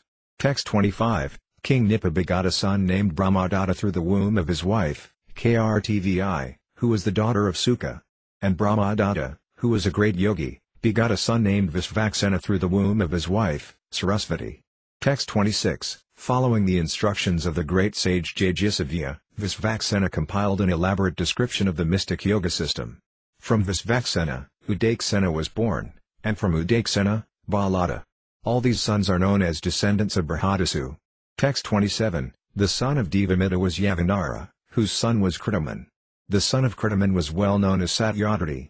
From Satyadriti came a son named Dridhanami, who became the father of Suparsva. Texts 28-29. From Suparsva came a son named Sumati, from Sumati came Sanataman, and from Sanataman came Krti, who achieved mystic power from Brahma and taught 6 Samhitas of the precise Sama verses of the Samaveda.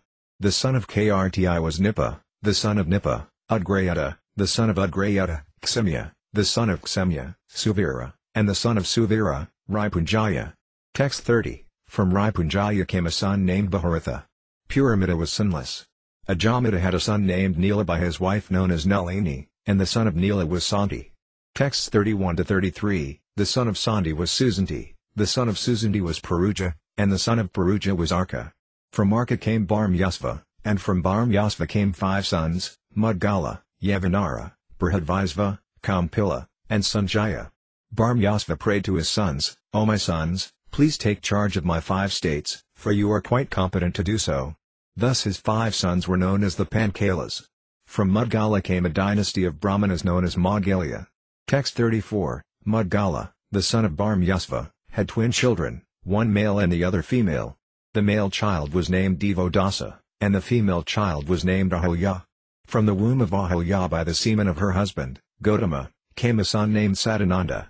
Text 35, the son of Satananda was Satyadriti, who was expert in archery, and the son of Satyadriti was Saradvan. When Saradvan met Urvasi, he discharged semen, which fell on a clump of sara grass. From this semen were born 2 all-auspicious babies, one male and the other female. Text 36, while Maharaja Santanu was on a hunting excursion, he saw the male and female children lying in the forest, and out of compassion he took them home. Consequently, the male child was known as Karpa, and the female child was named Krpi. Krpi later became the wife of Dronakarya. Library Śrīmad Bhāgavatam, Bhagavata Purana, Canto 9, Liberation Chapter 22. The descendants of Ajamita. This chapter describes the descendants of Devodasa. It also describes Jarasandha, who belonged to the Raksa dynasty, as well as Duryodhana, Arjuna and others. The son of Devodasa was Maitreyu, who had 4 sons, one after another, Sayavana, Sudasa, Sahadeva, and Samaka. Samaka had 100 sons, of whom the youngest was Prasada, from whom Drupada was born. Drupada's daughter was Draupadi, and his sons were headed by Drishtadyumna. Drishtadyumna's son was Drishtakatu. Another son of Ajamita was named Raksa. From Raksa came a son named Samvarana, and from Samvarana came Kuru, the king of Kuru etc. Kuru had 4 sons, Pariksi, Sudhanu, Janu, and Nisada. Among the descendants in the dynasty from Sudhanu were Suhotra, Sayavana, Krti, and Uparakara Vasu. The sons of Uparakara Vasu, including Brihadratha, Kusamba, Matsya, Pratyugra, and Setapa, became kings of the Saty state. In the dynasty from Brihadratha came Kusagra, Rizabha, Satyahita, Puspavan, and Jahu, and from Brihadratha through the womb of another wife came Jarasandha, who was followed by Sahadev, Samape, and Zritasrava. Pariksi, the son of Kuru, had no sons. Among the descendants of Janu were Saritha, Vijayaratha, Sarvabhauma, Jayasena, Radhika, Atayu, Akardana, Devatithi, Raksa, Dilapa, and Pratapa. The sons of Pratapa were Devapi, Santanu, and Balika. When Devapi retired to the forest, his younger brother Santanu became the king. Although Santanu, being younger, was not eligible to occupy the throne, he disregarded his elder brother. Consequently, there was no rainfall for 12 years. Following the advice of the Brahmanas, Santanu was ready to return the kingdom to Devapi, but by the intrigue of Santanu's minister, Devapi became unfit to be king. Therefore Santanu resumed charge of the kingdom, and rain fell properly during his regime. By mystic power, Devapi still lives in the village known as Kalapa Grama.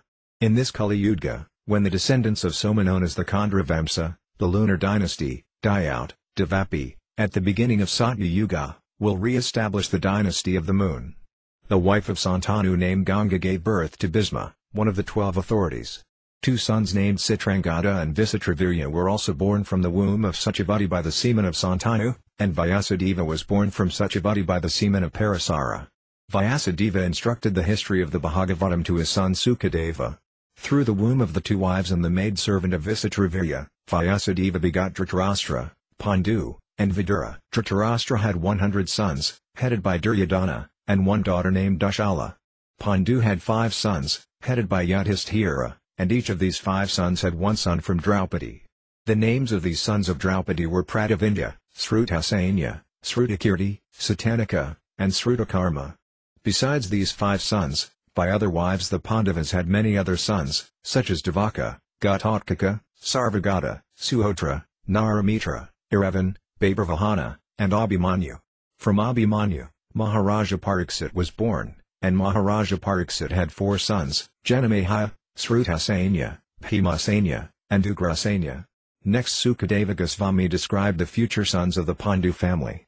From Janamaya, he said, would come a son named Satanika, and following in the dynasty would be Sahasranika, Asvamedhaja, Asimakursna, Namakakra, Citraratha, Susaratha, Vristaman, Susana, Sunita, Narsiaksu, Sukanala, Pariplava, Sunaya, Madhavi, Npanjaya, Durva, Timi, Brihadratha, Sudasa, Satanika, Durdamana, Mahinara, Dhanapani, Nimi, and Samaka.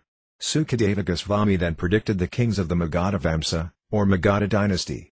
Sahadev, the son of Jarasandha, would beget Marjari, and from him would come Ritasrava. Subsequently taking birth in the dynasty will be Udayu, Naramitra, Sunaksatara, Brihatsena, Karmajit, Sutanjaya, Vipra, Suchi, Ksima, Suvrata, Dharmasutra, Sama, Dayumatsena, Sumati, Subala, Sunita, Satyajit, Vaisvajit, and Ripunjaya.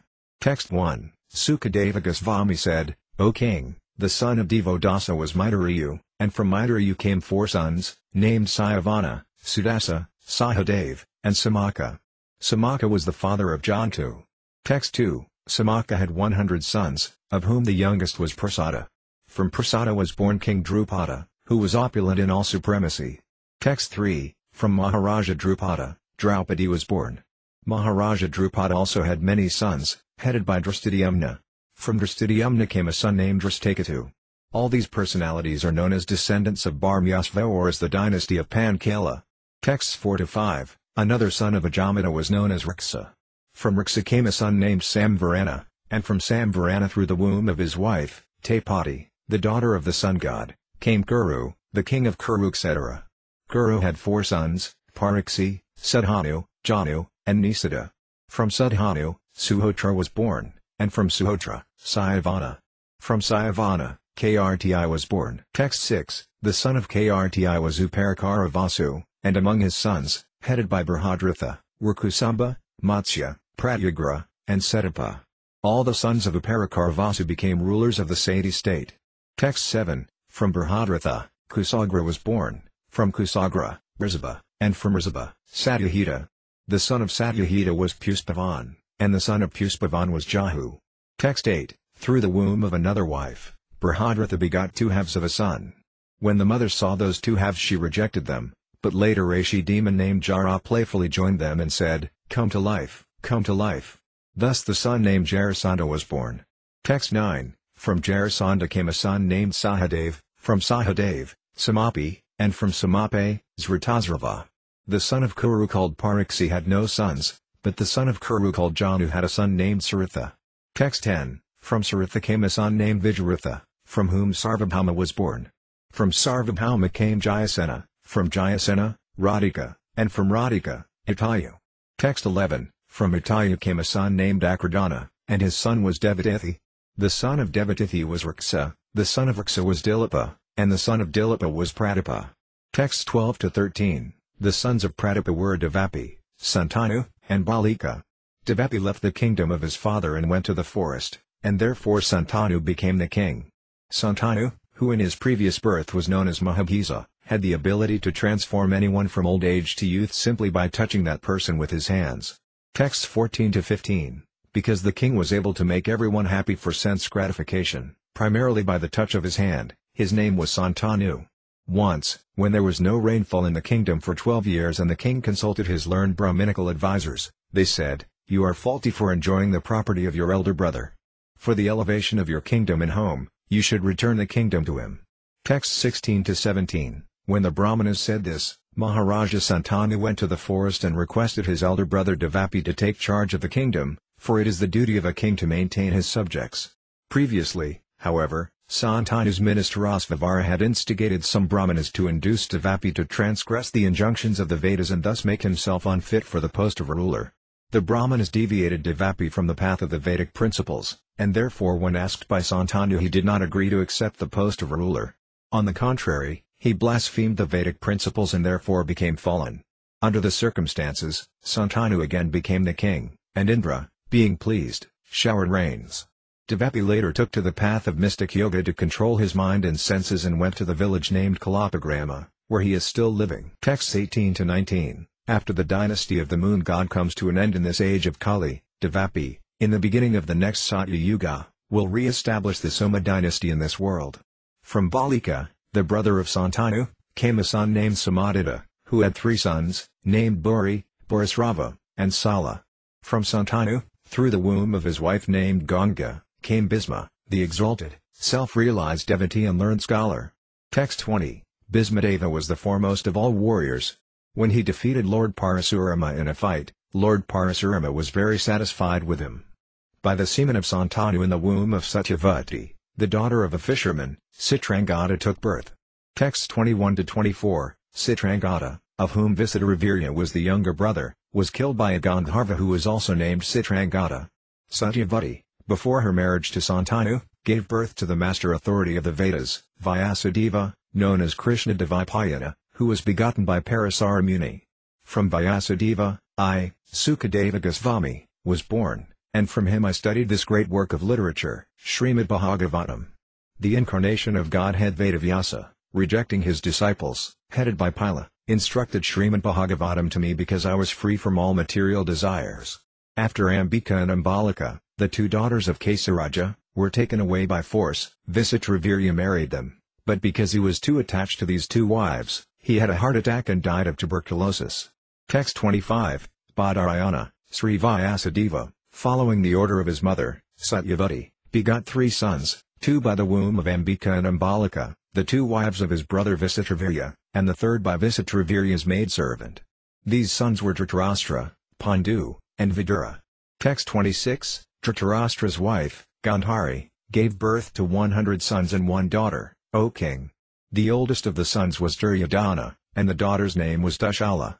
Texts 27-28. Pandu was restrained from sexual life because of having been cursed by a sage, and therefore his 3 sons Yudhishthira, Bhima and Arjuna were begotten through the womb of his wife, Kunti, by Dharmaraja, by the demigod controlling the wind, and by the demigod controlling the rain. Pandu's 2nd wife, Madri, gave birth to Nakula and Sahadev, who were begotten by the 2 Asvini Kumaras. The 5 brothers, headed by Yudhishthira, begot 5 sons through the womb of Draupadi. These 5 sons were your uncles. Text 29. From Yudhishthira came a son named Pratavindya, from Bhima a son named Srutasanya, from Arjuna a son named Srutakirti, and from Nakula a son named Satanika. Texts 30-31. O king, the son of Sahadev was Srutakarma. Furthermore, Yudhishthira and his brothers begot other sons and other wives. Yudhishthira begot a son named Devaka through the womb of Pauravi, and Bhimasena begot a son named Ghatotkaca through his wife Hidamba and a son named Sarvagata through his wife Kali. Similarly, Sahadev had a son named Suhotra through his wife named Vijaya, who was the daughter of the king of the mountains. Text 32. Nakula begot a son named Naramitra through his wife named Karanumati. Similarly, Arjuna begot a son named Aravan through his wife known as Ulyapai, the daughter of the Nagas, and a son named Babravahana by the womb of the princess of Manipura. Babravahana became the adopted son of the king of Manipura. Text 33. My dear King Pariksit, your father, Abhimanyu, was born from the womb of Subhadra as the son of Arjuna.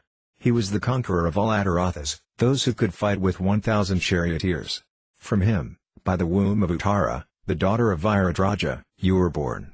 Text 34. After the Kuru dynasty was annihilated in the battle of Kurukshetra, you also were about to be destroyed by the Brahmastra atomic weapon released by the son of Dronakarya, but by the mercy of the Supreme Personality of Godhead, Krishna, you were saved from death.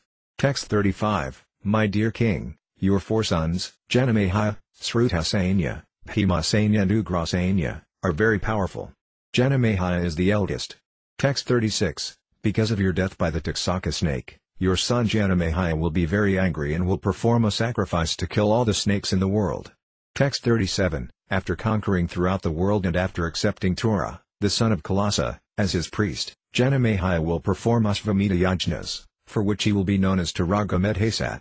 Text 38. The son of Janamaya known as Satanika will learn from Yajnavalkya the 3 Vedas and the art of performing ritualistic ceremonies. He will also learn the military art from Karpakarya and the transcendental science from the sage Saunaka. Text 39. The son of Satanika will be Sahasranika, and from him will come the son named Ashvamedhaja. From Ashvamedhaja will come Asimakursna, and his son will be Namakakara. Text 40. When the town of Hastinapura, New Delhi, is inundated by the river, Namakakara will live in the place known as Kausambi. His son will be celebrated as Citraratha, and the son of Citraratha will be Susaratha. Text 41. From Susaratha will come the son named Vristaman, and his son, Susana, will be the emperor of the entire world. The son of Susana will be Sunita, his son will be Narsiaksu, and from Narsiaksu will come a son named Sukanala. Text 42. The son of Sukanala will be Paritlava, and his son will be Sunaya. From Sunaya will come a son named Midavi, from Midavi, Panjaya, from Panjaya, Durva, and from Durva, Timi. Text 43. From Timi will come Brihadratha, from Brihadratha, Sudasa, and from Sudasa, Satanika. From Satanika will come Durdamana, and from him will come a son named Mahinara. Texts 44-45. The son of Mahinara will be Dandapani, and his son will be Nimi, from whom King Samaka will be born.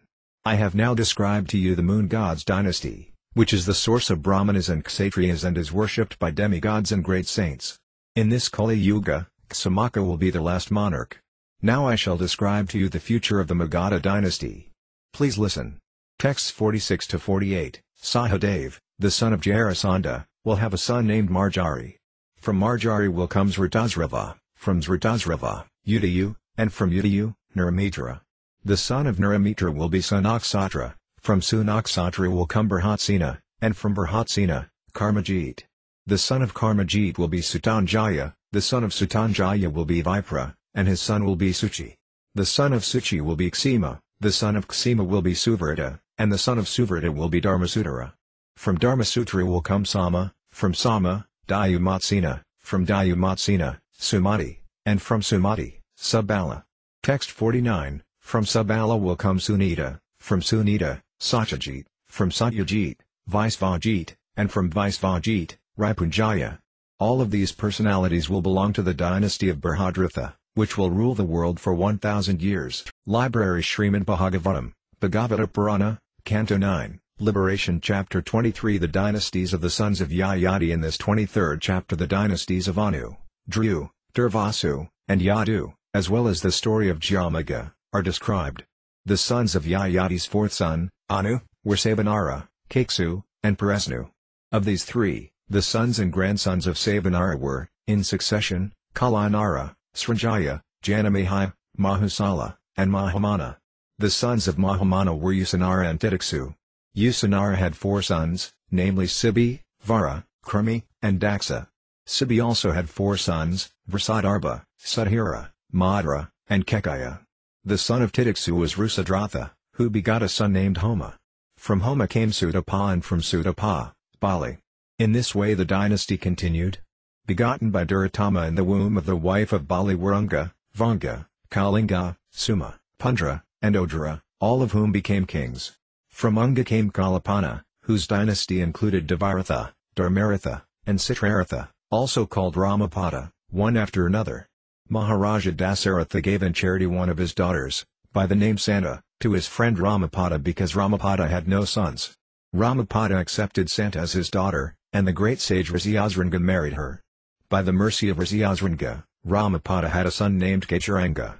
The son of Kacharanga was Prithalaksa, who had three sons, Brihadratha, Brihadkarma, and Brihadbhanu. From Brihadratha came a son named Brihadmana, whose sons and grandsons in succession were Jayadratha, Vijaya, Dhriti, Dhritavrata, Satkarma, and Adhiratha. Adhiratha accepted the son rejected by Kunti, namely Karna, and Karna's son was Rasasanya.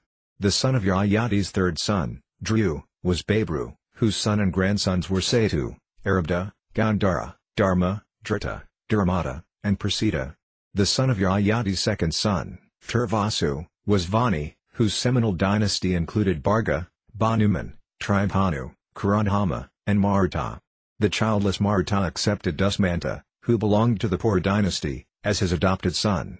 Maharaja Dusmanta was anxious to have his kingdom returned, and so he went back to the Pur Vamsa. Of the four sons of Yadu, Sahasrayit was the eldest. The son of Sahasrayit was named Satyajit. He had three sons, of whom one was Hihaya.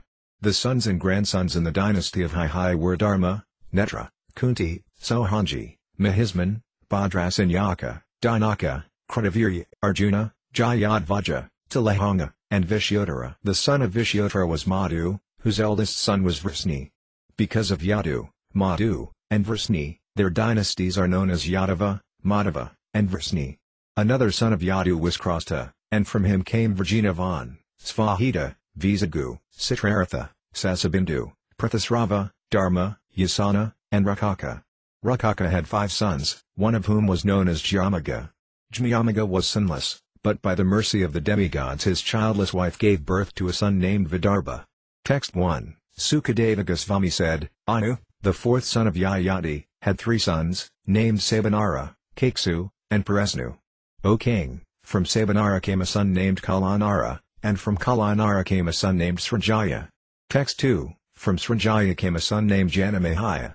From Janamahaya came Mahusala, from Mahusala, Mahamana, and from Mahamana 2 sons, named Usanara and Titiksu. Texts 3-4, the 4 sons of Usanara were Sibi, Vara, Krami, and Daksa, and from Sibi again came 4 sons, named Vrasadarbha, Sudhira, Madra and Atmatattvavitkekaya. The son of Titiksu was Rusadratha. From Rusadratha came Homa, from Homa, Sudapa, and from Sudapa, Bali. Text 5, by the semen of Duratama and the wife of Bali, the emperor of the world, 6 sons took birth, namely Unga, Vanga, Kalinga, Suma, Pundra, and Rudra. Text 6, these 6 sons, headed by Unga, later became kings of 6 states in the eastern side of India. These states were known according to the names of their respective kings. From Unga came a son named Kalapana, and from Kalapana came Devaratha. Texts 7-10, from Devaratha came a son named Dharmaratha, and his son was Citraratha, who was celebrated as Ramapada.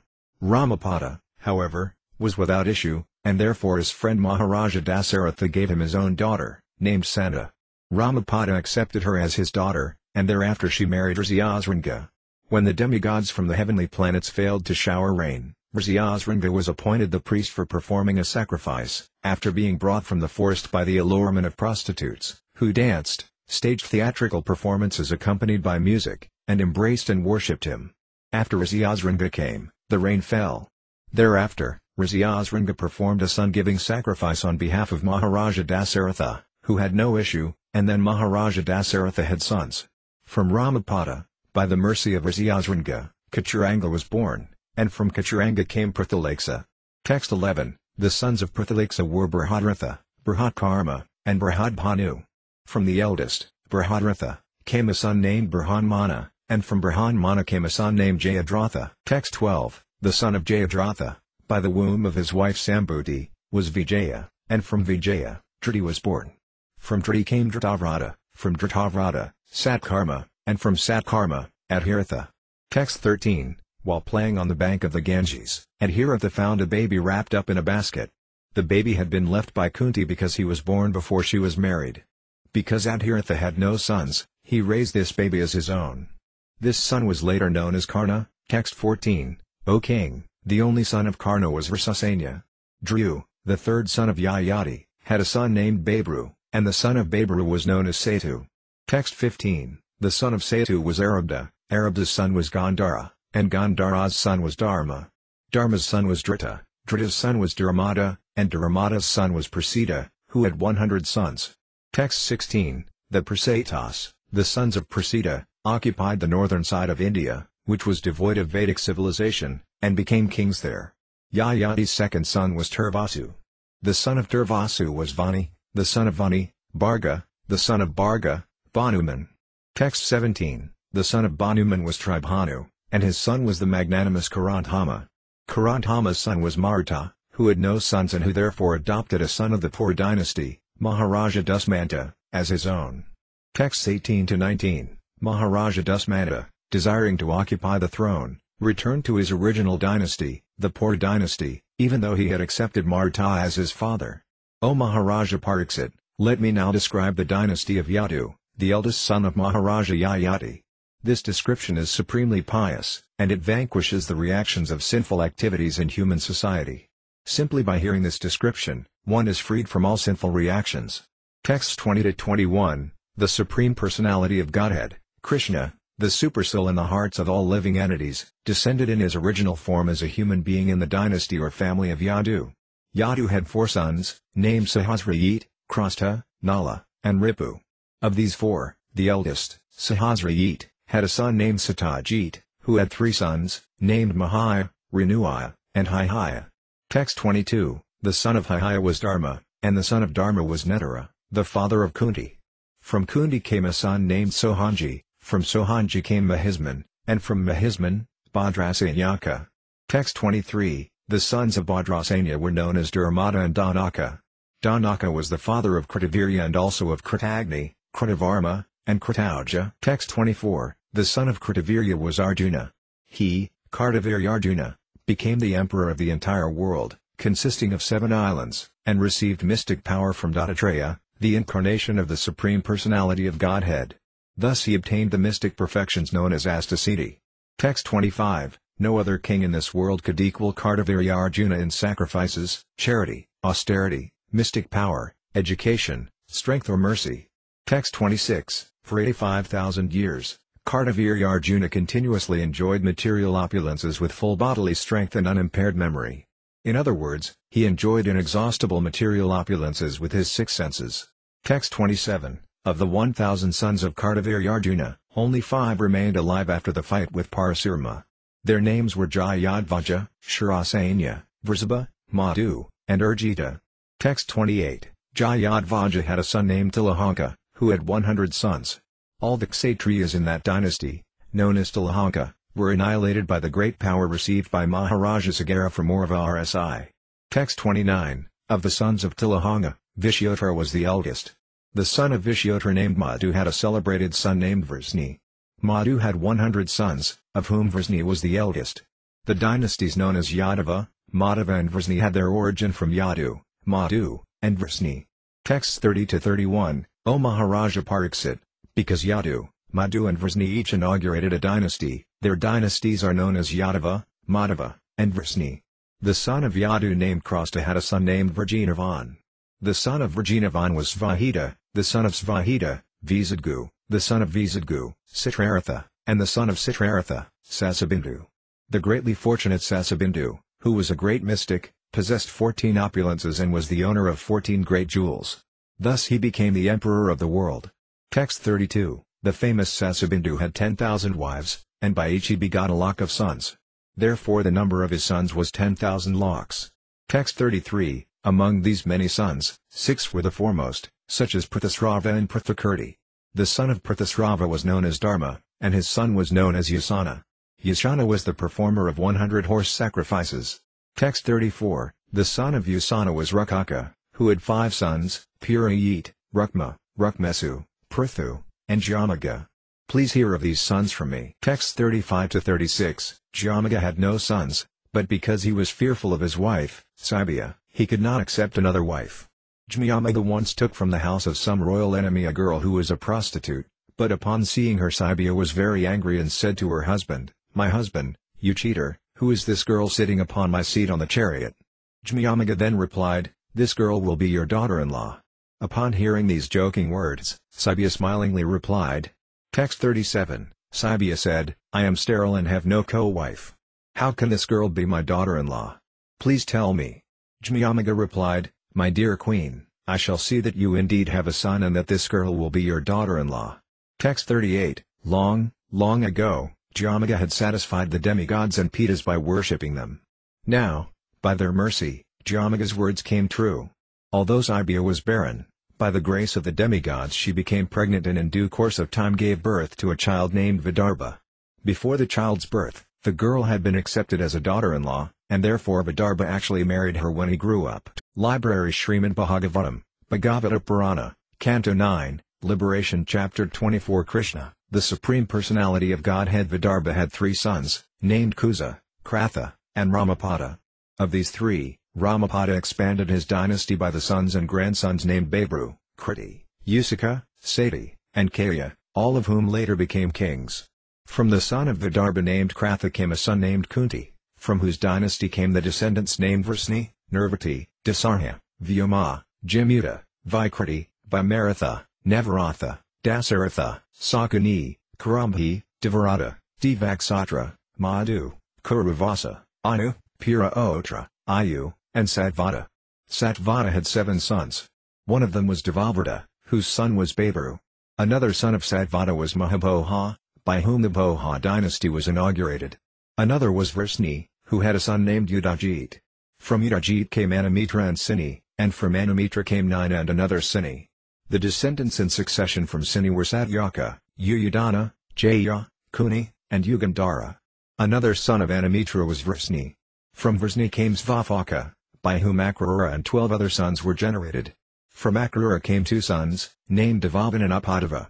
The son of Andaka named Kukura was the origin of the descendants known as Vani, Valoma, Kapa Aroma, Anu, Andaka, Dundubi, Avidyota, Panarvasu, and Ahuka.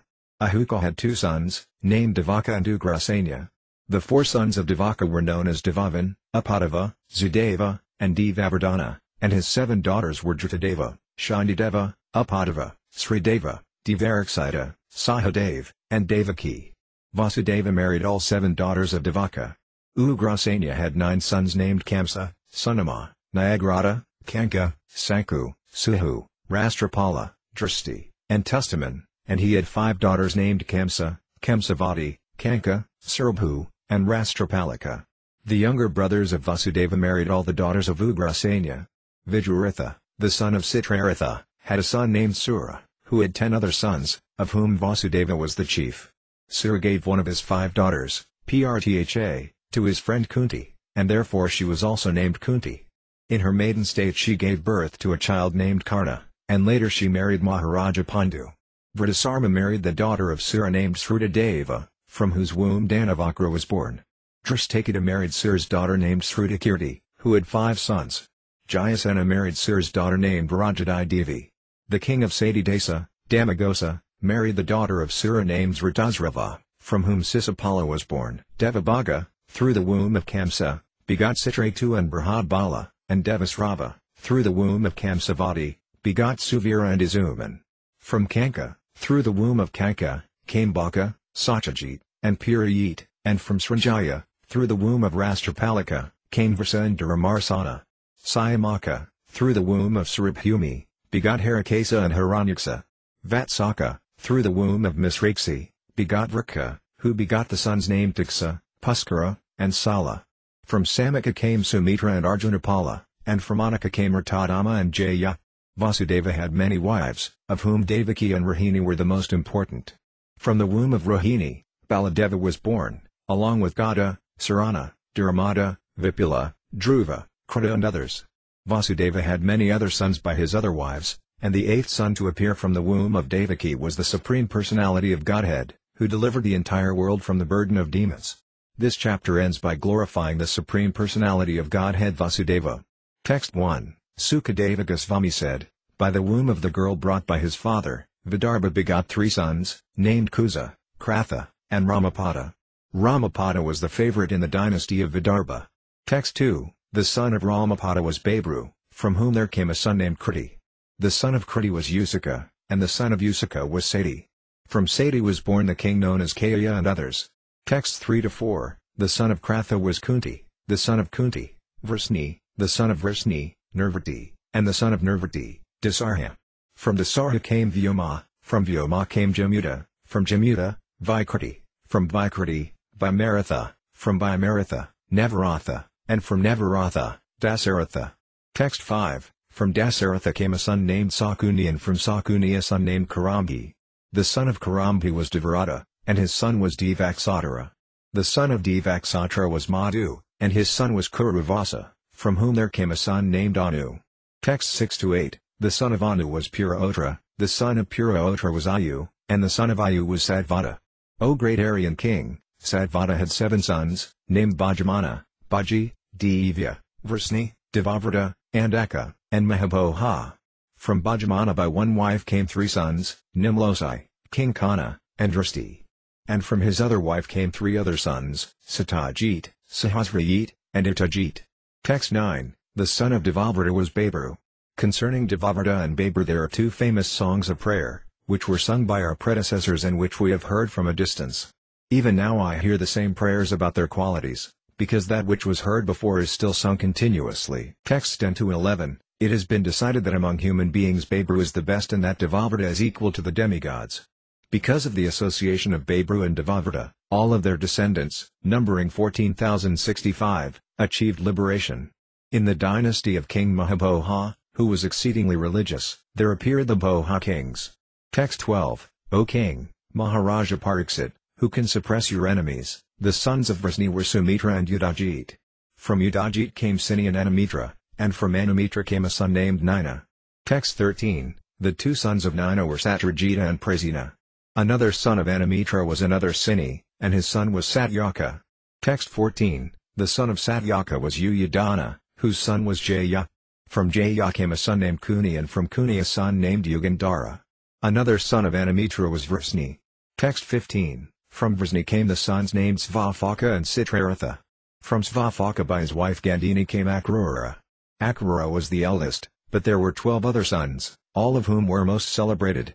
Text 16-18, the names of these 12 were Asanga, Saramiya, Mrjura, Mrjuvit, Giri, Dharmarta, Sakarma, Kshatrapiksa, Aramardana, Satruna, Gandhamata, and Pratabahu.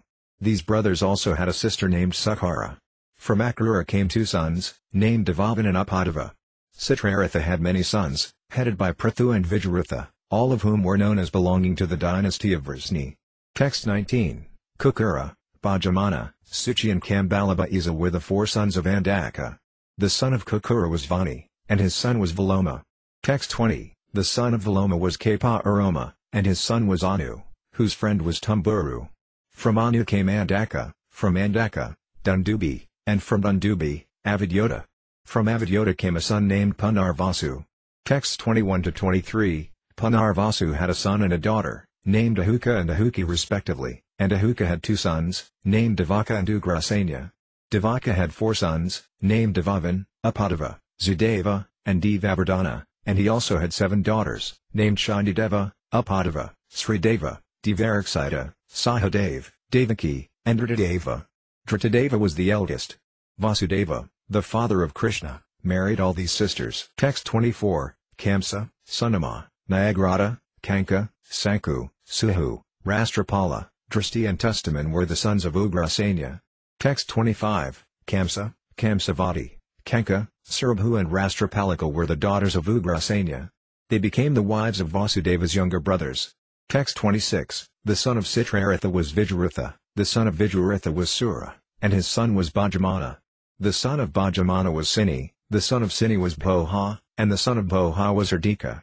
Text 27, the 3 sons of Hardika were Devamita, Satadanu, and Kritavarma. The son of Devamita was Sura, whose wife was named Marissa. Texts 28-31, through Marissa, King Sura begot Vasudeva, Devabhaga, Devasrava, Anaka, Srinjaya, Syamaka, Kanka, Samaka, Vatsaka, and Vrika. These 10 sons were spotlessly pious personalities. When Vasudeva was born, the demigods from the heavenly kingdom sounded kettle drums. Therefore Vasudeva, who provided the proper place for the appearance of the Supreme Personality of Godhead, Krishna, was also known as Anakadandubi. The 5 daughters of King Sura, named Prtha, Srutadeva, Srutakirti, Zrutasrava, and Rajadai Devi, were Vasudeva's sisters. Sura gave Prtha to his friend Kunti, who had no issue, and therefore another name of Prtha was Kunti. Text 32, once when Durvasa was a guest at the house of Prtha's father, Kunti, Prtha satisfied Durvasa by rendering service. Therefore she received a mystic power by which she could call any demigod. To examine the potency of this mystic power, the pious Kunti immediately called for the sun god. Text 33, as soon as Kunti called for the demigod of the sun, he immediately appeared before her, and she was very much surprised. She told the sun god, I was simply examining the effectiveness of this mystic power. I am sorry I have called you unnecessarily. Please return and excuse me. Text 34, the sun god said, Ah beautiful Prtha, your meeting with the demigods cannot be fruitless. Therefore, let me place my seed in your womb so that you may bear a son. I shall arrange to keep your virginity intact, since you are still an unmarried girl. Text 35, after saying this, the sun god discharged his semen into the womb of Prtha and then returned to the celestial kingdom. Immediately thereafter, from Kunti a child was born, who was like a second sun god. Text 36. Because Kunti feared people's criticisms, with great difficulty she had to give up her affection for her child. Unwillingly, she packed the child in a basket and let it float down the waters of the river. O Maharaja Pariksit, your great-grandfather the pious and chivalrous King Pandu later married Kunti.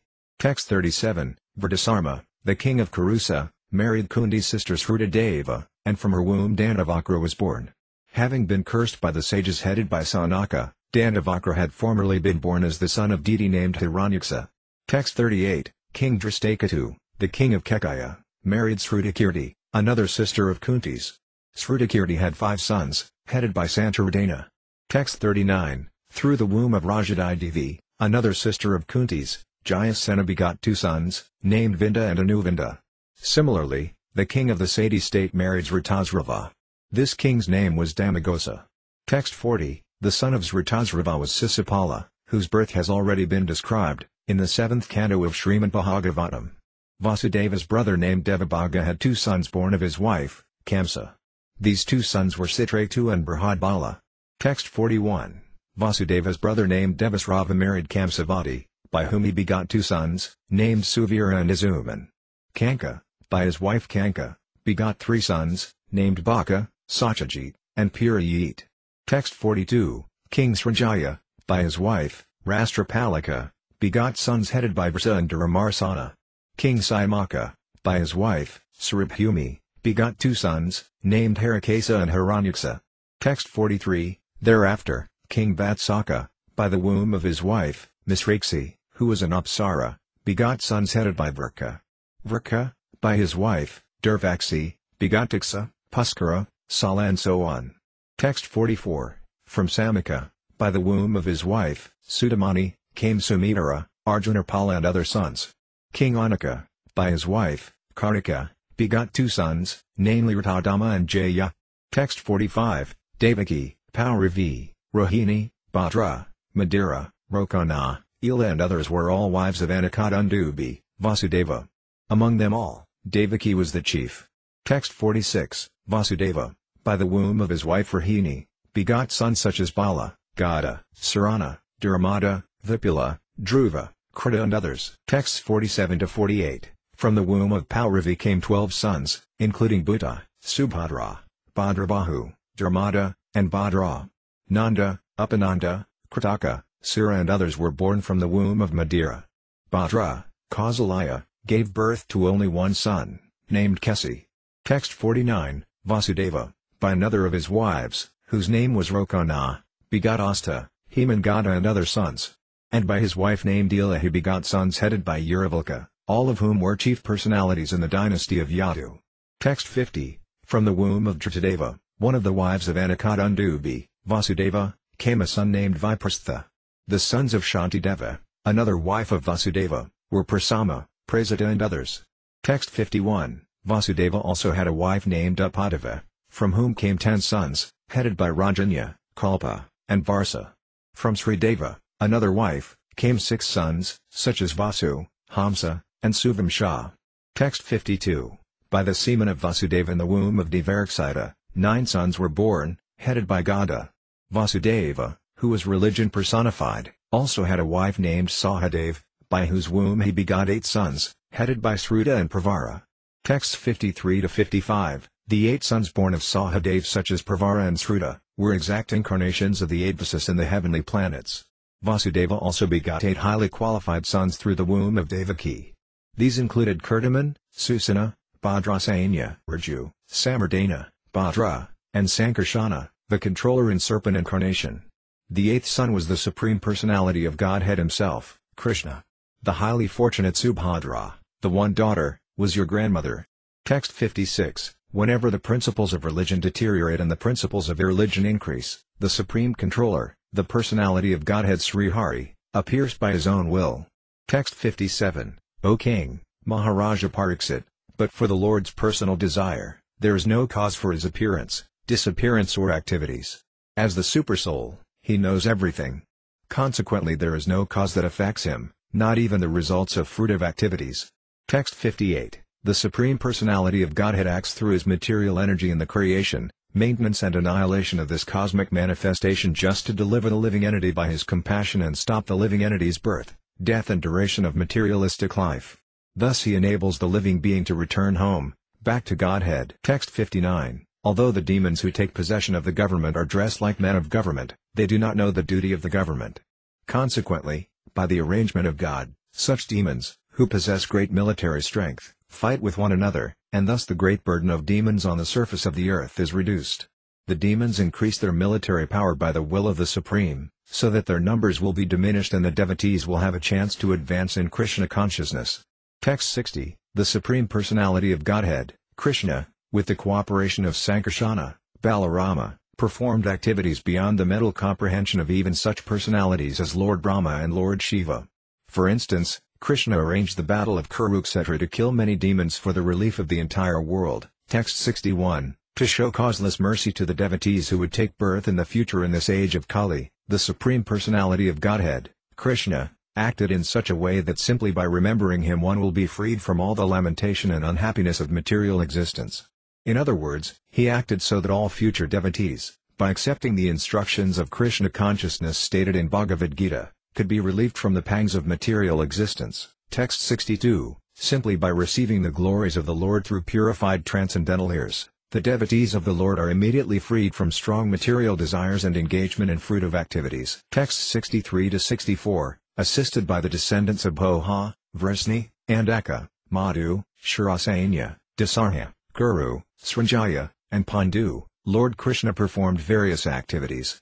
By his pleasing smiles, his affectionate behavior, his instructions and his uncommon pastimes like raising Govardhana hill, the Lord, appearing in his transcendental body, pleased all of human society. Text 65. Krishna's face is decorated with ornaments, such as earrings resembling sharks. His ears are beautiful, his cheeks brilliant, and his smiling attractive to everyone. Whoever sees Lord Krishna sees a festival. His face and body are fully satisfying for everyone to see, but the devotees are angry at the Creator for the disturbance caused by the momentary blinking of their eyes.